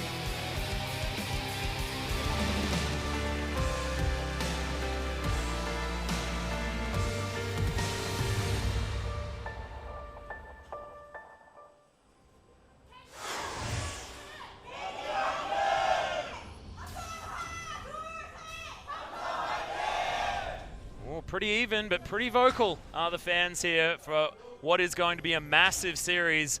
And to start that one off, there is going to be an Infernal Drake as well. Smeb score pawn. Oh, but what about Deft? He's on the right there. Deft and Mata are on the right. But we're okay. I just focusing too hard. That is a really good likeness of Smeb, by the way. Very full crowd here. Understandable. Tickets have been sold out to this match for a long time. And even complement the hype of the massive organizations with it being a match for first place. SKT will, of course, come into that discussion as well. Oh, yeah. They'll be playing in a couple of days' time. But for now, First Blood, in terms of getting that first place, will be established in this match. And I feel like KT leading the draft is a really good sign for them. They've got access to Zac, which Mighty Bear played. Sometimes it was good. Yeah. Ended up costing them the game. But you saw the power of the Zac in the first game. And Smeb, who's been up and down, largely down this season, has to contain Kled. So the match breakers to me are one on each side. I think Kled running over the Shen can warp the draft for KT and remove a lot of options. And I think Pawn, if he gets a lead, having double split pushes, both of which potentially with kill pressure or at least containment onto the Kled, could be the big factor for KT. So that's where my eyes are drawn to start this game off. The interesting thing is it's the opposite situation to what we saw. It's now Smeb on the tank trying to contain, whereas last time around, it was Cube on the tanks trying to contain Smeb and largely being unable to do so. Because of the draft, access to another magic damager, he could have, again, self-counterpick. Use that lightly because Rumble, if he gets ganks on Kled, then sure, Kled can fall way behind, but usually Kled hits his items at the right time, he wins that matchup. If they'd gone Rumble, it would have been Rumble, Zac, LeBlanc, Karma. It would have been very magic damage heavy with only the Zac as a front line, and they decided to go for the more tried and true. It's a matchup we saw at MSI multiple times. Again, the best of the containment jobs is usually for the Shen, but Shen is also, just like so many picks, been very up and down this season. We've seen some very poor Shen games come out in the last couple of days, so we'll see how this one goes. He's going to need a bit of help. Otherwise, QV free farming will be a pretty big headache for KT. We saw Linderon get out late gamed by Marin on Renekton as the Shen, so I see your point completely. Smeb. There's this guy as different well, top though. laner, though. There's that Zac. Yeah. The Gak man himself. I feel like that's a colloquial reference that not a lot of people No, are gonna get. I didn't get it either. It's worth a Google. Gak was hilarious stuff when I was a kid as Pawn. Going to get guessed by Crown. Command attack, cutting his health below half. Ambition's going to turn up. Just going to take this Rift Scuttler, and we'll see whether the mid lane is going to be any of the focus here for either team. Could imagine snowballing Pawn could be a good idea here for KT. is Score's first professional game on the Zac. We actually have the veterans in the jungle and then some. There's only been 3 players who have played 300 LCK games. Prey, the most recent to join that list, but first 2 were Score and Ambition. So much experience from the jungle, both of them on new roles, of course. If you follow the course of their careers, Score played 3 roles at the competitive level, started as a top laner, most famous as an AD carry, and now recently been one of the jungle superstars, and Ambition was a mid laner for the longest time on CJ. Arguably the best mid laner before Faker came into the discussion. Inspired me a lot, actually. Loved watching Ambition play. As a massive fan of mid lane cousins when it was a thing. Lanes here also. See KT with a pushing advantage in bot lane. Ash Zyra can do just fine in that regard, but early advantage over the side of KT. Top lane, it is a pushing advantage to Kled, but it's so minute. But neither of them have great wave management. Tiamat first for Juve and probably Ninja Tabi first for Smeb, so maybe that's where the lead will grow. And then the mid lane, where the pushing can get you in a headache, as you can see here. Here comes Elastic Slingshot. Yeah, not going to get the knock up, but the stretching strike does land. Pulls Crown back in, and now Pawn. He's going very low, but the chains land. Oh god, the heal comes in, and Crown survives because of it. Turn around. Score does still have the passive, remember, but Ambition really wants to pop it. Doesn't manage to, and now that wave is once again going to be heading forward. Oh, Crown, that was so close, but really intelligent choice of Summoner Spell. Yeah, the Summoner Spell heal, like you say, heal or barrier were probably the 2 thoughts that went through his head. Went for the heal, needed that defensive summoner or would have died. The synergy between the Q on Zac and the chain is pretty insane as well. Even if you dodge the Elastic Slingshot, you can still be flung into range for the chain to do the rest of the job. Gets away, but double summoners down is pretty big for the side of Crown. Fawn does not have his flash either and can teleport back to this lane if he wants to. Is going to hold on to it, however. Does go back and pick up his Corrupting Potion as well as the extra Doran's Ring, so he's feeling pretty good as far as item buys are concerned for early power. Still down by 11 CS, so about a wave and a half actually in favor of Crown. Now Crown will have to position super defensively. Atlas, he has to deal with Zac with no flash, which makes the Elastic Slingshot that much more reliable. Smeb will also have the Stand United available if they're looking for any big engage plays, so a lot to respect for Crown while his flash is down. Unintentional rhyme there. Liked it. Well, Score hanging around this mid lane, going to protect that control ward that they have. This River Brush. Marta going to move up as well in his classic Marta roam. Doesn't matter which champion he's on. It's more fun to see it when he's on the Thresh because he can make some plays, but he will be getting around the map as much as he possibly can. And now we get to see one side of League of Legends that really hasn't been seen much because we haven't had a lot of first spawn Infernal Drakes. Yeah. We could very much have the Infernal versus Rift Herald discussion, which spawns in about 3 minutes time. See if they continue to play around top side like most teams have. Cube very low. Yep, Smeb going for the solo kill on the Kled. That shotgun is going to help even out that trade and almost has Kled back up again. Hitting champions is pretty silly. I really love the announcement music. So triumphant. It is. Much like our champion select music. It's true. And then it goes into dubstep for some reason. Whoa, there's the shockwave actually. Pawn going to distort away. One fan was really excited about the shockwave. Yeah, I was too. Well, I thought he'd get the ability to push him back, but Deft and Marta just camping the brush. Yep. Not going to happen. Marta going to soften up this wave, allow Deft to peacemake it to death. Odd phrase. Probably not going to use that one as a verb again. Relatively misleading. 2 CS leads for the side of Samsung. Cuvée kind of predictably getting a small lead. It's only 1 CS now, so I shouldn't even say that because he's left lane, but it was about 3 or 4 while they were in lane. Bigger one for Crown in the mid lane is Rush the Merc Treads in this particular game, trying to deal with all the engage from KT. Yeah, Pawn actually falling dangerously behind. As he goes back to base, Crown should grab most of this minion wave that's crashing in, create up to a 15 CS lead, I could imagine. Is looking like a possible Gunblade build for Pawn that we have seen falling in and out of favor. Is it still the go-to build, Papa Smithy? What are you feeling the Hextech Gunblade first LeBlanc is like? As a go-to without thinking, I would say no. As Score will just cancel the slingshot.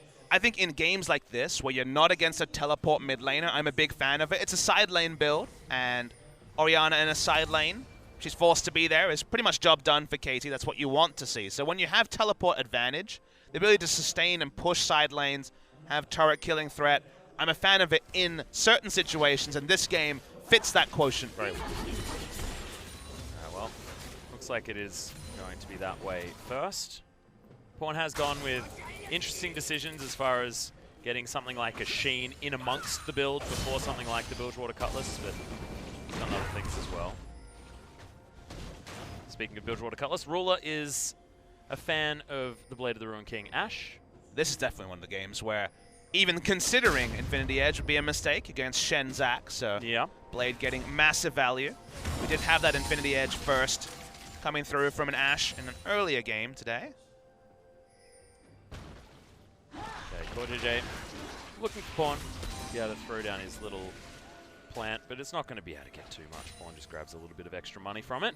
Compared to other drafts we've had, it's amazing or striking how standard this game is. There's no three-pushing lane situation, similar scaling across the board.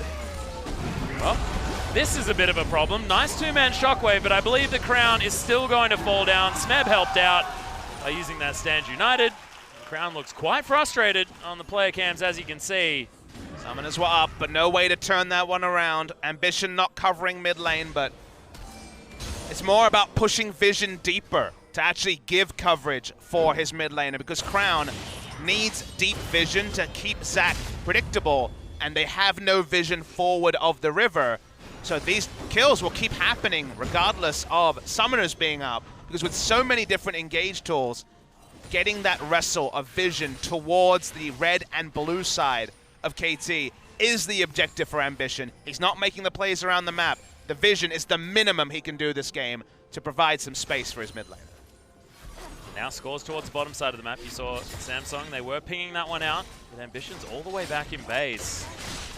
Oh, Ruler takes half of his health bar. Core JJ doesn't want to tank that one up, to be honest. What's with the traps today? Yeah, dude. Everyone loves cupcakes. Maybe there's a shortage of desserts here in South Korea. I haven't had a dessert for quite some time because I always get too full on the delicious savory foods. Oh, that was a cool story. Just trying to work it out, man. It's a cupcake fascination on our hands. Samsung roaming for a potential mid lane play to help out Crown, but not going to find any here. But yeah, neither team having a very obvious window on the early game means that the Rift Heralds we've seen so many times, the lane swaps that have become so common, are kind of different to evaluate, because there is no kind of very obvious push advantage that can be parlayed into getting top first and taking the top turret from Smeb, for example. Shutting down Shen or the Kled in a 2v1 is a pretty high objective, but also the Infernal Drake being on the map means that for once it does feel like there's 3 lanes to play around rather than just top side, which has dominated the first 3 weeks of the LCK. Yeah, as Arrow just going to be walked out of by Marta. Can't get out of the grasping roots though, as Def at least encourages him to leave. Cute attempt by Ruler, but unable to lock him down. You all know the potency of Ashe Zyra as far as the lane. His Score's going to get engaged on teleport, immediately burnt by Smeb, who wants to actually start this one up. Good chains as there's the shockwave, but only onto Score. As now Pawn gets himself back, wants that shatter to be popped. As in comes Cube. Pawn's going to get taken down. Amazing prediction by Ambition with the explosive cask.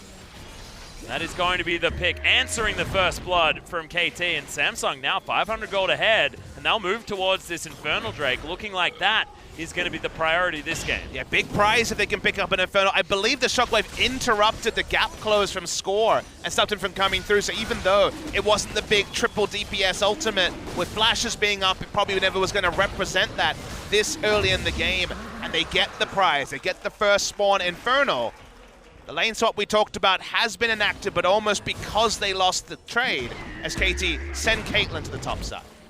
Yeah, and it's actually going to be Pawn heading down towards the bottom side as well, so that split push that we know that the Teleport LeBlanc wants to be doing is certainly be on the way. Yeah, he wants to kill Ruler. Ruler has both summoners. Well, this makes it difficult. Yeah, and now with the build water Cutlass there as well, it's not likely that Ruler's going to be able to get out of this one, and Smeb locks down that kill. Nice coordinated play. Pawn saw the opportunity and pounced on it immediately. But it's the sort of game where making these plays will have a cost. Inside track to mid lane gets most of the damage onto the mid lane turret. Also, consider they could have played around top side and also tried to open up the Rift Herald. So they will get the kill bot lane. They will also get this bot lane turret, it seems like, so the first brick is probably necessary. Good to see Samsung make the first reaction to push mid, but the ultimate from Smeb does translate into a gold lead for KT. Yeah, it was actually intelligent in the end. I mean, Score was able to hold on to that mid lane outer turret. Pawn locks that one up. So KT at least react to what was a difficult situation in the mid lane appropriately. Yarrow, not going to find Pawn, but very everything nice. else is. Ambition makes his way forward. He wants to find. Oh my god, so close to Ruler falling down. It's not going to be that. And he even holds on to the heal, so he wasn't going to die anyway. That was really cute. Ruler shot the arrow into where Pawn was. He dashed back to his clone, or with his W back to his original location, and that was exactly where Ambition all in. So they were kind of playing a bit of geometry between the two. End up picking up the kill. Nice stuff from Samsung. Understood the situation, even if the Ash arrow on first looked like a bit of a miss. Yeah, beautiful. But it's just a kill. Just to cut you off, sorry, but it's just a kill. It doesn't get them anything else on the map. So compared to the all-in from Smeb that got them the bot lane turret, it still is advantage KT over the course of all of that. Ruler makes his way back towards the top side though, so he's able to at least stave off the push that Deft was offering on this Caitlyn, who is ahead by about 10 CS, and by about, I mean exactly 9. I tell a lie. Fake news. Yeah, fake news. Oh, man. You've trumped me so much over the course of, I love playing that LCK. trump card. Yeah. I'm never going to verse you in 500 ever. Difficult to play the vision battle against a Zac. And JJ without a flash is almost a free kill for someone like a Zac. He's going to be able to find him out of position ever again in the next 5 minutes. Most certainly going to be a dead blob. Sorry, a dead plant lady. I'm really excited about the meta change we're seeing. Forcing 2v2s in the top lane, especially when something like an Infernal Drake is down. Does mean that there's more places where it feels like movement's going to be forced, and thus you can set up scenarios and also counter ganks around predictable top lane play.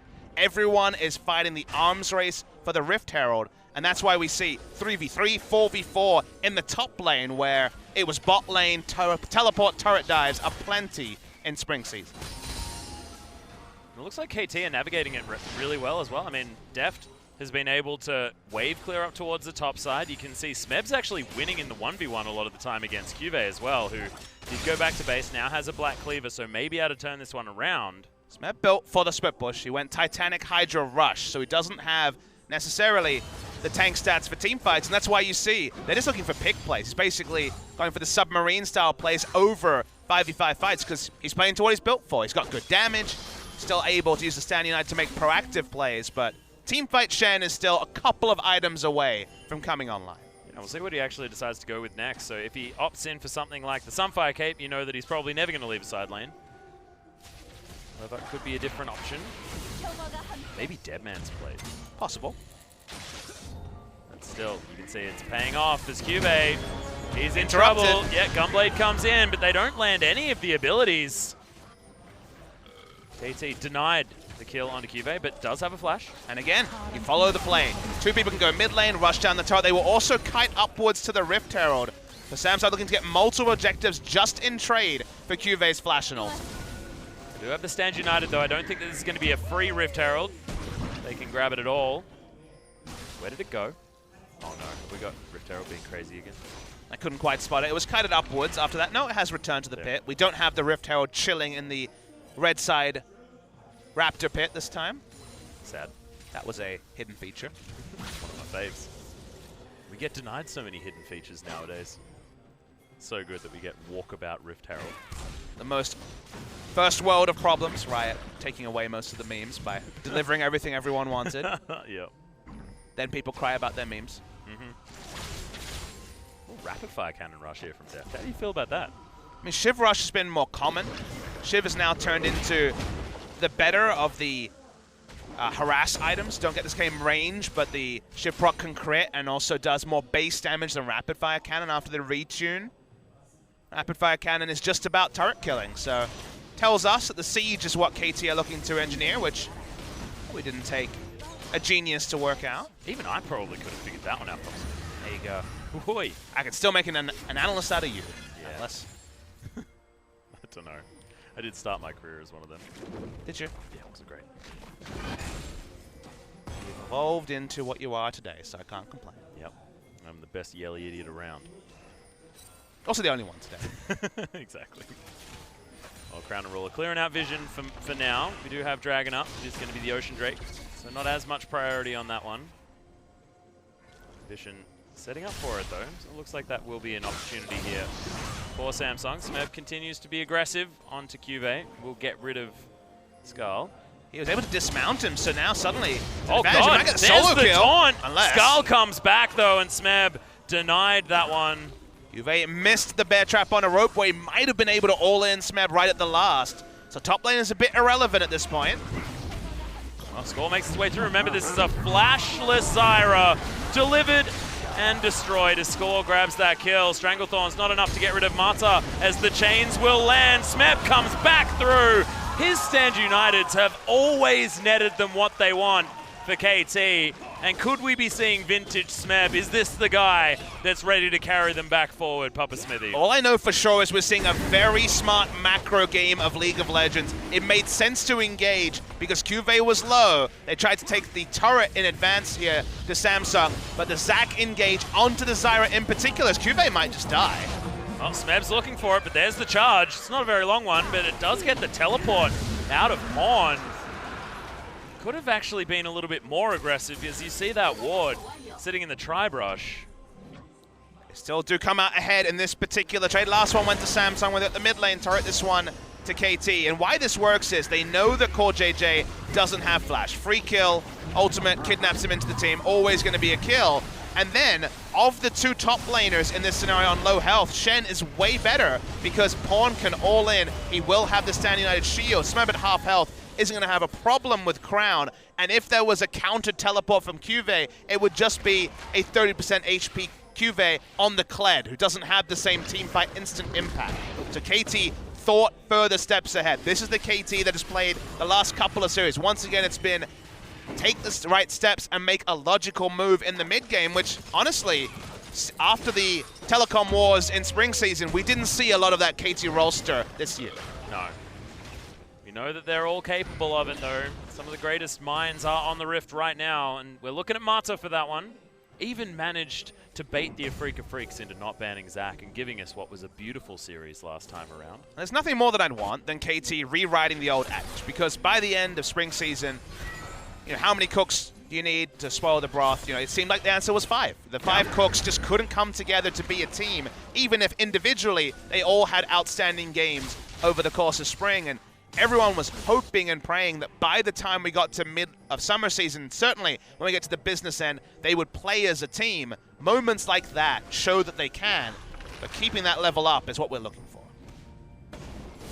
Well, we do have a turret lead here for Samsung at the moment, and a gold lead as well off the back of it.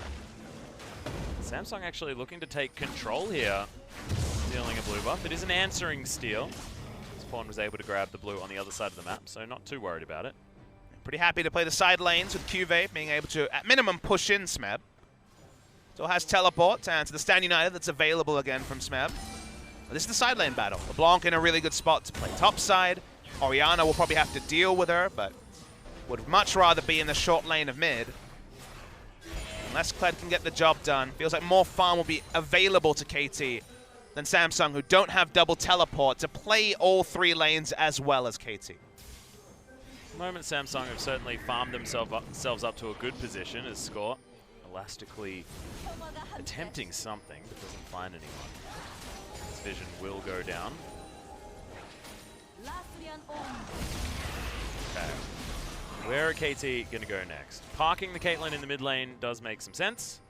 They haven't been able to make too much ground, and that is a long lane with that outer turret fall. able to push out the top lane, so we'll reset. And that question will evolve. This game will be a lot of moving wards, you know, playing around your control ward vision and making ordered decisions. So far, big advantage to KT in the one place that has been important. Rift Herald has elapsed, so no Rift Herald this game. First one in a while. Yeah. Well, we didn't see the Rift Herald buff picked up, and that's because both teams picked balanced comps that had early game shove in at least one of their lanes, and often 1.5. You know, it felt like it was pretty even, all things considered. No free Rift Herald for either team, so things are still surprisingly even if the gold lead reads 1,000. Oh, Pawn. Yep, they're going to look for it. They find Core JJ. Once again, Stand United comes down. KT get a kill. Drafting the Zyra is being targeted so far. Feels like we're back to Season 3 and support's being assassinated by mid lane assassins. They use the Stand United again. So Cuvee, another scenario where he has a teleport advantage, I guess you could say, over Smeb, but he has his up as Ash Arrows have been off this game. Yeah, that was called cruising by. It was a glorified hawk shot, I believe, in that instance. Score. He's going to find Crown and Ambition moving up, standing his ground as well as there's... Okay, Banshee's Veil was held onto for a very long time. The flash lets bounce, delivers him back as Def needs to create distance now. Good exhaust, and he's able to pick that one up. Ambition now in trouble. The taunts there from Smeb. And KT, this is the team play that we wanted from these guys. And making the Zac work. Score clearly is a smart user of the Zac, and Crown is not practiced, did not respect the flash lets bounce, has dies with both summoners, and it could represent Baron. Yeah, well, 5 members in the pit. Marta's going to move around, though. The barrier of traps is most certainly in there as now Pawn. He's looking for the snares. Gets himself back through. The smite advantage is certainly available as Ruler. He's in trouble. Focused Resolve, though, does not get the snare. And this Baron is lasting for so long. Deft gets over the wall, survives, picks up the kill. That is going to be Pawn grabbing one at the same time. The Baron will fall in favor of KT.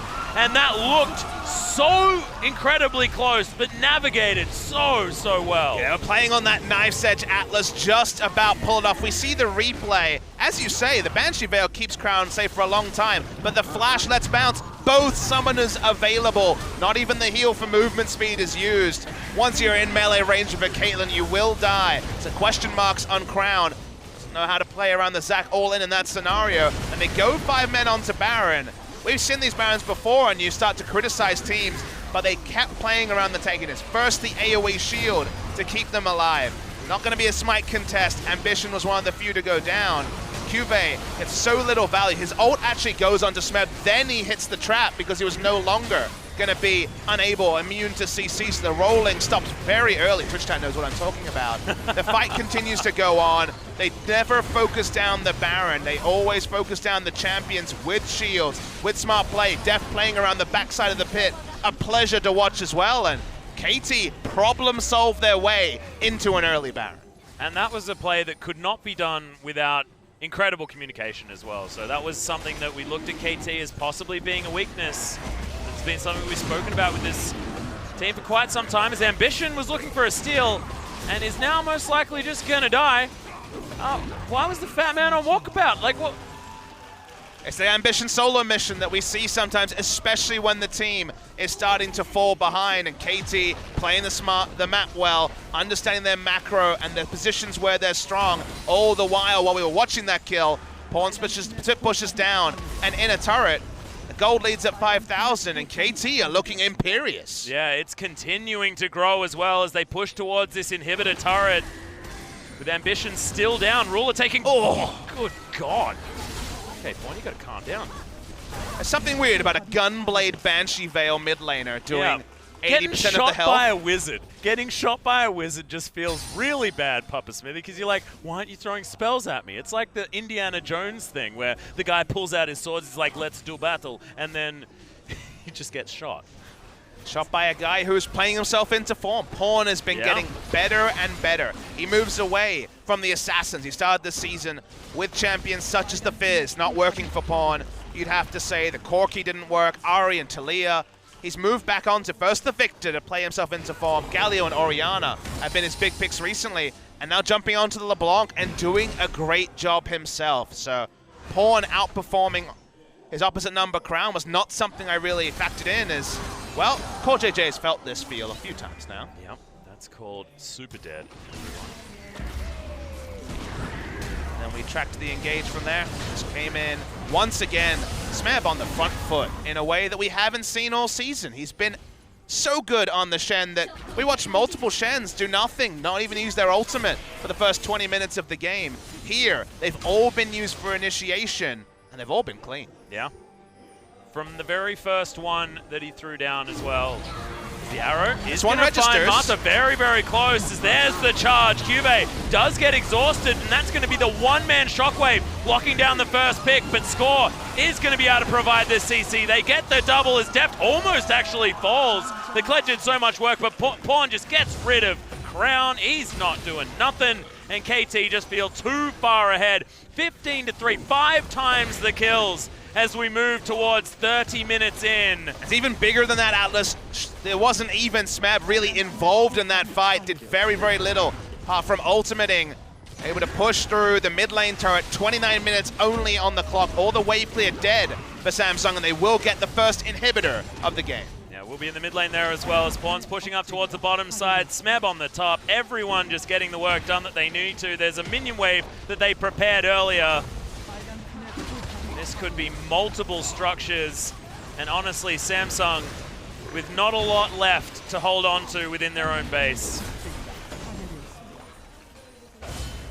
Most heartening thing about this game, you know, Samsung has played so well this season. KT has been up and down. You want the team to be rewarded for their form over the course of a long season. Yeah. KT fell away after that loss to SKT, but there was always this warning signs about KT and Spring, specifically around macro. It often felt like it was the individual outplay. This has been a team performance from KT. That's kind of the feel good about this game, is that KT are looking like a team that is building, that is playing smarter, that is understanding where they are strong, where they are weak, and making ordered decisions. And the reason why that's important is they still need to be taking down SKT in the future. They still will have tough opposition. Oh dear. Brown.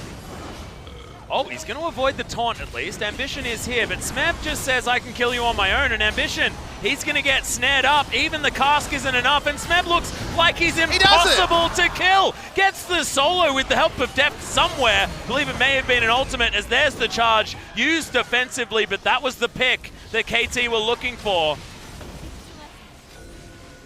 Oh my god, this Shen is despicable. When was the last time we saw a Shen this strong, Papa Smithy? A long time ago, Atlas. The fight continues. Yeah, that's a let's bounce that doesn't do anything from Score, unfortunately. Ruler does the old I'm going to move slightly to the left approach. Also does the same thing for the taunt, so still able to kite through and get some of these auto attacks in. Smeb taking a lot of damage. Good redemption.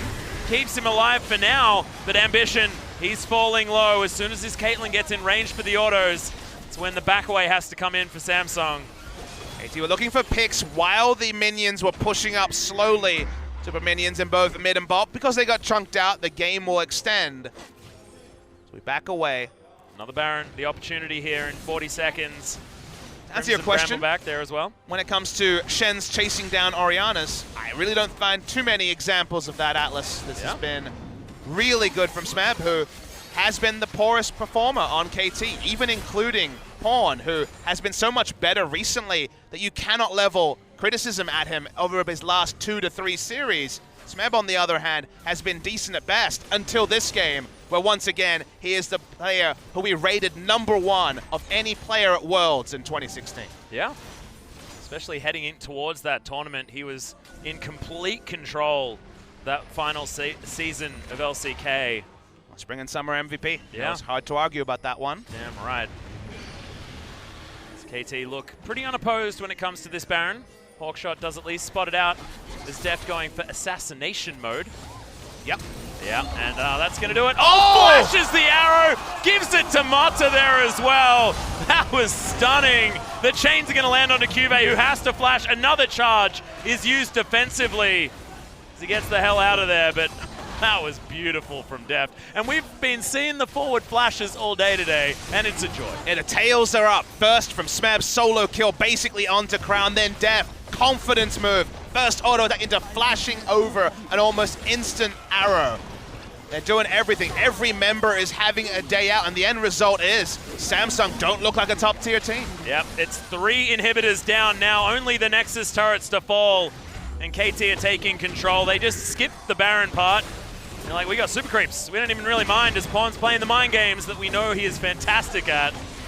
Some of the highlights, even from the end of the spring season, were him taking people on a merry journey. Any more picks in the game probably ends here, and Def's going to get at least 1 Nexus turret. Yeah, that's going to fall down. Ambition gets crit, and that looked like it hurt. KT now feeling like going to inspire themselves out. Oh, God. That's a warning shot. I don't want to see what a kill shot is.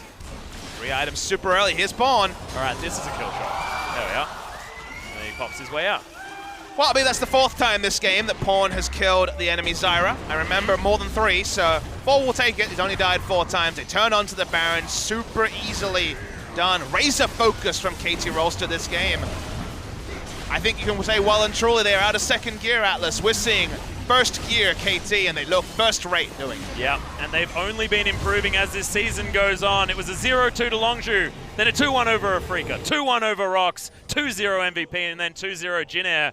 Now it's looking like at least a 1-something against Samsung. Watch Deft here. He goes in, uses his only escape out. Arrow. That was the timing without on vision. The timing on the flash also just exquisite from the side of Deft. His first ever series back in Korea, had that Ezreal game where you're like, that is quintessential Deft. Haven't had those many Deft moments since then. Yeah. And then there's moments like that that remind you of what an incredible player he is. He actually put the trap down, got the vision, then saw the arrow go off. But still, even that line of play is incredibly impressive. Baron is easily taken by KT. They will just corral their minion friends towards what feels like inevitable victory with this 12,000 gold lead. They want to end it now. Skull went double giant spell, just looking for as much power as possible. Double giant spell and also the Gargoyle Stoneplate.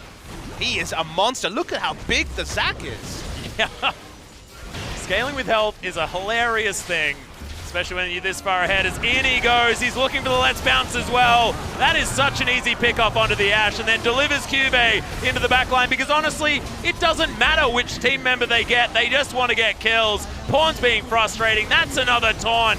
And Crown is not long for the world. The flash out of the way of the shockwave, and it is just big play after big play until the game is over. KT, a dominant first game victory, and Deft is going to be on the fountain as it ends. Can you believe this is the same KT Rolster that, 2 weeks ago were perfect gamed by Afreeca Freecs in Game 1? This was not a perfect game, but it was the game KT Rolster have been yearning for a long time. Samsung have traditionally been the team that they have been able to beat on. 28-5 now in game score since the start of 2015. They had individual highlights, they had macro moments, their draft baited out key picks from the side of Samsung, like for example, the Kled.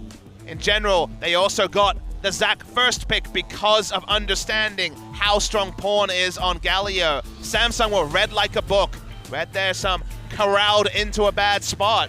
KT Rolster, I'm running out of great things to say about them because it's only a single game, but it was just wonderful to track. It was, and it was wonderful to track on both sides as well for a lot of it. I mean, Samsung was certainly holding their own in the early to mid game, definitely. I mean, they were keeping lockdown of, I was going to say keeping score, and then it was confusing because I was going to talk about score because the Zac wasn't able to get repeat ganks. He managed to get that fantastic one onto Crown in the mid lane, but then after, there wasn't too much follow-up, right? Because the vision was still there on the side of Samsung. They were still able to get things done, but it was honestly just really good answers from KT with no matter what Samsung offered. But then the multi-step processes came in for KT. Understanding, Zyra's flashes down. We're in a great spot. Let's make the engages. They were the ones that went to the next level, and the next level was better than what Samsung could do. Well, we'll see what the next level is in Game 2, ladies and gentlemen, because this is a massive series, and it could heat up right then.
take me under your wing, crack of thunder as the wild birds sing, a sonic echo that leaves no room for doubt.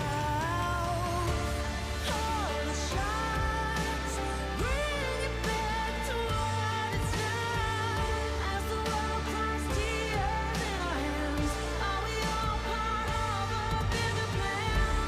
All the shots bring it back to what it's now.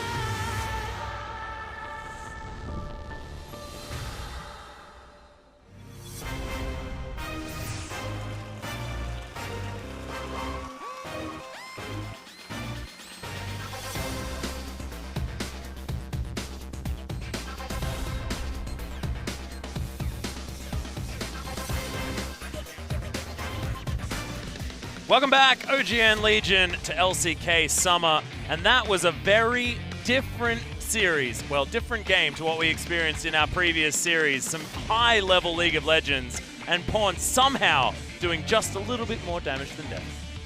The way they engineered this game, to me, was the true highlight, though. From the pick and ban, we tracked it, kind of catching them into bad positions, forcing them to choose between Galio and Zac by banning 3 mid lane champions. And it's not like Orianna is a poor pick for the side of Crown, but they shut down Crown in many different ways. This man, one of the reasons why he had such a tumultuous time in the mid lane, the Zac pick, don't worry. That contributed a lot as well. Score looks like a much better Zac than Mighty Bear, to no one's surprise. And look at Pawn.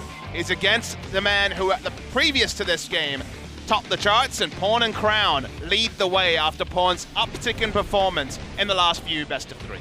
And now our second match of this series will be a battle of the MVPs as well. See who could possibly get themselves ahead for that sole position of #1. But it was honestly beautiful team play more than anything else, Papa Smith. There's no way back in, though. Once you start losing against a Zac, you don't have map control, you're against double teleport. You can't make any mistakes. Crown here made a huge mistake not using flash or heal, dying with them both up. And it just became more than Samsung could bear. Ambition caught multiple times, trying to get smites off that were never going to happen. KT playing super intelligently around Baron in many scenarios. Smeb getting solo kills on enemy mid laners, on Shen. Everything went so much better than expected. And now you're in that weird spot. You're kind of trapped, just like Samsung were in that Baron pit. And you wonder, Atlas, is it time to get excited about KT Rolster? Oh, no, you said it. Is it time? I didn't ask if it is time. I didn't make a declarative statement and use a certain F word. All right, good. I know that tweet. And if it's coming, I'm going to be very upset because it always feels like it's that time, Papa Smithy. But if they do it, if they 2-0 them, if you can't be confident then, you never can be. And it's always about believing in something before SKT win Worlds. So, what to say? KT Rolster played so well in this game. Drafted well, macro was good, micro outplays.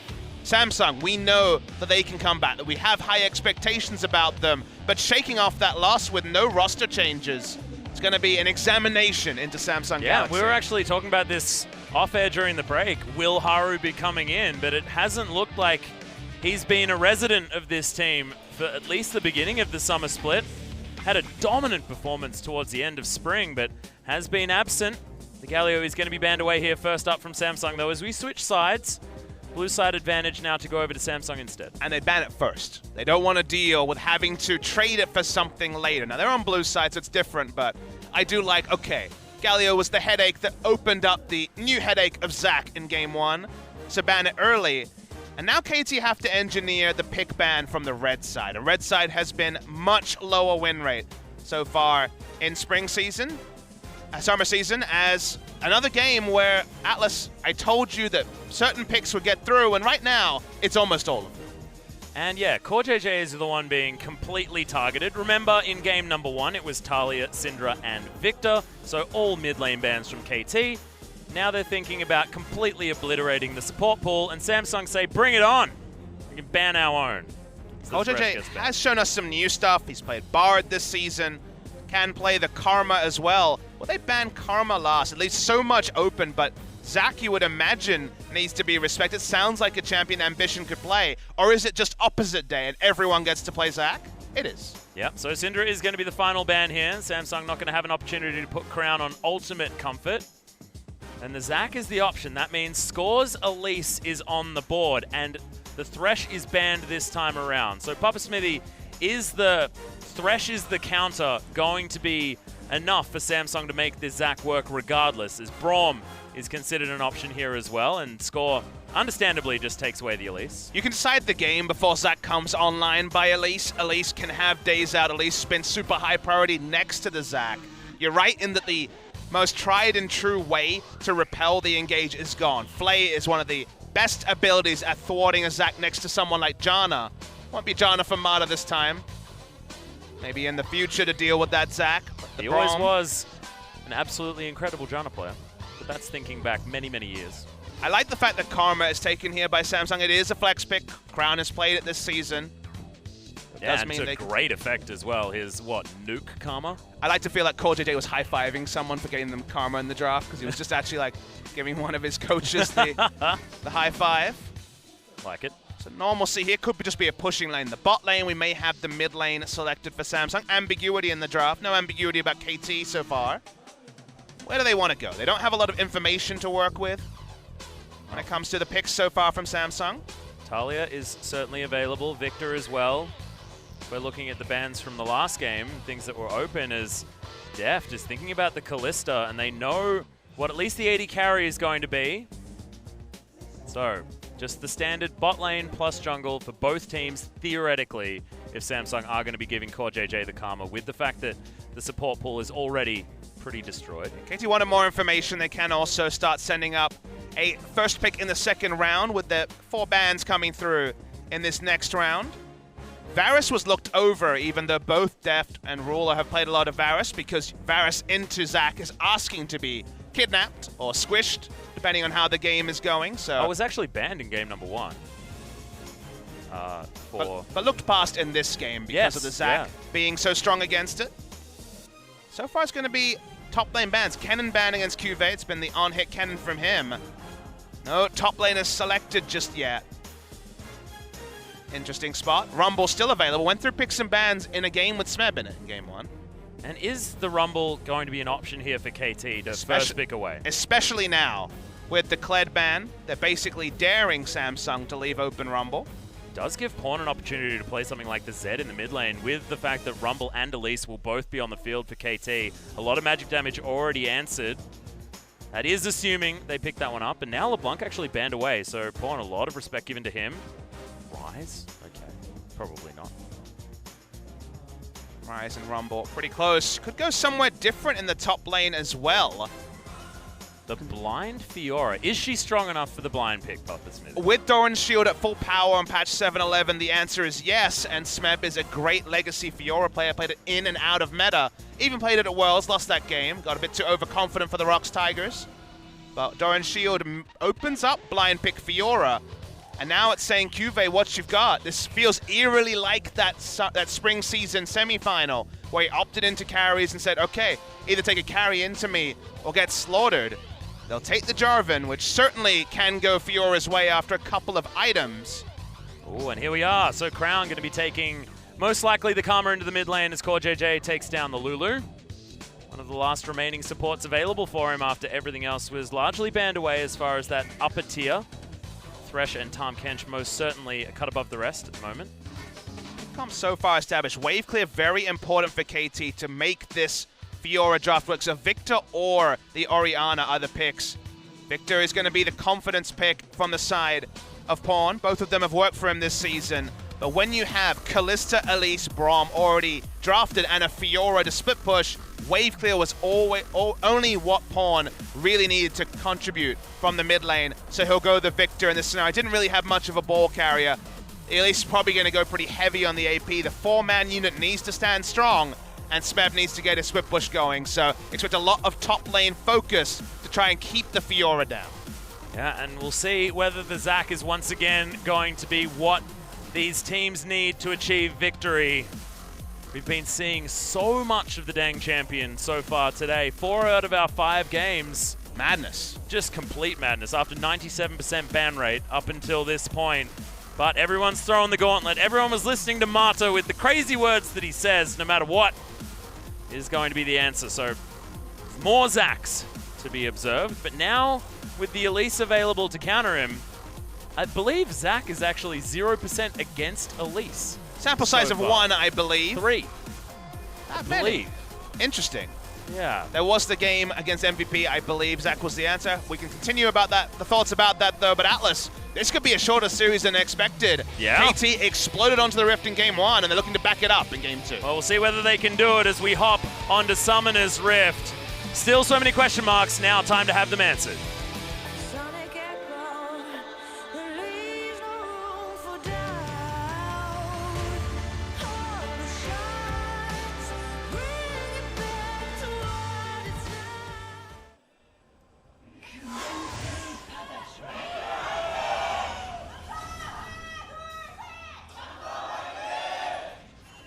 And here we are.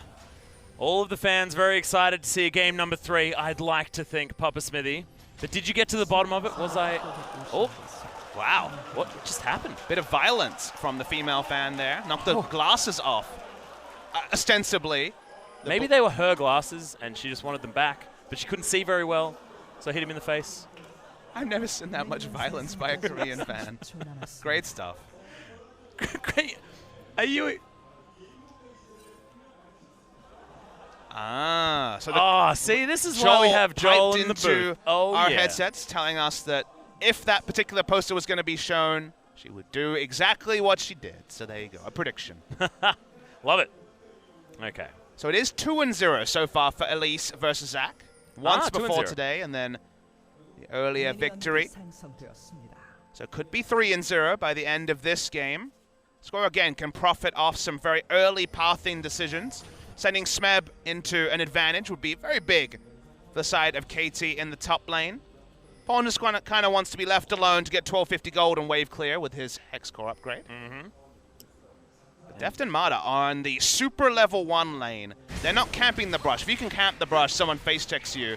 Ballista and Braum will very often pick up first blood in that scenario, but couldn't win the race to lane, and it is double ranged versus the Calista Braum, so push advantage should be there for Samsung. Geometry advantage is definitely there for Core JJ, though. He was able to split that Glitter Lance beautifully. Okay, Core JJ, one more for the stun, and that's going to be at half health for Deft. There's the Rend as well. That's a lot of damage. Unfortunately, the Lulu doesn't have a Doran shield.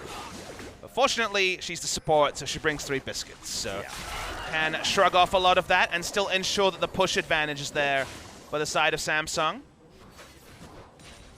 Don't expect Zac to be paying a mission to the bot side anytime soon, so a push advantage when you have a farm jungler, one of the few scenarios that can work against you. Double Fury battle as well for Smeb and Deft on the side of KT, so wanting to fight people a heck of a lot of times. Would have thought Warlords would work quite well for Calista. Deft wants to just do more damage. One-track minded. You could tell from his reaction flash. Yeah. He was 1v1ing Ruler's Ashe in game 1, what the mindset is, and for all the KT players, they were kind of one-minded, both in their smart team calls, and also everyone was looking for the big outplay, but pulling it off crucially, and not giving any advantages back to the side of Samsung. And I'm just remembering that Baron fight as well, Papa Smithy. KT looking the most coordinated that I've seen them since this iteration of the roster came in. That's a big call. Difficult to know, but just felt like it, man. Well, will be spotted on a ward, visiting bot lane. Doesn't really worry about a Zac counter gank. That is on the top side of the map. We know that information. Yep. Scorch throws out a cheeky one there. The Winter's Bite does land from Mata, so denying a lot of the aggression. Deft almost managed to stick those Ren stacks in Core JJ. So let's have a think about the team comps. While we're right in the early game, the action hasn't started to come through. You look at Samsung, and it's very easy to say, well, if Fiora wins against the Jarvan, Samsung are in trouble because they have Lulu, Karma, Zac, very low damage. But remember that the last time we saw Crown play mid lane Karma, it was going a very high damage build. He did not go for the utility build. He chose to go in for just pure AP damage. Luden's Echo, Magic Penetration, Leandri's his favorite pickup. and just blasted down the front line. And while Braum is there to block damage, if Braum's Unbreakable is down, this is another one of those team comps where you could go and actually register Mantra Q damage for the Karma. So I think this may actually be damage threat coming through from the Karma, and seeing Death by a Touch over something like the Wind Speakers lets you know he has an aggressive mindset, and I wouldn't be surprised to see a pretty high damage build from Crown, because if it's just Ruler doing damage, if they really do have the headaches in the top lane, they will need the other damage coming through from Crown. Yeah, I actually really like it as well, and it's not the Thunderlords either for having that early game damage threat and falling off late game. It's going for that late game ticking damage from the Deathfire Touch to really make sure those Qs are hurting. And it was what he picked up the last time we saw it. And it looks like Morellonomicon will be item number 1 as that Lost Chapter comes in. So I like it so much from Crown. It was a joy to watch his Karma the last time. Should be a similar thing once again. And now against Pawns Victor, certainly a champion that Crown knows a heck of a lot. Haven't been impressed by a lot of teams playing around their Fioras. You know, Antara played a good Fiora, but kind of got to late game earlier this week rather than being babysat. Seeing the trades continue, Smeb finds the Vital. Yeah, lots of good Vitals here for Smeb as well. There's going to be the first bad one of that trade. Still, QV coming out pretty good shape. Triple laning items with the Doran's Shield, refillable, and the Doran's Blade. That's the soldier build. Got my short sword, got my shield. It's I'm the ready build to go you adventuring. It's the build you go when you're confident that the game will reach a point where you can afford to delay a power spike and still be powerful. He knows what 2 items represent for the side of Fiora in this matchup, and falling behind is the only thing he can't afford to do. So an extra 500 gold in the early game isn't going to be the difference in this game. Yep, now actually going to send QV home as well, most likely. Doesn't have any mana left over to throw those Qs through. But just to finish my point, I'm really looking for KT, once Smeb gets those items, to actually be warded for, actually get to make the 4-1 plays that we know Fiora is capable of, rather than just farm, farm, farm, and win because his teammates were playing really well on the 4v4. We've seen too much of that side of Fiora, and not the Fiora with coverage to actually be the split pushing pressure, taking inhibitors in the face of top laners like we know she can be. Yeah. Crown actually going to take a heck of a lot of damage. Flash burn, and that was just the whole lot dropped onto Crown, and he didn't have an answer. And he was correct in that situation to burn the flash. He would have actually been stunned up by the edge of the W on the gravity field. Lane swap already initiated. We've seen many lane swaps. This is an early one. Don't want to deal with the Fiora lane anymore. Marta's already in position. We can see a lot happen here. Yeah, and look at this bait play as well out of Smeb. He held on to his movement for quite some time, but the rest of them all make their way back up towards the top side. And with the Cloud Drake spawning first, this makes sense for the switch to happen very quickly. Seems like one item is the go time for lane swaps from scrims, given that we've seen it in basically every game recent history. Oh, the Cocoon flashed at exactly the right time from Ruler. That is huge. Double flashes immediately as soon as Score walks in. It's a lot of purchase just from the Cocoon, like you say. Now 5 flashes available for the side of KT.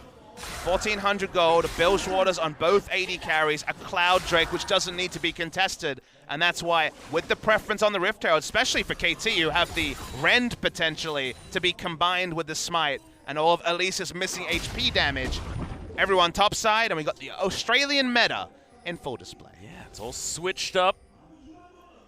And Smeb, the only one of them that was slightly behind, KT actually going to pull ahead by 100 gold. It was 200 the difference. Now Smeb catches up in CS. And I only talk about it because this game at 8.5 minutes is about as close as you can possibly get. No disagreements with you. Samsung's comp is simpler to play in the late game. They don't have to coordinate around a 4-1. Jarvan and Zach, we've already seen what sort of engage those two can provide. So late game much more straightforward, but explosiveness on basically every member of KT. There's probably going to be some initiation Fate's Call into Glacial Fissure plays from the Callista Braum. And will the side lane just be the ticking time bomb we expect it to be? Only a Vamp Scepter and laning items. Very much building towards a future, but far away at the moment for Smeb to get his 2 items. Yeah, only a few bits in that back pocket at the moment, but is farming up very nicely. And now with the lifesteal, should be able to stand up against Cube. Fair bit better. Having a Vamp Scepter, refillable potion, and a Doran's Sword and Shield. Sword and Shield. That was a weird way. I tried to say them both at the same time, Papa Smithy. Didn't know which one should come first. A shield? Probably should have been the Shield. Ishmael. Ishmael. My sword. You slipped into an interesting accent there. I don't even know what that accent was. But I do like Schwartz. I think that's a quote. I just don't know where it's from. If someone knows, please let me know on Twitter. You can feel free to call me an idiot at the same time if you'd like to. It's fair. Yeah. It's Papa Smithy way. Just do as your boy would do. Crown will grab himself a blue buff. Pawn makes his way back towards the mid lane to continue assaulting creeps over and over again. He hasn't been targeted though, as some of the victors that we've seen in the LCK have been, especially with a ganking jungler like the Zac. Mada has snuck in his way to the top lane, wasn't noticed getting into the second brush. So Fate's core play could be coming soon. No Glacial Fissure available for Mada. We're getting fireworks. Well, okay, holds on to the cocoon for a very long time. Glacial Fissure does come down, but it's a fantastic arrow. There's the kidnap, and they grab Deft. He's unable to grab anything, and it's going to be Crown that nets himself the kill. The teleport's enough and make it a double as Cube, he turns up, and he picks one up as well. Yeah, Score went for the first move, flashed in, held the cocoon, missed it on the back end though. Okay. Consolation prize donated over. Core JJ not exactly having the series of his life on the Lulu now, but the Zyra as well was a pretty bad time. And look at the wave clear from Pawn. He's able to save this turret completely. Let's get that first big buy. CDR boots and also the first Hex Core upgrade, and Smeb cancels teleport when Cuvée completed it. And you get some free CS in the bot lane as well. KT probably feeling somewhat okay about this. It's only 500 gold now in the lead. So as Mada hits 6, they go for the all-in play. Score tries to get the prediction by holding on to the cocoon, then firing a right. Well done by Ruler to go left, and then the kidnap onto Kalista. Goodbye, Def. Theoretically, teamfight going to be 1 for Samsung. Nowhere for Mada to go. His W was on cooldown, no stand beside me. On the mini-map, we are seeing what happened. On the main screen, Core JJ getting exploded. But perhaps the more important thing we saw picture-in-picture is that the Rift Herald, first of the series after Game 1, had no Rift Herald taken, goes to Samsung, who have been the best team at using Rift Herald so far in summer season. Yeah, we'll see where they're going to utilize it this time around. Could be a learning experience for all of us. Papa Smithy? They're probably pretty desperate to get rid of the mid lane turret. Victor, very well known for keeping turrets up forever. But going to be difficult to engineer that, you'd imagine. Yeah. Right now, the vision once again is shallow. Getting deep vision on a Zac, making him predictable is important, and especially when you're dealing with Rift Herald, having advanced warning of where Zac is tantamount. But for now, it's Pawn against the AD carry and support in the mid lane. Surprising to see that KT haven't rotated theirs over. There will be the Rift Herald, so the dual lane's going to get here pretty slowly. Yep, chuck it down in the mid lane, now looking to try and defend. Should be able to do so, as Death Ray is going to help out. Score also going to help as well, and look at that. Rift Herald should be taken. So only about half the health of the tower. Oh, Deft! No flash available. That is going to be the elastic slingshot. No ambition! Denied! He's stunned up there as well, as Deft now trying to dance away, but look at that! Crowns in through the back end, and Mata once again saves his AD carry's life, and Ambition, he's going to get killed for it. I have no idea how Samsung were unable to grab that kill because they had every angle that you could possibly want. Amada doesn't have the Thresh, but he has the Braum between the Unbreakable and the Glacial Fissure, interrupted all forms of engage, and Ambition goes down all alone in the bot lane. Tiamat completed, trades going further and further to the side of Smeb. It's time to fall apart again for Samsung Galaxy. Yeah, it's unfortunate, but still, all the credit has to go to KT, especially for that last play. A red side jungle of KT's. Just have no idea how Deft managed to survive. Could imagine that most other situations, a lot of other AD carries would have died there. Pulling off the engage against Braum is tricky. It's not quite Thresh levels of interruption or Janna, but right up there.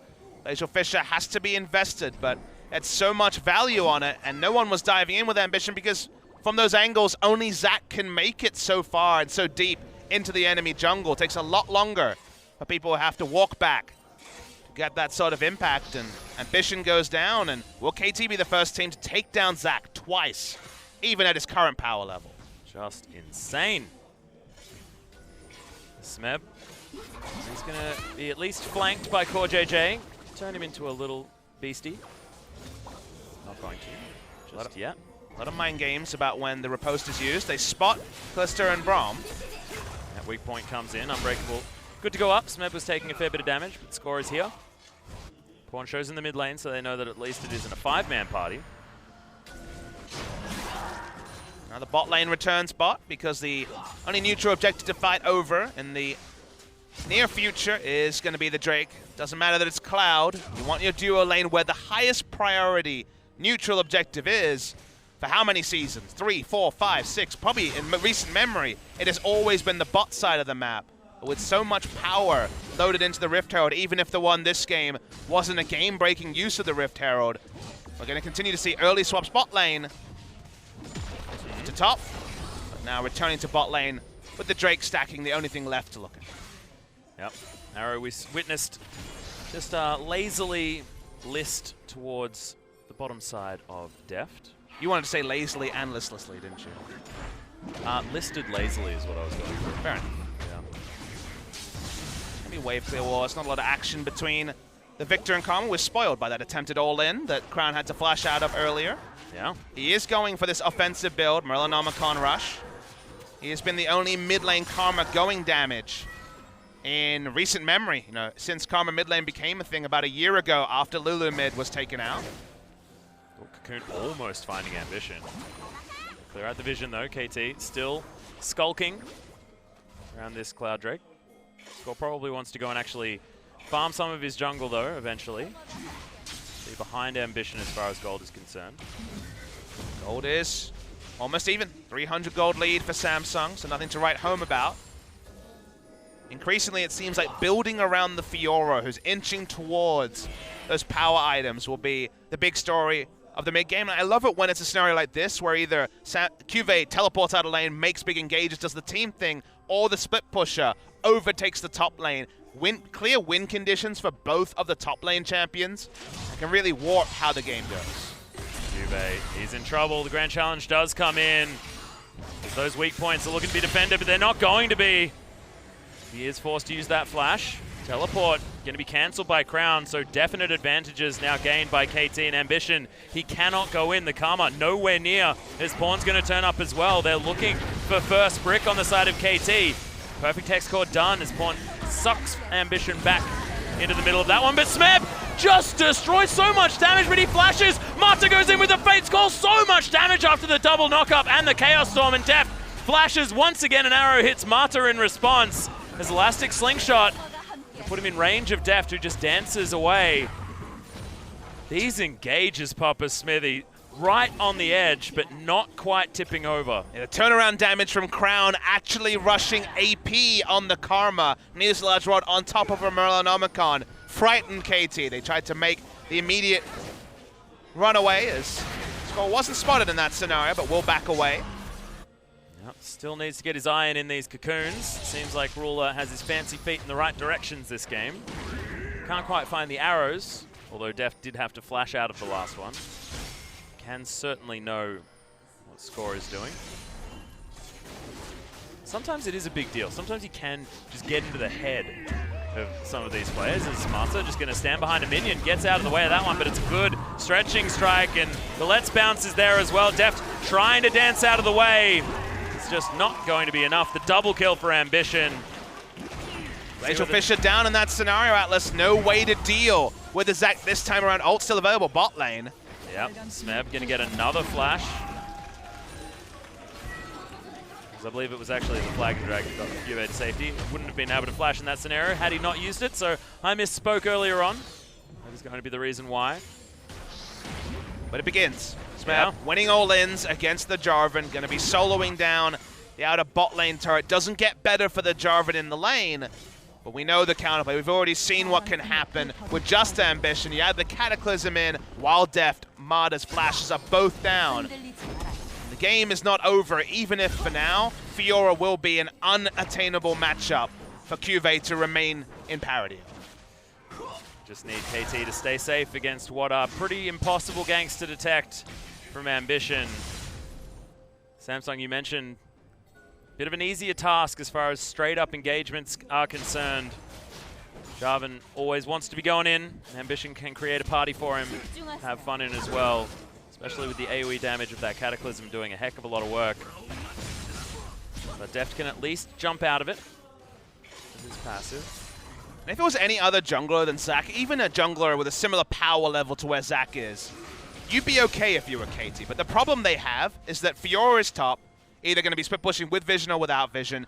They're probably percentage players to ward around the Fiora and just wave clear in mid. But if you just wave clear against a Zac, you're never going to be strong enough as a 4-man core to put down vision to make the Zac predictable. And Zac does things no other champion in League of Legends can do. So even their obvious game plan is kind of thwarted because they need to get picks in the 4v4 to just get down the vision to stop Zac engaging on them when they try to stall.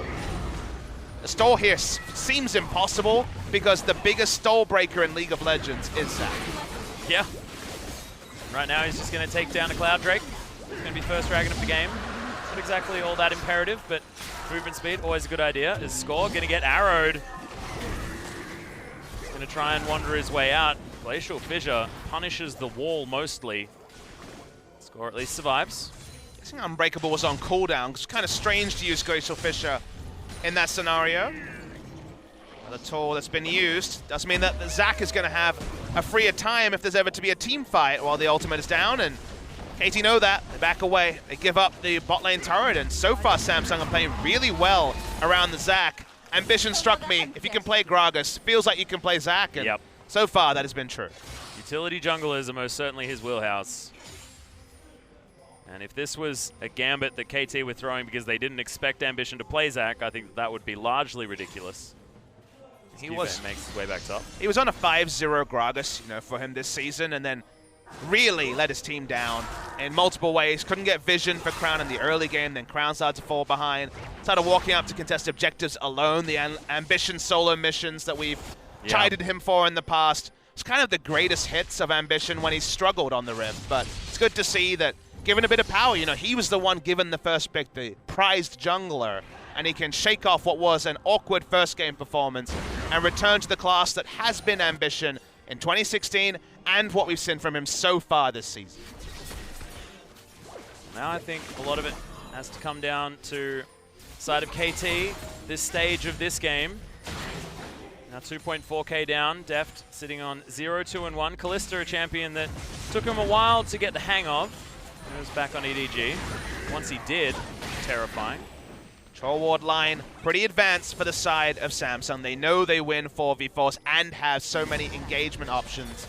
KT need a deep ward because without that, everything is very difficult for them to understand. And with the wards that are set up, Cuvée has a lot of great teleport spots to make a Cataclysm play of his own. Yeah, and Smeb, not a whole lot of options to try and stop that teleport from coming in, bar killing Cuvée. Deft waiting in the brush. Ambition going to move up top. Charge is clearing out that way, but Smeb, he is going to get knocked up. Rule is there. He needs to create some distance, but Smeb looking to just die here. It's just going to be the roam. It's now Score looking to try and take down Ambition, but not going to be the case. Elastic Slingshot is enough. KT look like they don't have the answers like they did the last game, and now Crown going for the tower dive. Odd maneuver. Chaos Storm goes down. Rule is going to be denied. That is going to kill. Okay. He might actually just die here. Nope. He's going to just yet. That last tick of the Chaos Storm means that if Pawn had a Q, he would have just flat out killed him. Yeah, giving up a lot of his health bar, like you note, Atlas. In that scenario, they wanted to walk up, take the turret whilst Fiora was dead, but now with only 10 seconds left, it's going to be more difficult to engineer a pick, and Pawn still has cleanse up. My impression was he wanted Pawn to cleanse the tether, and then the Ash Arrow would have been able to register, but he wasn't able to do that. That means the Ash Arrow could be sidestepped. And that is going to at least guarantee the turret as Cuvée comes in around the backside. The outer easily gained by Samsung. Samsung are super on the front foot, like KT were in game one. Zac pick, with all the engage they have, has allowed them to make plays around the map, and Fiora trying to split push without adequate vision was collapsed on by Roller, of all people, on the Ashe. Not often you see the flanking Ashe plays, but yeah, KT just can't set up like they want to. Their setups were so clean in game one, but focusing on the Fiora with the draft means they can't have as clean setups in this game. That means the map pressure has been almost solo to the side of Samsung Galaxy. KT looking to try and deny some vision of this Baron. A lot of members of Samsung actually down here. Double teleports are available, so that can be misleading. A different build from Smeb. Going to be going for Trinity Force this game. Has a Sheen. I believe we've seen this once before, at least. Big build in solo queue. Yeah. Against Zac and Jarvan, I would have thought Black Cleaver, especially with Randuin's already complete for the Zac, going very tanky. But valuing the split push pressure that Trinity Force will provide, and also makes him just insanely slippery. Yeah. I like it. Bit of extra movement speed there as well. Different take on the build for sure. Juve does have 2 items completed. Those 2 kills helping him as far as his CS deficit is concerned. He probably has more money, given the fact that they have 3 turrets to 1. But given this is only a 4,000 gold lead, if KT can actually get around the map, get some of these waves shoving forward, could be a good opportunity for them, especially if Smeb's able to freely get under there. But look at the vision that's forward for Samsung towards the top side. This look at the vision pit, that Smeb doesn't have, right? On the other side of the coin, Ruler walking down looked like an attempted gank because Fiora is operating with nothing. Needs the rest of Samsung to be in vision to know if he's safe. So, as you say, vision really nice for Samsung and the top side, and KT's vision, with their strongest around Fiora, is minimal. QV still here, still with a fair bit of money in order to try and answer. Will be a Trinity Force picked up. You have to think the next time Smeb goes back to base. Chase is once on. again, got the Ruler gank attempt. There's going to be Winter's Bite. Ambition denied as he tries to get his way back down. Pawn had a great opening, but there are flashes from everywhere. Samsung do make their way out. Oh, Smeb's put in the little baby cage, unfortunately. The lunge, Flash gets out of the way, utilizes the riposte greatly, but Ruler flashes forward, wants to take Smeb down, who's trying to answer, but goes for the engage a little bit too late. Couldn't quite decide his target, and that 2v1 goes in favor of Samsung. Pings from Smeb, you'd imagine, around the Baron. KT had a lot of time to make some decisions, cleared vision, but rushing it down was not a realistic objective, and Ruler will continue to push up in bot. They invested a lot there, did Samsung. Flash on Ruler. Would definitely be a big concern when the fight opens up.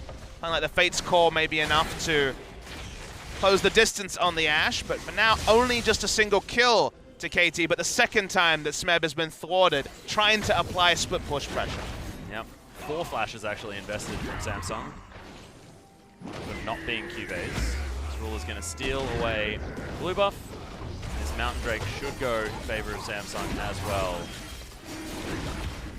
Okay, plenty of wave clear on the side of KT. They can try and stall this game out. Only 5,000 gold means that the gold lead is nothing to really talk about in any actual sense just yet. But the tools that Samsung have are getting scarier and scarier. And if they can hold on in a 3 versus 4 scenario while the 2v1's going on against Smeb, then that takes all that power out of the split push that you were talking about. Scary prospects here for KT. That's why it's been kind of the story of summer, of the disappointing picks that people bigged up before season. Fiora seems to be the most disappointing because, okay, she's getting through laning phases way better than she could in previous seasons, but teams have not got better at setting up around Fioras, and in the end, it feels like a lot of empty CS, and then maybe like Untara, you can make one team fight work, but what you actually picked the Fiora for so far hasn't been often the reward that you intend it for when you're blind picking Fiora late in a draft. Yeah, you're looking for the massive Fiora to dominate any sort of split push and put your opponents in impossible situations. And is it just the fact that we're not seeing the defensive play out of the team with the split pusher that we want to see, Papa Smithy? Why aren't the Fioras working? I've said it a couple of times. In this particular game, it's the Zac making it that they can't get deep vision and they can't just pull back and wave clear while providing coverage of only the Fiora. Zach warps games because of his ability to dive even the Victor who's trying to wave clear. But in other games, I think it's a lot easier to pick a lot of engage and force fights. It's the solo queue way compared to building up around a strong 4-1 is much more specialized skill set that not all teams can actually pull off with the same level of effectiveness. See Deft and Marta going for some sort of cute play over the backside, but Pawn's going to get in here. Gravity field, not quite enough to stop Ambition from elastically slinging himself out. Oh, Smeb looking for the kill onto Cube. Grand Challenge goes down, but there's the Cataclysm, and they both get out. Okay, see you guys. Probably the right move to jump away, but Samsung started the Baron. Not the fastest Baron, remember. They only have Ashe and a single Mountain Drake to do real damage. Yeah, Sentinel's going to spot this out. The score takes a massive amount of damage from that Q.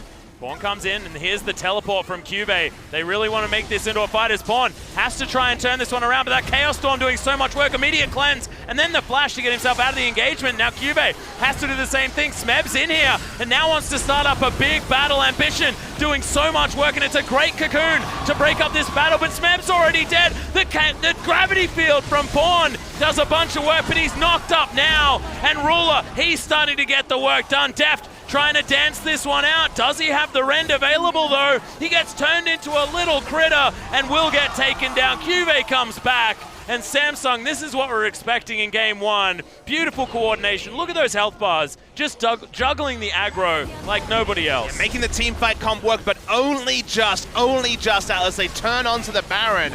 Elise is still here, flashing, low health. No flash available either. Score wants to pull a rabbit out of a hat. This would be way against the play, and this is a very early attempt at a repel. Yeah, it is still going to die. Just slam dunk by Cube. The Baron is going to be their reward. 10-2 in kills. This game is starting to look incredibly one-sided. And it wouldn't be KT versus Samsung if we didn't go to 3 games. I'm really excited to see that we're going to see it go the distance as opposed to the last best of 5 we saw these two teams in. So Score had got heavily poked out, and you thought, okay. And Cube plays this really weird. He starts up getting knocked up. He had queued over the wall previously, so didn't have access to the gap close. Gives up a lot of his health bar, and you're like, maybe KT can do it, really against the run of the team comps. But then Fiora gets focused down, and while Deft is free hitting, he's isolated on the back end by Ambition, and he's just dumping spears into Ambition, who really isn't worried about falling low. There was no AoE rends coming off in this particular game. Able to set up turnaround. Cube even dunks him with the flag and drag, so that was just a compositional advantage that Samsung drafted for. The Fiora not getting the work done this game. Plenty of farm, pretty empty farm if the fights continue to happen like that. Yep, still trying to build that damage as well, committing to this split push as the inner turrets are falling left, right, and center. Top lane in control, and that is going to be Smeb at least taking down an outer turret. Gravity field doesn't do too much, and Chaos Storm has to be invested just to defend this. The next wave is going to be a difficult one as Ambition just launches himself on top, and this inhibitor turret will mean the breaking of the base of KT. Feels a bit like deja vu. This blue side seems to be working out very well for both teams. Getting Zach on blue side has been all that's really been necessary. He's again, even without being as copiously involved, been so big as, speaking of big. Yeah, the damage explosion definitely working out on the side of Crown. This Deathfire Touch Karma with the Luden's Echo as well as that Morellonomicon is just doing buckets of damage. Now with a Void Staff as well. He doesn't have his Leandries, which makes me a little bit sad, but I can at least forgive him for that one, just because the Qs, especially with the Mantras, are looking pretty dangerous. The ban focus and treatment of Crown in game one was very smart from KT and what opened up the Zach first pick. In game two, KT actually put a lot of the bans into Core JJ, who still found the Lulu and looked very comfortable. Crown got Karma very early. It is the flex pick, but kind of felt like it would be comfortable wave clear from the side of Samsung. And now this is more the Samsung game we were looking for in game one. Can we see Zach slip through the first pick in 3 games in a row on blue side, Atlas? It's pretty weird. Bob Smithy? I'm not sure. It's like everyone forgot that he should be permabanned. And everyone wants to test every jungler out to see whether they've actually been able to practice him. Turns out you don't really need to a lot of the time. The Mighty Bear way. Yeah. Because he's just pretty good regardless. That being said, if I was going to give it to anyone, wouldn't want to give it to either Ambition or Score. Just too much pedigree there, as now Ambition dives a little bit too far forward, possibly. It is going to be the catch, though, as Pawn unable to get anything done, and Ambition soaks all of the damage and doesn't care. He's still got the passive. It's just not the target that you want to be focusing down, but he just creates so much of a space and engage area that once again he just dives forward, lets bounce, delivers the Fiora to the middle of the fight. It is Deft at least able to pick up one, may have a reset available, but nope. That is going to be inhibitor turret, sorry, Nexus turrets falling down, and game 2 belongs to Samsung. We're going the distance tonight, Papa Smithy. It's going to be game 3 between KT and Samsung Galaxy. It wasn't quite the firepower of game 1, but maybe even more controlled by Samsung, who with this comp, with so much comfort on the side of the Karma mid lane, allowing for the wave clear, and Ambition making the plays after really falling down in its Gragas game in game 1.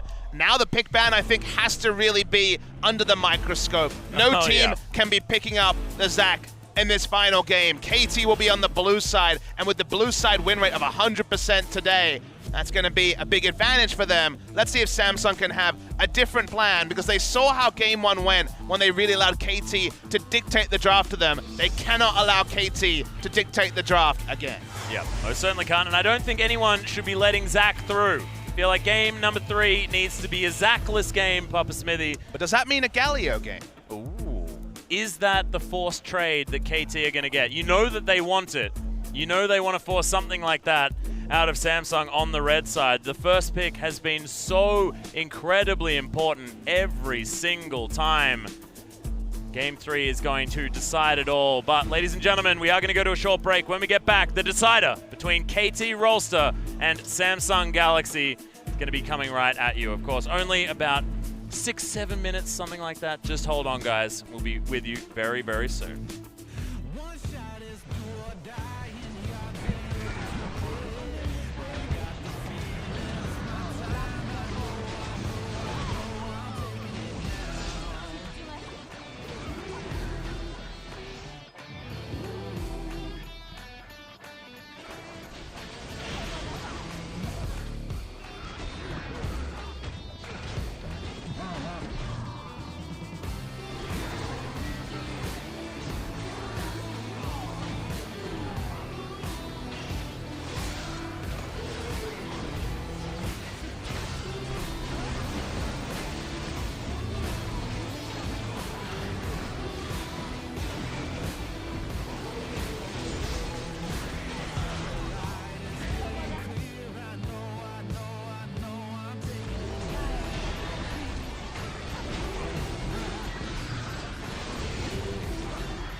birds sing. A sonic echo that leaves no room for doubt.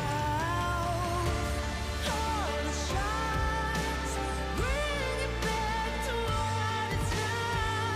As the world cries tears in our hands, are we all part of a bigger plan? All the shines, bring it back to what it's now.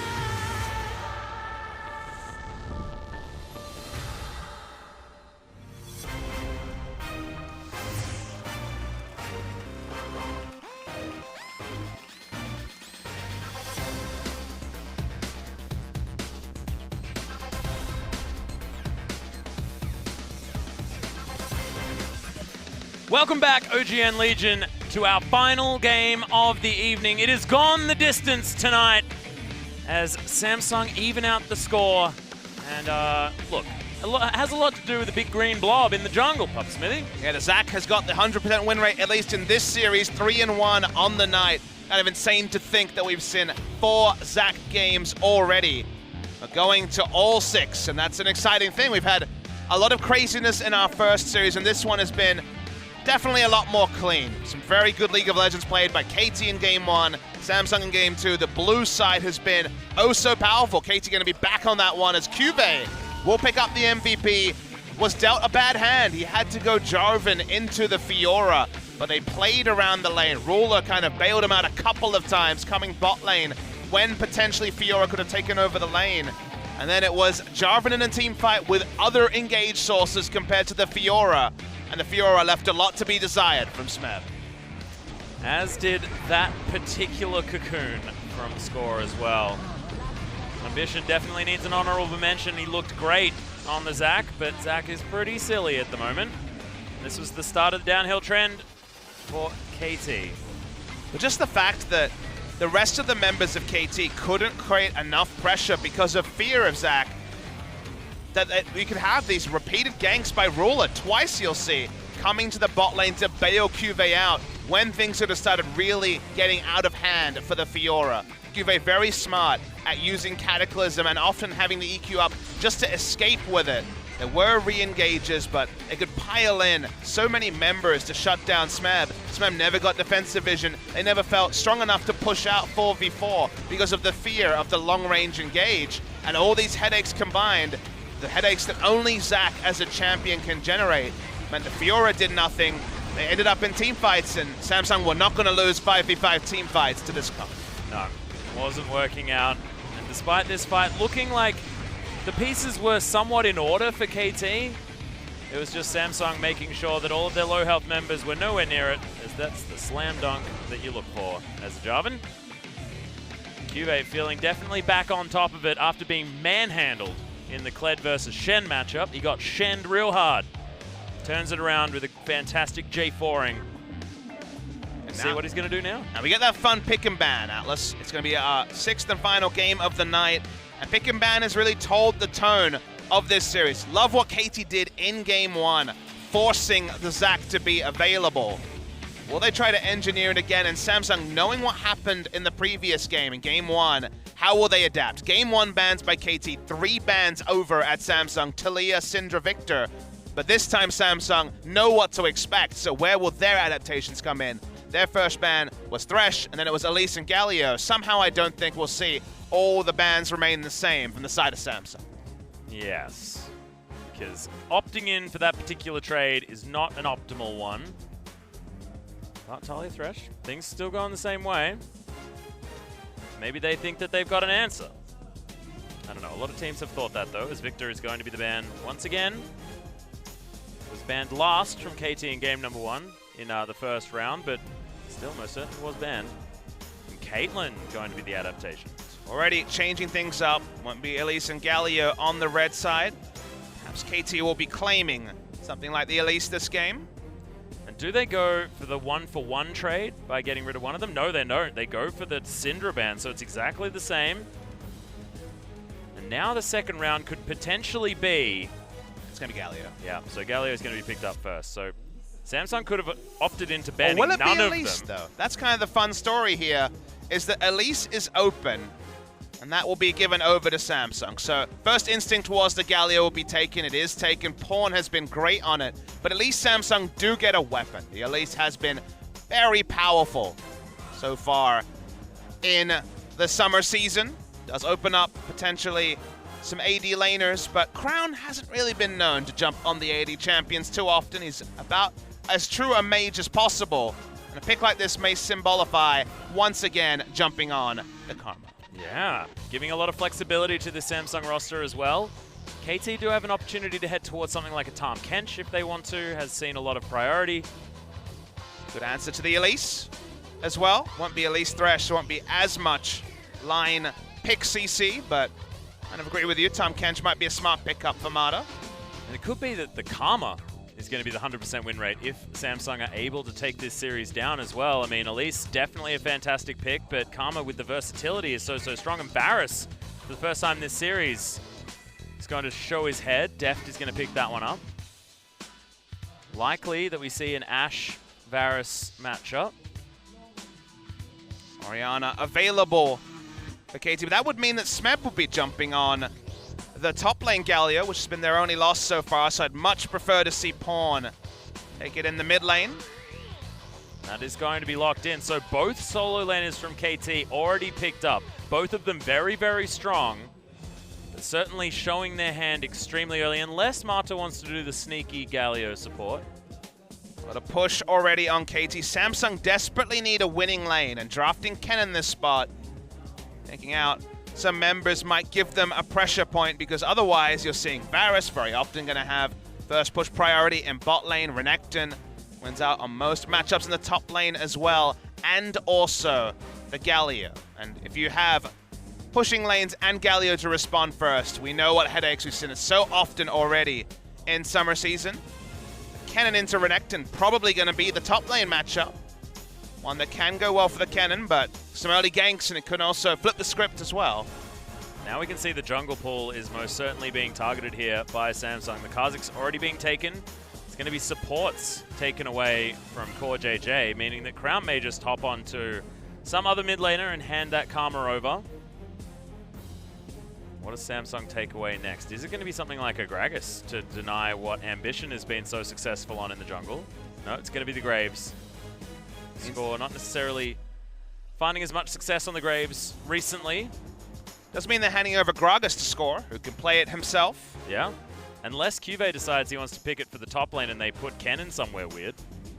AD Kennen hasn't been as much of a factor in Korea, and mid lane Kennen's been entirely absent. Only Hai was really holding the torch on that one. So more ruler-focused bans means that his champion pool is really worked over in this game, and this may be forcing him onto Karma duty unless we see a blast from the past or something new. And yes, it will be the Karma mid. Yep. Job well done by KT. They wanted Crown to stick onto that Karma, and they managed to make it happen. Certainly did. Core JJ was given his last option in the Zyra. Wasn't exactly what they wanted the last time, but look, Pawn's on Galio, so he's not exactly going to be assassinating very quickly. And Score going to take the Gragas jungle, so very happy with that. After being pretty highly focused, 3 out of the 5 bans, Samsung heading his way.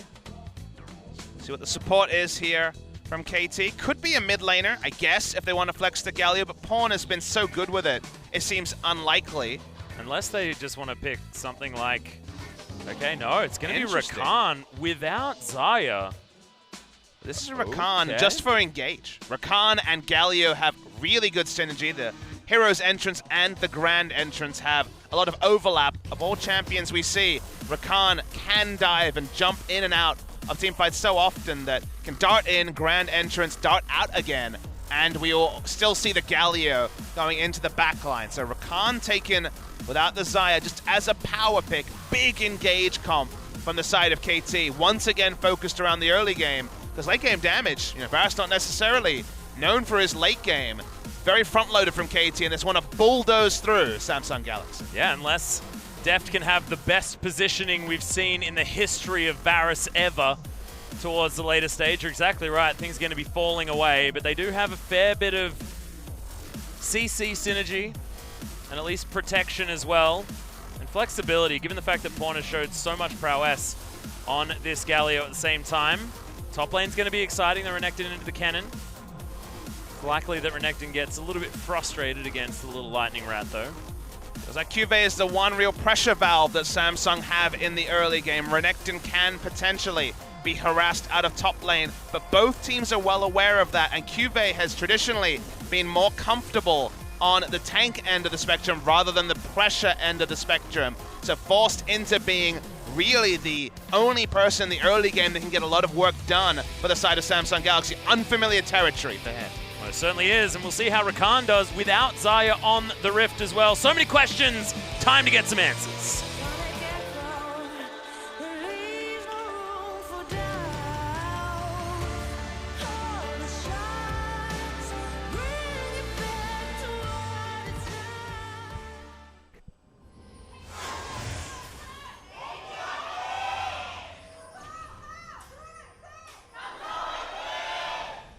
Okay, final game of the night, the decider between KT and Samsung. And will Samsung's momentum reign supreme, or will it be the blue side success rate that we've been seeing throughout the LCK? Oh, Deft, that's my favorite skin. I like it. Also, matches up the colors of Marta's Rakan. Beautiful, stunning. Well, now you're a biased caster. Well, yeah, because they look better. All about looks with you, Atlas. Well, it's just the synergy. It's about synergy, Pop Smithy. But there's They've no got Zion the Rakan. synergy. There's not that much synergy. Yeah, but there's as much synergy as you can possibly get. In terms of skins. Yeah. Okay, Ruler discovers that there's no one there. This man came on the KTX here, probably from a long way away. It's getting late into the night. We had 3 games in our first series. Third game is starting just before 11 p.m. local time. Yeah. On a weekday. But we are very, very ready for this, because if there was any series that we wanted to go the distance, it's most certainly this one, because we were denied it in the finals of the spring split. Yeah, it was a 3-game series, but that was a best of 5, not the best of 3 that we're seeing today. Was that stomp by KT Rolster? It wasn't the best of Samsung, was it, really? No, it was not. And this time, Samsung seemed a lot more prepared for the current meta that we kind of saw a preview of in that series between Samsung and KT. Again, a while ago, back in April. In this particular game, KT have a lot of options in the early game, that is for certain. These are the sort of drafts that KT has always run with this current roster, these pressure drafts, which are looking to take advantage of the early to mid game. But their mid game has been a lot cleaner in the last few series. We haven't seen the real big hiccups they've had the majority of spring season that held them back from closing out games where, honestly, they had 4,000 to 5,000 gold lead at 15 to 20 minutes pretty routinely through the course of spring season. Yeah, it's not those obvious hiccups that we have certainly seen and wished KT would change. But now, Deft and Marta struggling a little bit here in this lane. Finally going to at least be able to farm this one out, but they're missing creeps. Getting the setup opportunities that they want. Khan doesn't have the most lane presence early. Talk about pushing lanes, maybe they're not as distinct as we perhaps first thought of. Varus in a great spot, but his support won't really be helping in the push war early game. I mean that Score needs to pay a visit. Ganking prowess of Agraga is still fine in the early game. Absolutely. But so far, Samsung with all of the room to move that they could ever want, meaning that the vision advantage will most certainly be theirs around that Infernal Drake. No one saw that, Def, don't worry. I'll assume that you actually took that Siege minion. Glass Huff. Vision's pathed his way around bot lane. Is spotted in a ward. Deft and Marta probably not going to get Doe, but it's the taunt onto Crown. He's taking a lot of damage. Passive helping out there as well from Pawn. Low on mana, but back probably coming soon. Teleport available for both mid laners as well. So we're double teleport this game. Core JJ is going to poke his head out, offer an auto attack into Deft's face. But it is double the CS now for Ruler. So much vision from Samsung. With Ambition making the roam at the same time. They have double ward on the red side jungle of KT, so they can continue to push pretty recklessly and have great information about where Gragas is at. Yep, pretty happy to obliterate the bottom side of the map. Score's taking the longest route possible. Blasting plan up. Oh, he's going to be able to sneak into this brush too. Sneak is perhaps strong. They know that he started to enter the blue side jungle, and they also know there were no camps up. Well, there's the flash from Core JJ, and the flash body slam from Score as well. Ruler, he has to get himself out of there. The slow, the piercing arrow from Deft, and that is going to be first blood, and that is so important in how much Samsung invested on the bottom side of the map. Yeah, because they put all their vision aggressively. The one spot Score could come from was through their own jungle with no camps up, and spotting him with a ward around the Infernal Dragon. They had to show a decent amount of respect. In this case, it wasn't enough. Didn't have the vision to be able to stop him, and Score found the one path to pick up that gank possible. And it's a big lead, and it relieves a lot of pressure off of the Varus and Rakan.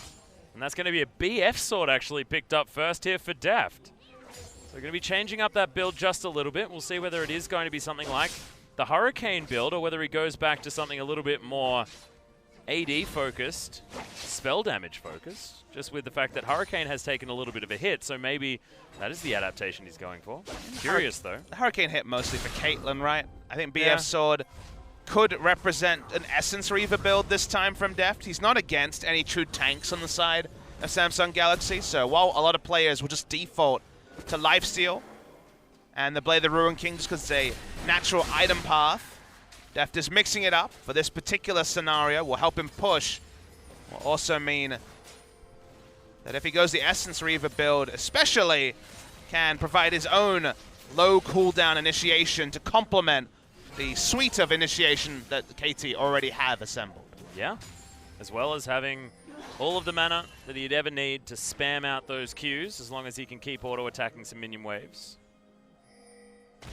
I like the theory. Do you think there might be sort of power spike timing issues that they may run into on the side of KT? Because it seems a little bit greedy to go for something that's not going to spike at 2 items. He could still just go straight up Infinity Edge. Varus not normally known as an Infinity Edge carry. Kind of a luxury item on the Varus, but BF Sword is great for laning in this scenario. Can finally get the counter push against the Ashe Zyra. They've had a lot of an advantage. And Essence Reaver build's been toyed by multiple people, and the value of Blade of the Ruin King with Lifesteal being nerfed on the item in 7-11 and no true tanks, you can kind of see. Yeah, I like it. Okay, 3-man gank in the mid lane is going to be thwarted by a W. Side of Crown. Ambition takes it as an opportunity to head towards this Infernal Drake. He knows that both Score and Smeb are up on the top side. Score going to take away this red buff, but is that going to be worth it when this Infernal goes over for free?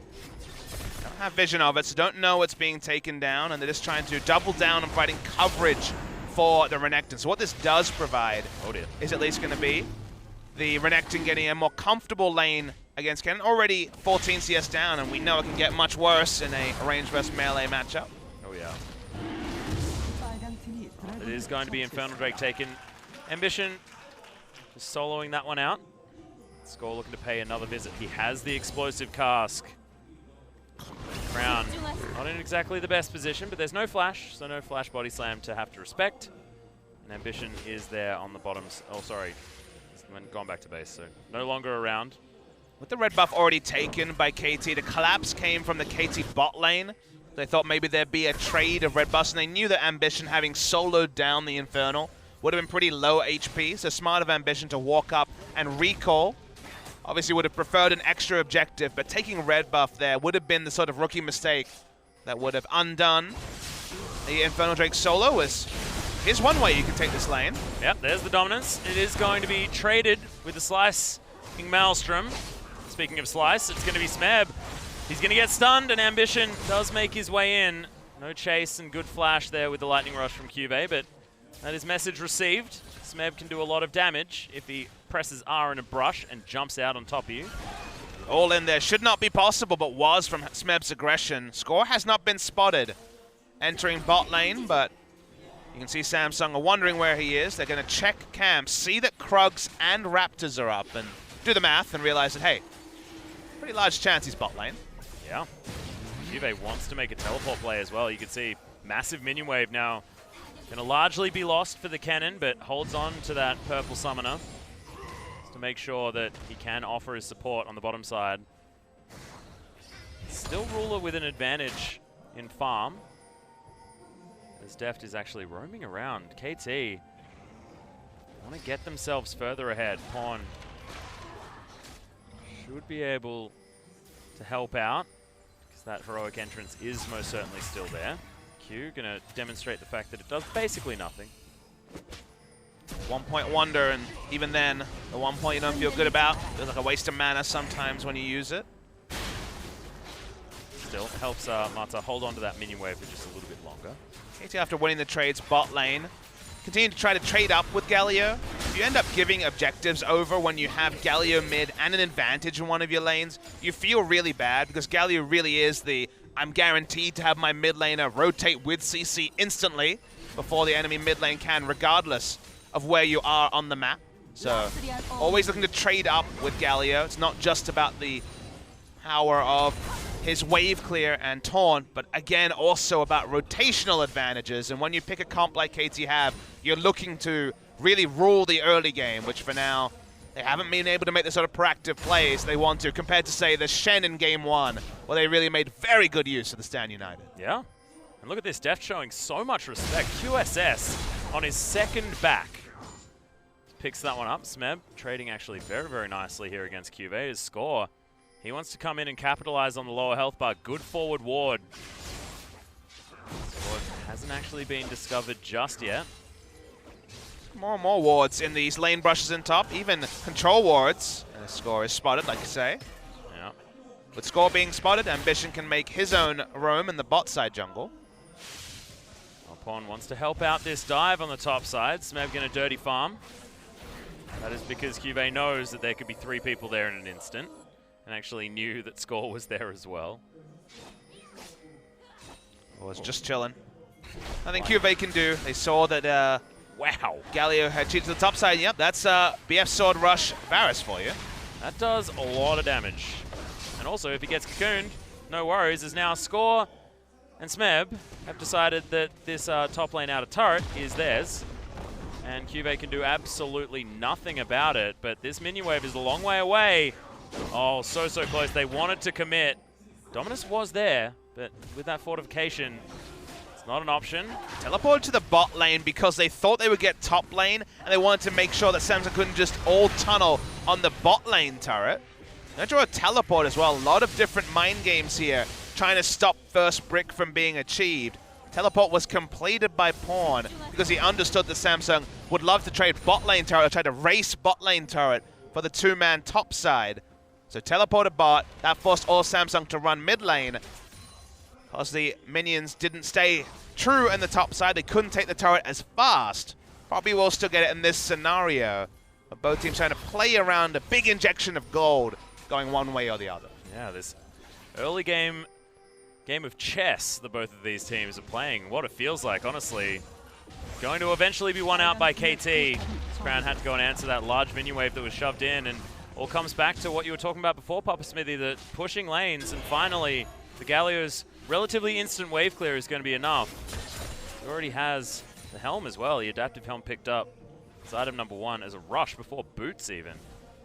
You pointed out the QSS, and the reason why the QSS comes in early is that BF Sword means that Q clears the wave so fast, the piercing arrow, and it allows Def to overextend in bot lane because he can Q down a minion wave, look for pot shots on a turret, and have QSS if the Ash arrow or the grasping roots is to hit. So it's, once again, a wave clear focused build from the Varus.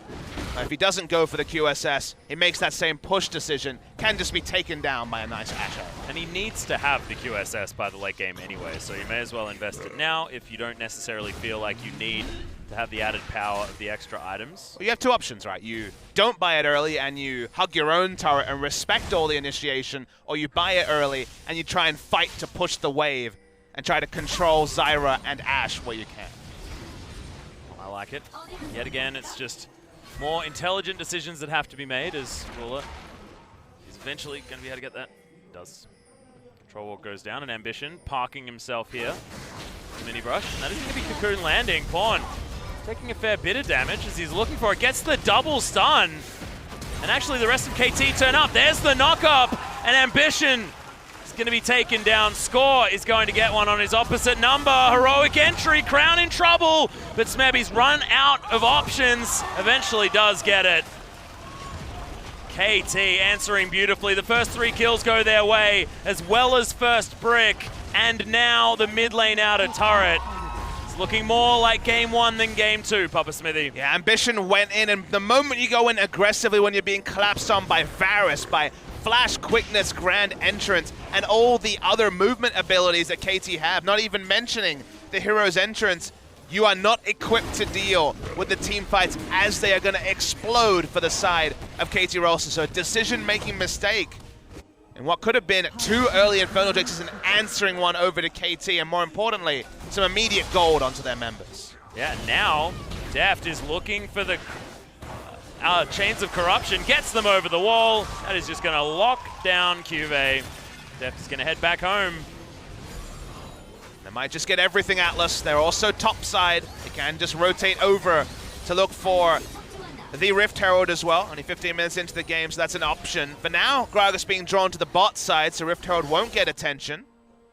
Yep, Score and Mata are actually going to move up here as Pawn desperately tries to defend this turret. Ruler comes in, but Mata in at exactly the right time.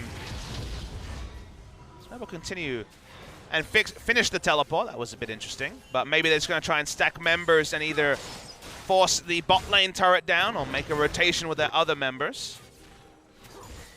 Well, JJ's still here. Okay, Smeb clearing things out. Mata was moving down, thinking that maybe something would happen. You're right, odd maneuver. However, does have pretty instant wave clear now with the extra AD of the Black Cleaver. Just use that Q, clear things up. Back to the wave clear in mid lane. Love the good early game work by Samsung Undone. 1,300 gold lead for KT. Also Mata unleashed on the map. Haven't seen kind of a preview of the Grand and Heroes entrances overlapping, but should see plenty more of those as the game goes on. Yep, some heroic grandeur being thrown through. Still working on a proper acronym. We're going to need it. We're going to see a lot of this duo. Abbreviation, yeah. They're not going to be pursued, but there's the quickness, there's the grand entrance, and Crown taking a lot of damage, but Mata, he's been arrowed off the back end. Ambition, he's taking a lot of damage, and KT is able to grab the kill, gets out of the way of the explosive cask as well as Smeb continues to go aggressive. A double kill now for the Renekton, and this is the carry play that we wanted from this guy. No teleport, so Cuvée can get some good damage on this tower, but that is still going to be more taken from KT once again. 6-1 in kills. Yeah, Vindicate's playing around the bot side as well. Smeb had already teleported bot lane. Finally brings up a heaped up minion wave, and they make the play around it. We're going to see the replay here. Smeb had stayed bot lane after finishing the teleport. The quickness into the grand entrance is deadly initiation, even if Flash is not up. And sure, Rakan dies on the back end, but KT disengaged the turret, can turn around. Pawn shows up as well, probably not even needed in this scenario, as Renekton takes down the turret, and KT grow a gold lead that already is at 3,700. Yeah, it's good news here. It's 18 minutes in, and if they can grab this Rift Herald as well, this is good timing for it. Quite late, they've already got all 3 of the outer turrets. They'll be pushing forward for an inner. They can really open up the map. Their composition does work as far as picks, but the great thing is that they've got the Renekton. They have theoretically, I mean, I know the last series did prove it almost wrong, but the early game power of their composition can now be capitalized on with forward vision, pick pressure, possibly get down, so I like it. And the forward vision's been very good. Double control ward pretty aggressively in the bot side, and now starting to set up the top side as well. So things really coming together for KT. Yeah, so far 3-0 with the mid lane at Galio comps, and looking to make it 4. Would mean that blue side once again has come up trumps. I like it just because historically Pawn has just been such an aggressive player that now that he's on a tank, just gets rewarded for it. Beautiful to see, and we saw that him going in 1 versus 3 in the river. Absolutely fine. Perfect. Able to grab themselves extra kills. And a lot of people jumped on their soapbox about Galio, and they're like, this is what needs to be nerfed. There's a lot of different areas you could target. Taking away, for example, the extra resists on the person that you're using the Hero's Entrance on. Maybe that's where you shave power. Personally, you can't really lower the damage on Q because it's only damaging ability. Sure, he has E, but It's not that big a deal. What I would actually like to see is lowering his wave clear ability. So taking maybe damage to minions down 75% or 50% on the Q, so you can't build full tank wave clear faster than any other champion and have a global. That's where I draw issue. Wow. Ambition already flashes. Yep, flashes immediately, and now everyone's going to set up for when he falls down. No one's able to get anything apart from the Chains of Corruption, but he's already underneath the turret. I feel like that button could have been pressed relatively quickly, but doesn't actually manage to do so. Marta even had the quickness, didn't get the charm in.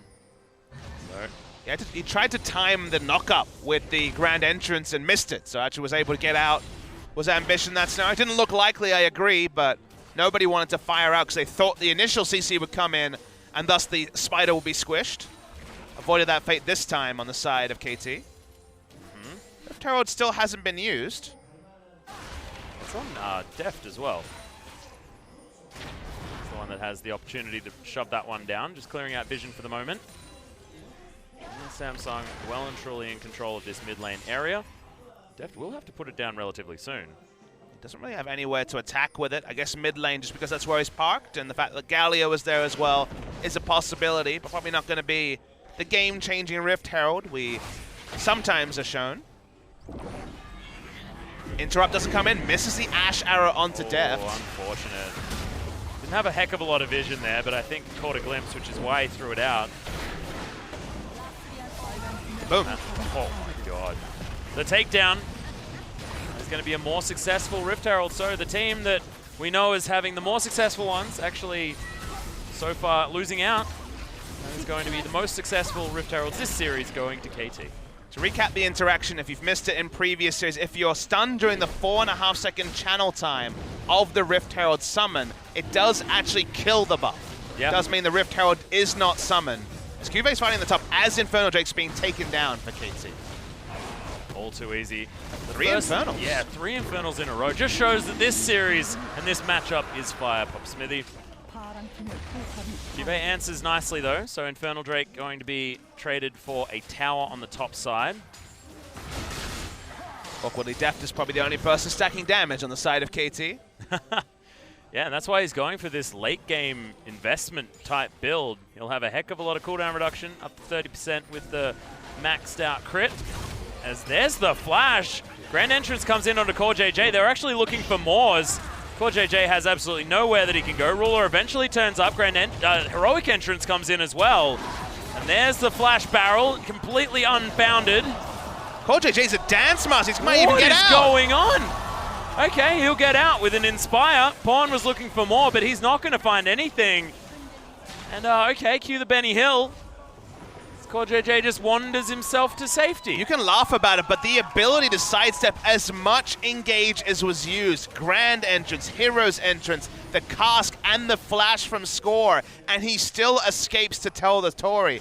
Insane stuff for Core JJ, getting out after being so well targeted in Game 1. Couldn't believe it.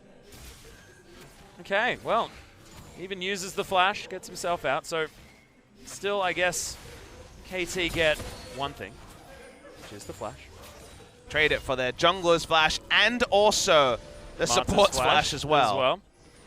And in a situation where they probably should have easily been able to do it, quickness was also invested into that one as well as a whole bunch of ultimates.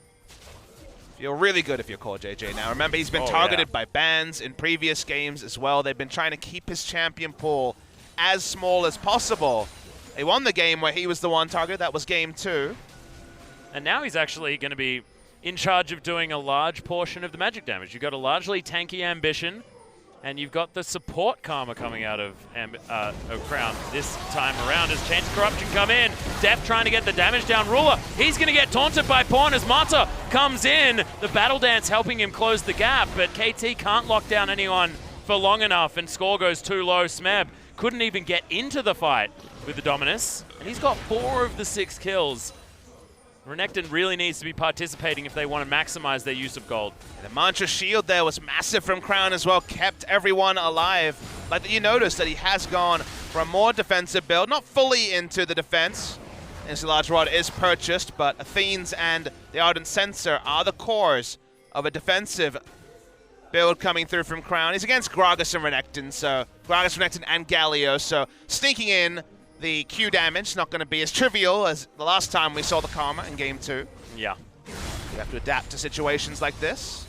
Yeah, I take your point about all the gold being on Smeb. The fact that he wasn't able to get into the fight and it was well disengaged from Samsung. Reduces effectiveness, and now it's Blade the Ruin King and a Frozen Mallet, so not that much fun for Smeb to deal with Kennen anymore. Yep, the classic awful situation to be in as any melee champion against a Kenny. Samsung Galaxy just moving up the mid lane, trying to get some pressure back here on the map. KT still in relative control. Chains of Corruption go wide. For JJ, he's going to be the target. Not enough fancy feet this time around with no flash. He's going to get Justice punched to the face.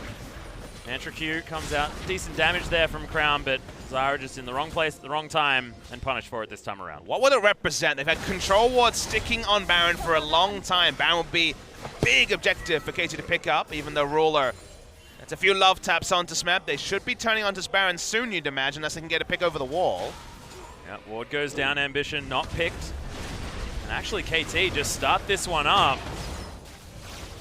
Samsung probably unaware that it's going down this fast as there's the flash in. Smeb does get Quickness. The lockdown. Quickness coming in, and the taunts are there as well. Layering of CC is beautiful on the side of KT as Cuvee, he's slowed down. Smeb's on the chase, good flash. Gets Cuvee to safety, and KT, they probably just want to turn around. Oh no! If you got a barrel like that, Score, you may as well go in for the kill, and the slice and dice from Smeb closes the gap. He should have the Ruthless Predator, and he does, and that is going to be Cole the Meek to get the grab onto the little mouse. And Def says, well, now I'm set up for the Baron, guys. Do you want to come back? Ambition's alive, but Cuve's dead for 40 seconds, so maybe this will be, once again, the Baron attempted by KT. When you have super tanks, you can actually stick on it for a long time because peeling off is always an option when you have this much engaged like KT does. Marta just battle dances his way out. Score hops over. They're trying to get the kill on the Elise, and they get it. Pawn just still tanking up this Baron as Deft. He's getting taken down incredibly low. Arrow flies forward, but it is going to be avoided. Smeb can just slice his way over this wall. They're committing to this Baron really hard. Crown just needs one Q as Marta, the hero, is going to stand on top of it. That is going to be Ambition, not able to pick up anything because he's dead, and Score grabs the Baron buff. Ruler should die here as well as Heroic Entrance is going to protect the team members of Pawn. And Core JJ, he's going to get killed as well. The bottom lane destroyed, Ambition already dead. Cuvee should actually get at least a fair bit of damage onto Pawn, if not the kill, as he turns around, and Smeb going to deny that. And there are just kills going down everywhere. The teleport is going to be interrupted by Score, who says, yes, I can answer that. Don't you worry, I have this one. Now just going to get bopped, possibly destroyed. The slow comes down. There it is. There was some insane team fighting there from KT Rolster Atlas. It went on so long you couldn't get the big hype turnover to me, but they just kept outplaying so many members on slivers of health as they peeled in and out of the Baron, starting all off with Deft flashing over to get the kill. Then they turn back on the Baron. First, you see Samsung focus down Mata. He gets out. They continue to kite around, smite the Baron, and make the turn with no one dying at any point. So well juggled by KT. And mid to late game team fighting and decision making was never their path to victory in the course of spring season. So again, seeing a new revitalized KT Rolster, it's a sight to see. It is, and seeing a revitalized Smeb as well, Papa Smithy. That is a legendary crocodile on the top side of the map for KT Rolster. And when he was the one we were drawing question marks towards, it was brilliant to see him having a good game finally, because we all know what he's capable of. Now demonstrating it right here, and they're going to push with Baron buff minions towards this inhibitor turret. Deft throwing through these arrows, but Smeb going to be relatively unanswered. Cuvee should not be able to pressure him off this turret with too much ease, and there's even a heroic entrance available. Pawn wants to throw that one down. Justice Punch, not going to be able to get on top of him, and no taunt to come in. Well, let's proxy the wave, that the minions do most of the work and back off to a couple of auto attacks on this turret. Re-engage. Yep, that's going to be it. Taunt comes down as well as Cuvee does get himself out. When you're this hilariously tanky, you can always keep turning onto the champion, onto the turret. Turns upon turns. Here's the Ash arrow. Yeah, arrow comes down. Deft try and offer some damage back as his support falls. Crown forced to use the flash. There's the slice and dice, but Smeb can't catch up. Good cocoon from Ambition, denies it, but it's still the turrets falling down. Top lane dies as Cuvée couldn't even get to it to defend. And Deft is going to sit here, put the arrows required into this inhibitor. As Pawn going to sacrifice his life, but is he going to be able to grab Ruler? No, he's not. Going to get denied, so 2-0 in favor of Samsung, but KT do grab the structures they were looking for. Yeah, I mean, the death is still in service of the cause, which is taking the bot lane inhibitor and getting out. So the majority of KT Rolster will make the escape, get a bit of an extra prize. Ocean Drake at this point really only opening up a bigger win condition in the 3-stack Elder Dragon, going to be spawning in 6 minutes time. But KT Rolster, it feels like job's done already. The game's not over. The Nexus hasn't exploded. Where this game is poised and how often KT can just turn in and out of objectives, basically ignore the damage of Samsung across the members of Renekton, Gragas, and Galio. All in the meanwhile, it's just been Deft free hitting and no one gets within, what, 1,000 range of him because they've got so many other headaches to deal with in this team comp. Yeah, not to mention Smeb now with his Gargoyle Stone Plate. He's very close to his 6th item. Cuvée finishing off his 3rd right now in response.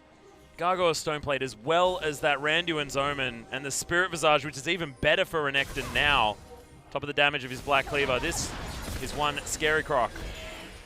And this is, in some ways, reminiscent of that Samsung versus KT semifinal because Cuvée was forced into dueling with Smeb. And with Smeb out of form, maybe this was the time that Cuvée thought he could get it done.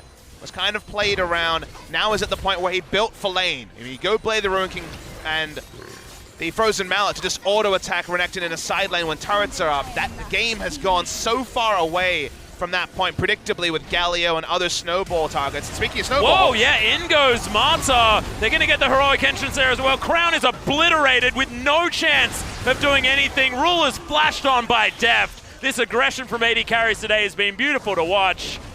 Deft is going to be able to help take down this turret as well, and I can feel KT taking down Samsung in what has been a marathon of a night of LCK Summer, but a joy to watch as well. 31 minutes in, knocking on the Nexus. Still Ruler and Crown, all their wave clear dead for a while. They're looking for more. Here's a dive. Yeah, that is going to be the stun. The knockback score takes down Core JJ. Cuvée for what is attempting the hero play, but can't even get Marta. The Ruthless Predators there, and Smeb is most certainly that this time around. Cuvée took a long time to die.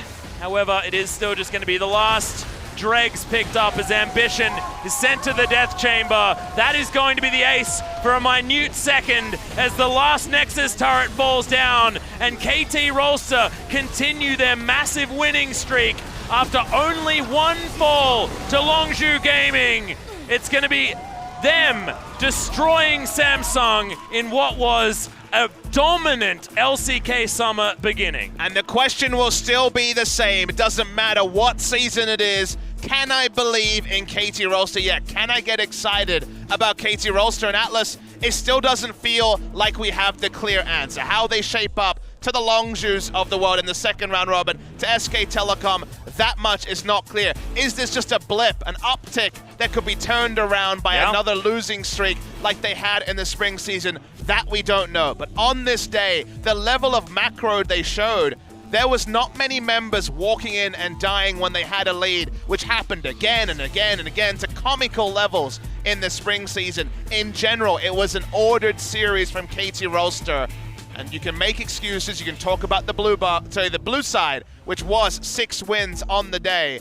Getting access to 2 times on the blue side was a big help to KT Rolster. But by the 3rd game, Samsung weren't in it. KT Rolster should feel good. And this is a big uptick in form for KT, building up to, predictably, that first telecom war. Exactly. Always seems to be SKT that are the ones that can ruffle the feathers of KT Rolster, but this is certainly a good way to move forward because, remember, SKT, it was a 0-2 against Samsung in their first match. That was quite a few weeks ago. And now KT Rolster actually moving to a 5-match winning streak. It was only 4 matches in a row for Samsung thus far. This was their 5th game of LCK Summer. So KT really solidifying themselves towards the top of the table. And Samsung have 3 substitutes that have seen quite a lot of play over the course of the year. Less for Stitch and Wraith, obviously, but Haru has still not been cited. And I won't necessarily say that Ambition in Game 3 was a big problem, but clearly in Game 1 was well out-jungled. Was that the Zac? Was that Ambition? Ambition is always up and down and doesn't always adapt to every meta. I'm surprised we've seen 0 games of Haru. Blank gets plenty of time for SKT, especially in recent times. Haru, and just experiments for Samsung may be needed. This is the reality check. They have lost their first series of the season, largely playing very well previously, and now Samsung do have things to work on after a good start. Yeah. But look, it's not often that you see Elises get taken over in the early game by the likes of a Gragas, something like that. I mean, priority there for the jungle was certainly there in game number 3, so yes, Ambition was phenomenal on the Zac. His Zac looked like one of the best that we've seen thus far, but that is a champion that has seemed relatively free, apart from the one time we saw him taken down. Sorry, the 2 times we've seen him taken down. Was an Afreeca Freecs playing against the run of play, and MVP honestly getting outclassed, sitting at the bottom of the table here at LCK, but in this series, Zac was shown exactly why he is a permabanned pick, and it made Game 3 all that much more important because it was a green blobless battle. It seemed like it was certainly a whole lot more even as far as the draft, but the Galio standing out like a sore thumb, and Pawn remains undefeated on that pick. Yeah, Galio 2-0 on the day, so one of the few picks that went undefeated in a 6-game day. So that will have to be one that will be targeted, but at some point you can't ban everything, Atlas. That's the headaches that are going through. So pocket picks. Somehow we went through 3 series with no Rumble, either on the ban list or picked. Kind of insane to consider, but didn't want to play around with the Kled in previous games, so ended up being looked over. Waiting to see who the MVP is being decided with this much time being taken. Imagine there's some disagreement on that. Seems like Smeb will be the obvious one. Yeah, I'm pretty sure that guy did a heck of a lot of work, but it was Deft as well who was in charge of a lot of the damage. The Essence Reaver build allowing him to fire off a heck of a lot more piercing arrows. Looking back to the days where he used to build the Muramana and just fire from a distance and tear people apart. Yeah, QMax, QSS also wave pushing against Ashe and Zyra. Very difficult if you go for Blade the Ruin King. Didn't feel like he'd be walking up and attacking with the Hurricane Blade the Ruin King build, and thus did his job. So we'll see who the MVP is. It still will be Smeb. Hard to look past the stat line. Legendary earlier in the game and ending at 9-0-4. Is Smeb back in form? Is KT to be believed in? We don't have the definitive answer on either of these, but first impression looks pretty good. Yeah, most certainly does. If there's any way to get you back up there, it is most certainly with a performance like that, and now actually clawing his way up the board as far as the MVP is concerned as well. So KT and Samsung both really reigning supreme as MVP boards. Mata on the Rakan for the first time also was a treat to see. Yeah. Made some very good plays around the map. One downward moment where CoreJJ made the greatest of escapes. Excluded, but that's only going to be a small thing that's probably going to be largely lost in the shuffle for the VOD review of Samsung Galaxy. When you have these super tanks, even from the jungle, but in both solo lanes, you keep diving. No one's getting safe free farm, not a Karma, not an Ashe. These are sort of pressures you have to deal with, and it's why Galio is so frequently banned. Lingo Smeb here. And it was this sort of turnaround lockdown that KT were able to get when they were baiting for this Baron. It's kind of the same emotion that we talked about when the Zac Galio and Jarvan was locked in. Ruler doesn't really have ways to play these fights. Cuvée is just another AD carry in some ways with the build that he's going and just how on-hit Cannon is. Ruler was denied playing the side lanes. He never got to play the pressure game he wanted against Renekton. KT had the fight comp. It looked pretty straightforward, and when you have this much initiation, you only need one of them to stick. There's so much backup to make the rest work as well. Yeah, this is just a celebratory battle. Cuvée survives for way too long, but KT had already taken over this game and justify a victory in this series. It says Smeb on your screen right there, but the thing that we really want to highlight is the fact that KT played as a team in a way that we hadn't seen in previous seasons. Now it's time for our MVP interview with Pawn and Smeb. Take it away, Joel. Thank you very much, guys. This is Joel with your last interview translations of the day, and we are here with KT Rolster picking up a 2-1 victory against Samsung, and we are here with today's MVPs, Pawn and Smeb, for the interview. A lot of shouts going towards your way. How was the game? I think getting the consecutive win streak always feels good. And Smeb, you've gotten a lot slimmer. Have you not been eating while just practicing? Yeah, I think trying to worry about a lot of stuff lost me a lot of weight.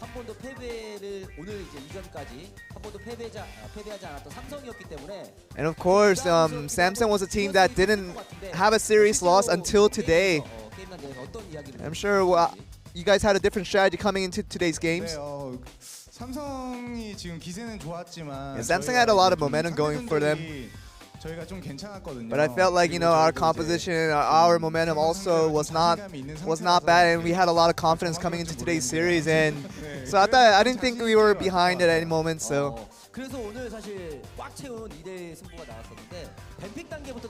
And it really was a full series where we saw both teams going back at each other, but with the team composition that you guys showed today, and there were key champions that you guys were really going back and forth, trying to give and take with that, but Zach was one of that today. What is the more crucial card for you guys in the competition?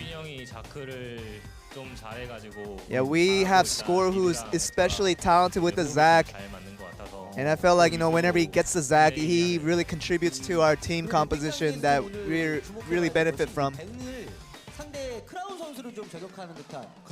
And mostly we saw in the ban phases that you guys were really targeting out Crown, banning a lot of the mid champions. I felt like, Samsung has Crown to be their carry, and targeting out his champion pool is one of our primary assets today. And of course, you showed a lot of good plays with the LeBlanc today. We have some video highlights we can show with that. And it felt like Smeb was right on time with his ultimates. Yeah, we try to do the shot calling both ways, but whenever each of us see an opportunity, we try to call for it. But I think the ult came in very nicely today.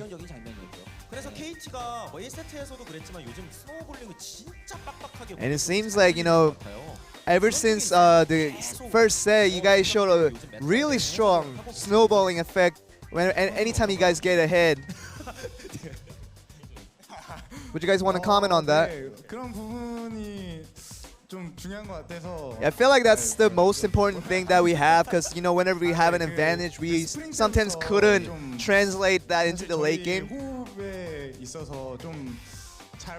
And the team chemistry was the biggest problem in the spring season, and I think just working on this consistently, I think our team is getting together and forming a better synergy throughout. A lot of people really criticize KT's team fighting composition, the team fighting abilities that you guys had as a team. How is it now? Of course, this is a very important asset. I feel like, the summer season is different, that, whenever we enter a team fight, that I make it out alive. That's the biggest thing that has changed the season.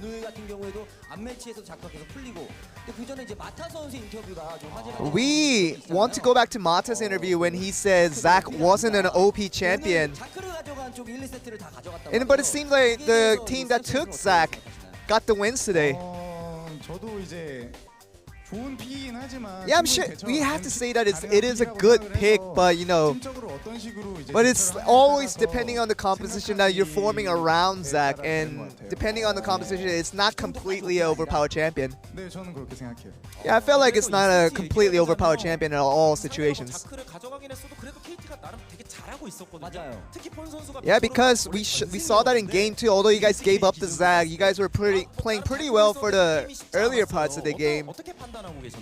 Well, how was the game flow like throughout the game? We felt like our composition was good enough that as long as we had a good development through the late game, that we would have been fine. But I think the fight around the Baron that we messed up on was the crucial moment where we lost the entire game on that one. LC가 자꾸 넘어오는 바람에 그렇죠. 그리고 큐베 선수의 어떤 그런 낚시에 계속해서 걸리는 장면도 있었고요.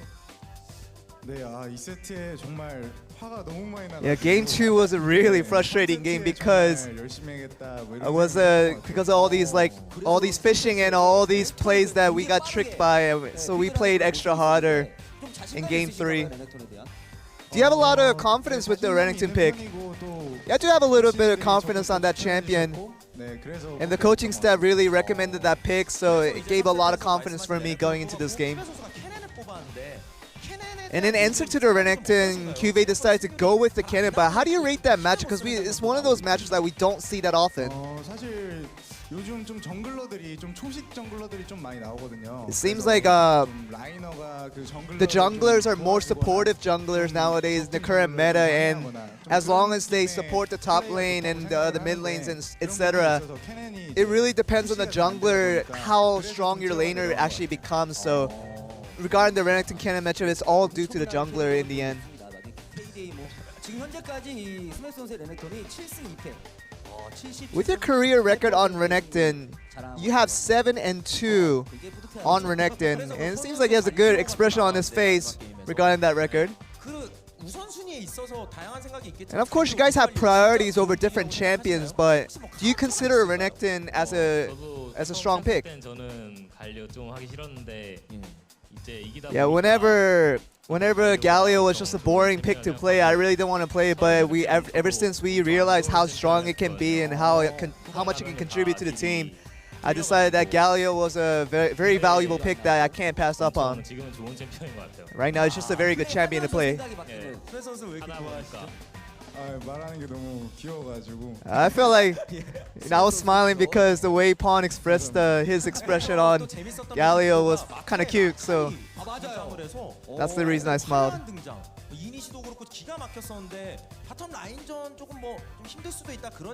And did you not felt that with so much contribution going to top and mid lane, did you feel like bot lane was not struggling? Yeah, Mata is really good at these champions that can pull off the initiates, and getting the Rakan for us gave him a lot of opportunities to make those initiates. And we do have a video highlight of those initiates. And Pawn just went in suddenly to our surprise. What was the call here? Yeah, there was a situation where Elise and Karma were both AP champions, so they had no way they're gonna kill me to even 2v1. So I went in aggressively, knowing my teammates were on their way. And it seems like in game 3, Samson was doing a good job holding you guys back. Did you guys ever feel that the game was going to be a loss for you guys? Yeah, I think it was we all depended on the CC that we had because we had so much of it. And I think because of that, we thought that we were going to win at the end because of all the utilities that we had. Yeah, I felt like we were going to get the win anyway.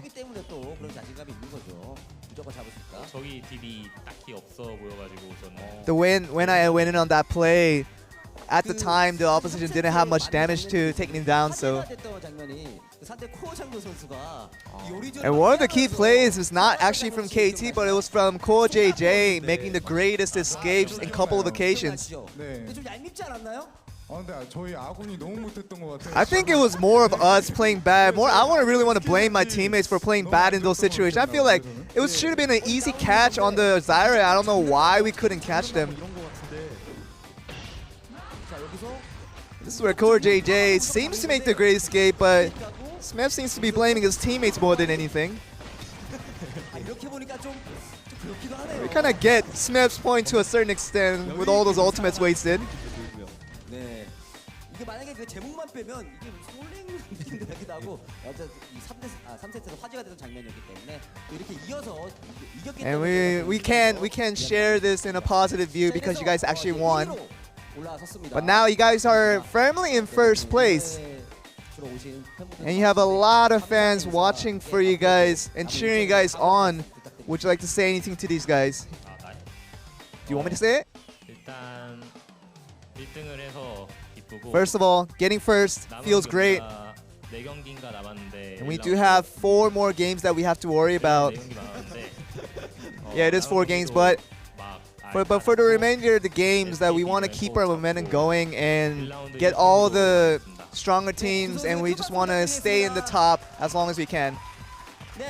And that seems to be the end of the interview. Back over to you guys. Thank you very much, Joel. And now the 2 mid laners with the most MVP points, Pawn and Crown, face off, and it is Pawn the victor in the end. But he was on the Galio. Feels like a bit of a cop-out, and we heard it from him in the interview there as well. I mean, you could talk about a lot of picks. Zach twice, Galio in the last game, separating KT Rolster and Samsung, or even just talking about the blue side. A lot of things to talk about, but at the end of the day, KT Rolster are your winners. KT Hype Train does start leaving the station after a couple of murmurs in their last few series where they were getting better and better. They showed against real opposition that they can play as a team, that they can play as a unit. It took 26 matches, and the KT Rolster fans, now's their time to glow. Top of the ladder, 5-1 overall. First team to play 6, and SKT only need a match win to go ahead of them, so it might be short-lived. But on this day, KT Rolster were #1 in the LCK. They most certainly were, Papa Smithy. And I'm gonna treasure it, because often when that hype train leaves the station, it is most certainly on a roller coaster and can often do things that we don't want. What is the movie Final Destination springs to mind? Well, our next destination, you and I, is Saturday. We'll have some more games to bring you. OGN brings you MVP versus Longzhu. MVP looking better, and Longzhu also settling after their loss to SKT. So we'll see how MVP does there. Yeah, also see how Jin Green Wings bounce back after their loss against BBQ Olivers, who have looked average at best. And then Afreeca versus SK Telecom T1. Marin trying to get some revenge against his old team, and Samsung mad. Look for a comeback victory against Ever8 winners. It is going to be a hype one on Sunday. Yeah, Ever8 winners are probably going to have to cower and fear it a little bit. I don't really like their chances with Samsung having gone down in this series, and SKT versus Freecs, a lot of storylines there. Going to be a fun one. Yeah, KT, of course, poking the bear, and Samsung now well and truly enraged. But it has been such an incredibly long night, Papa Smithy. I'm ready for a good night's sleep after some magical games. We will see you very, very soon, guys. Good night.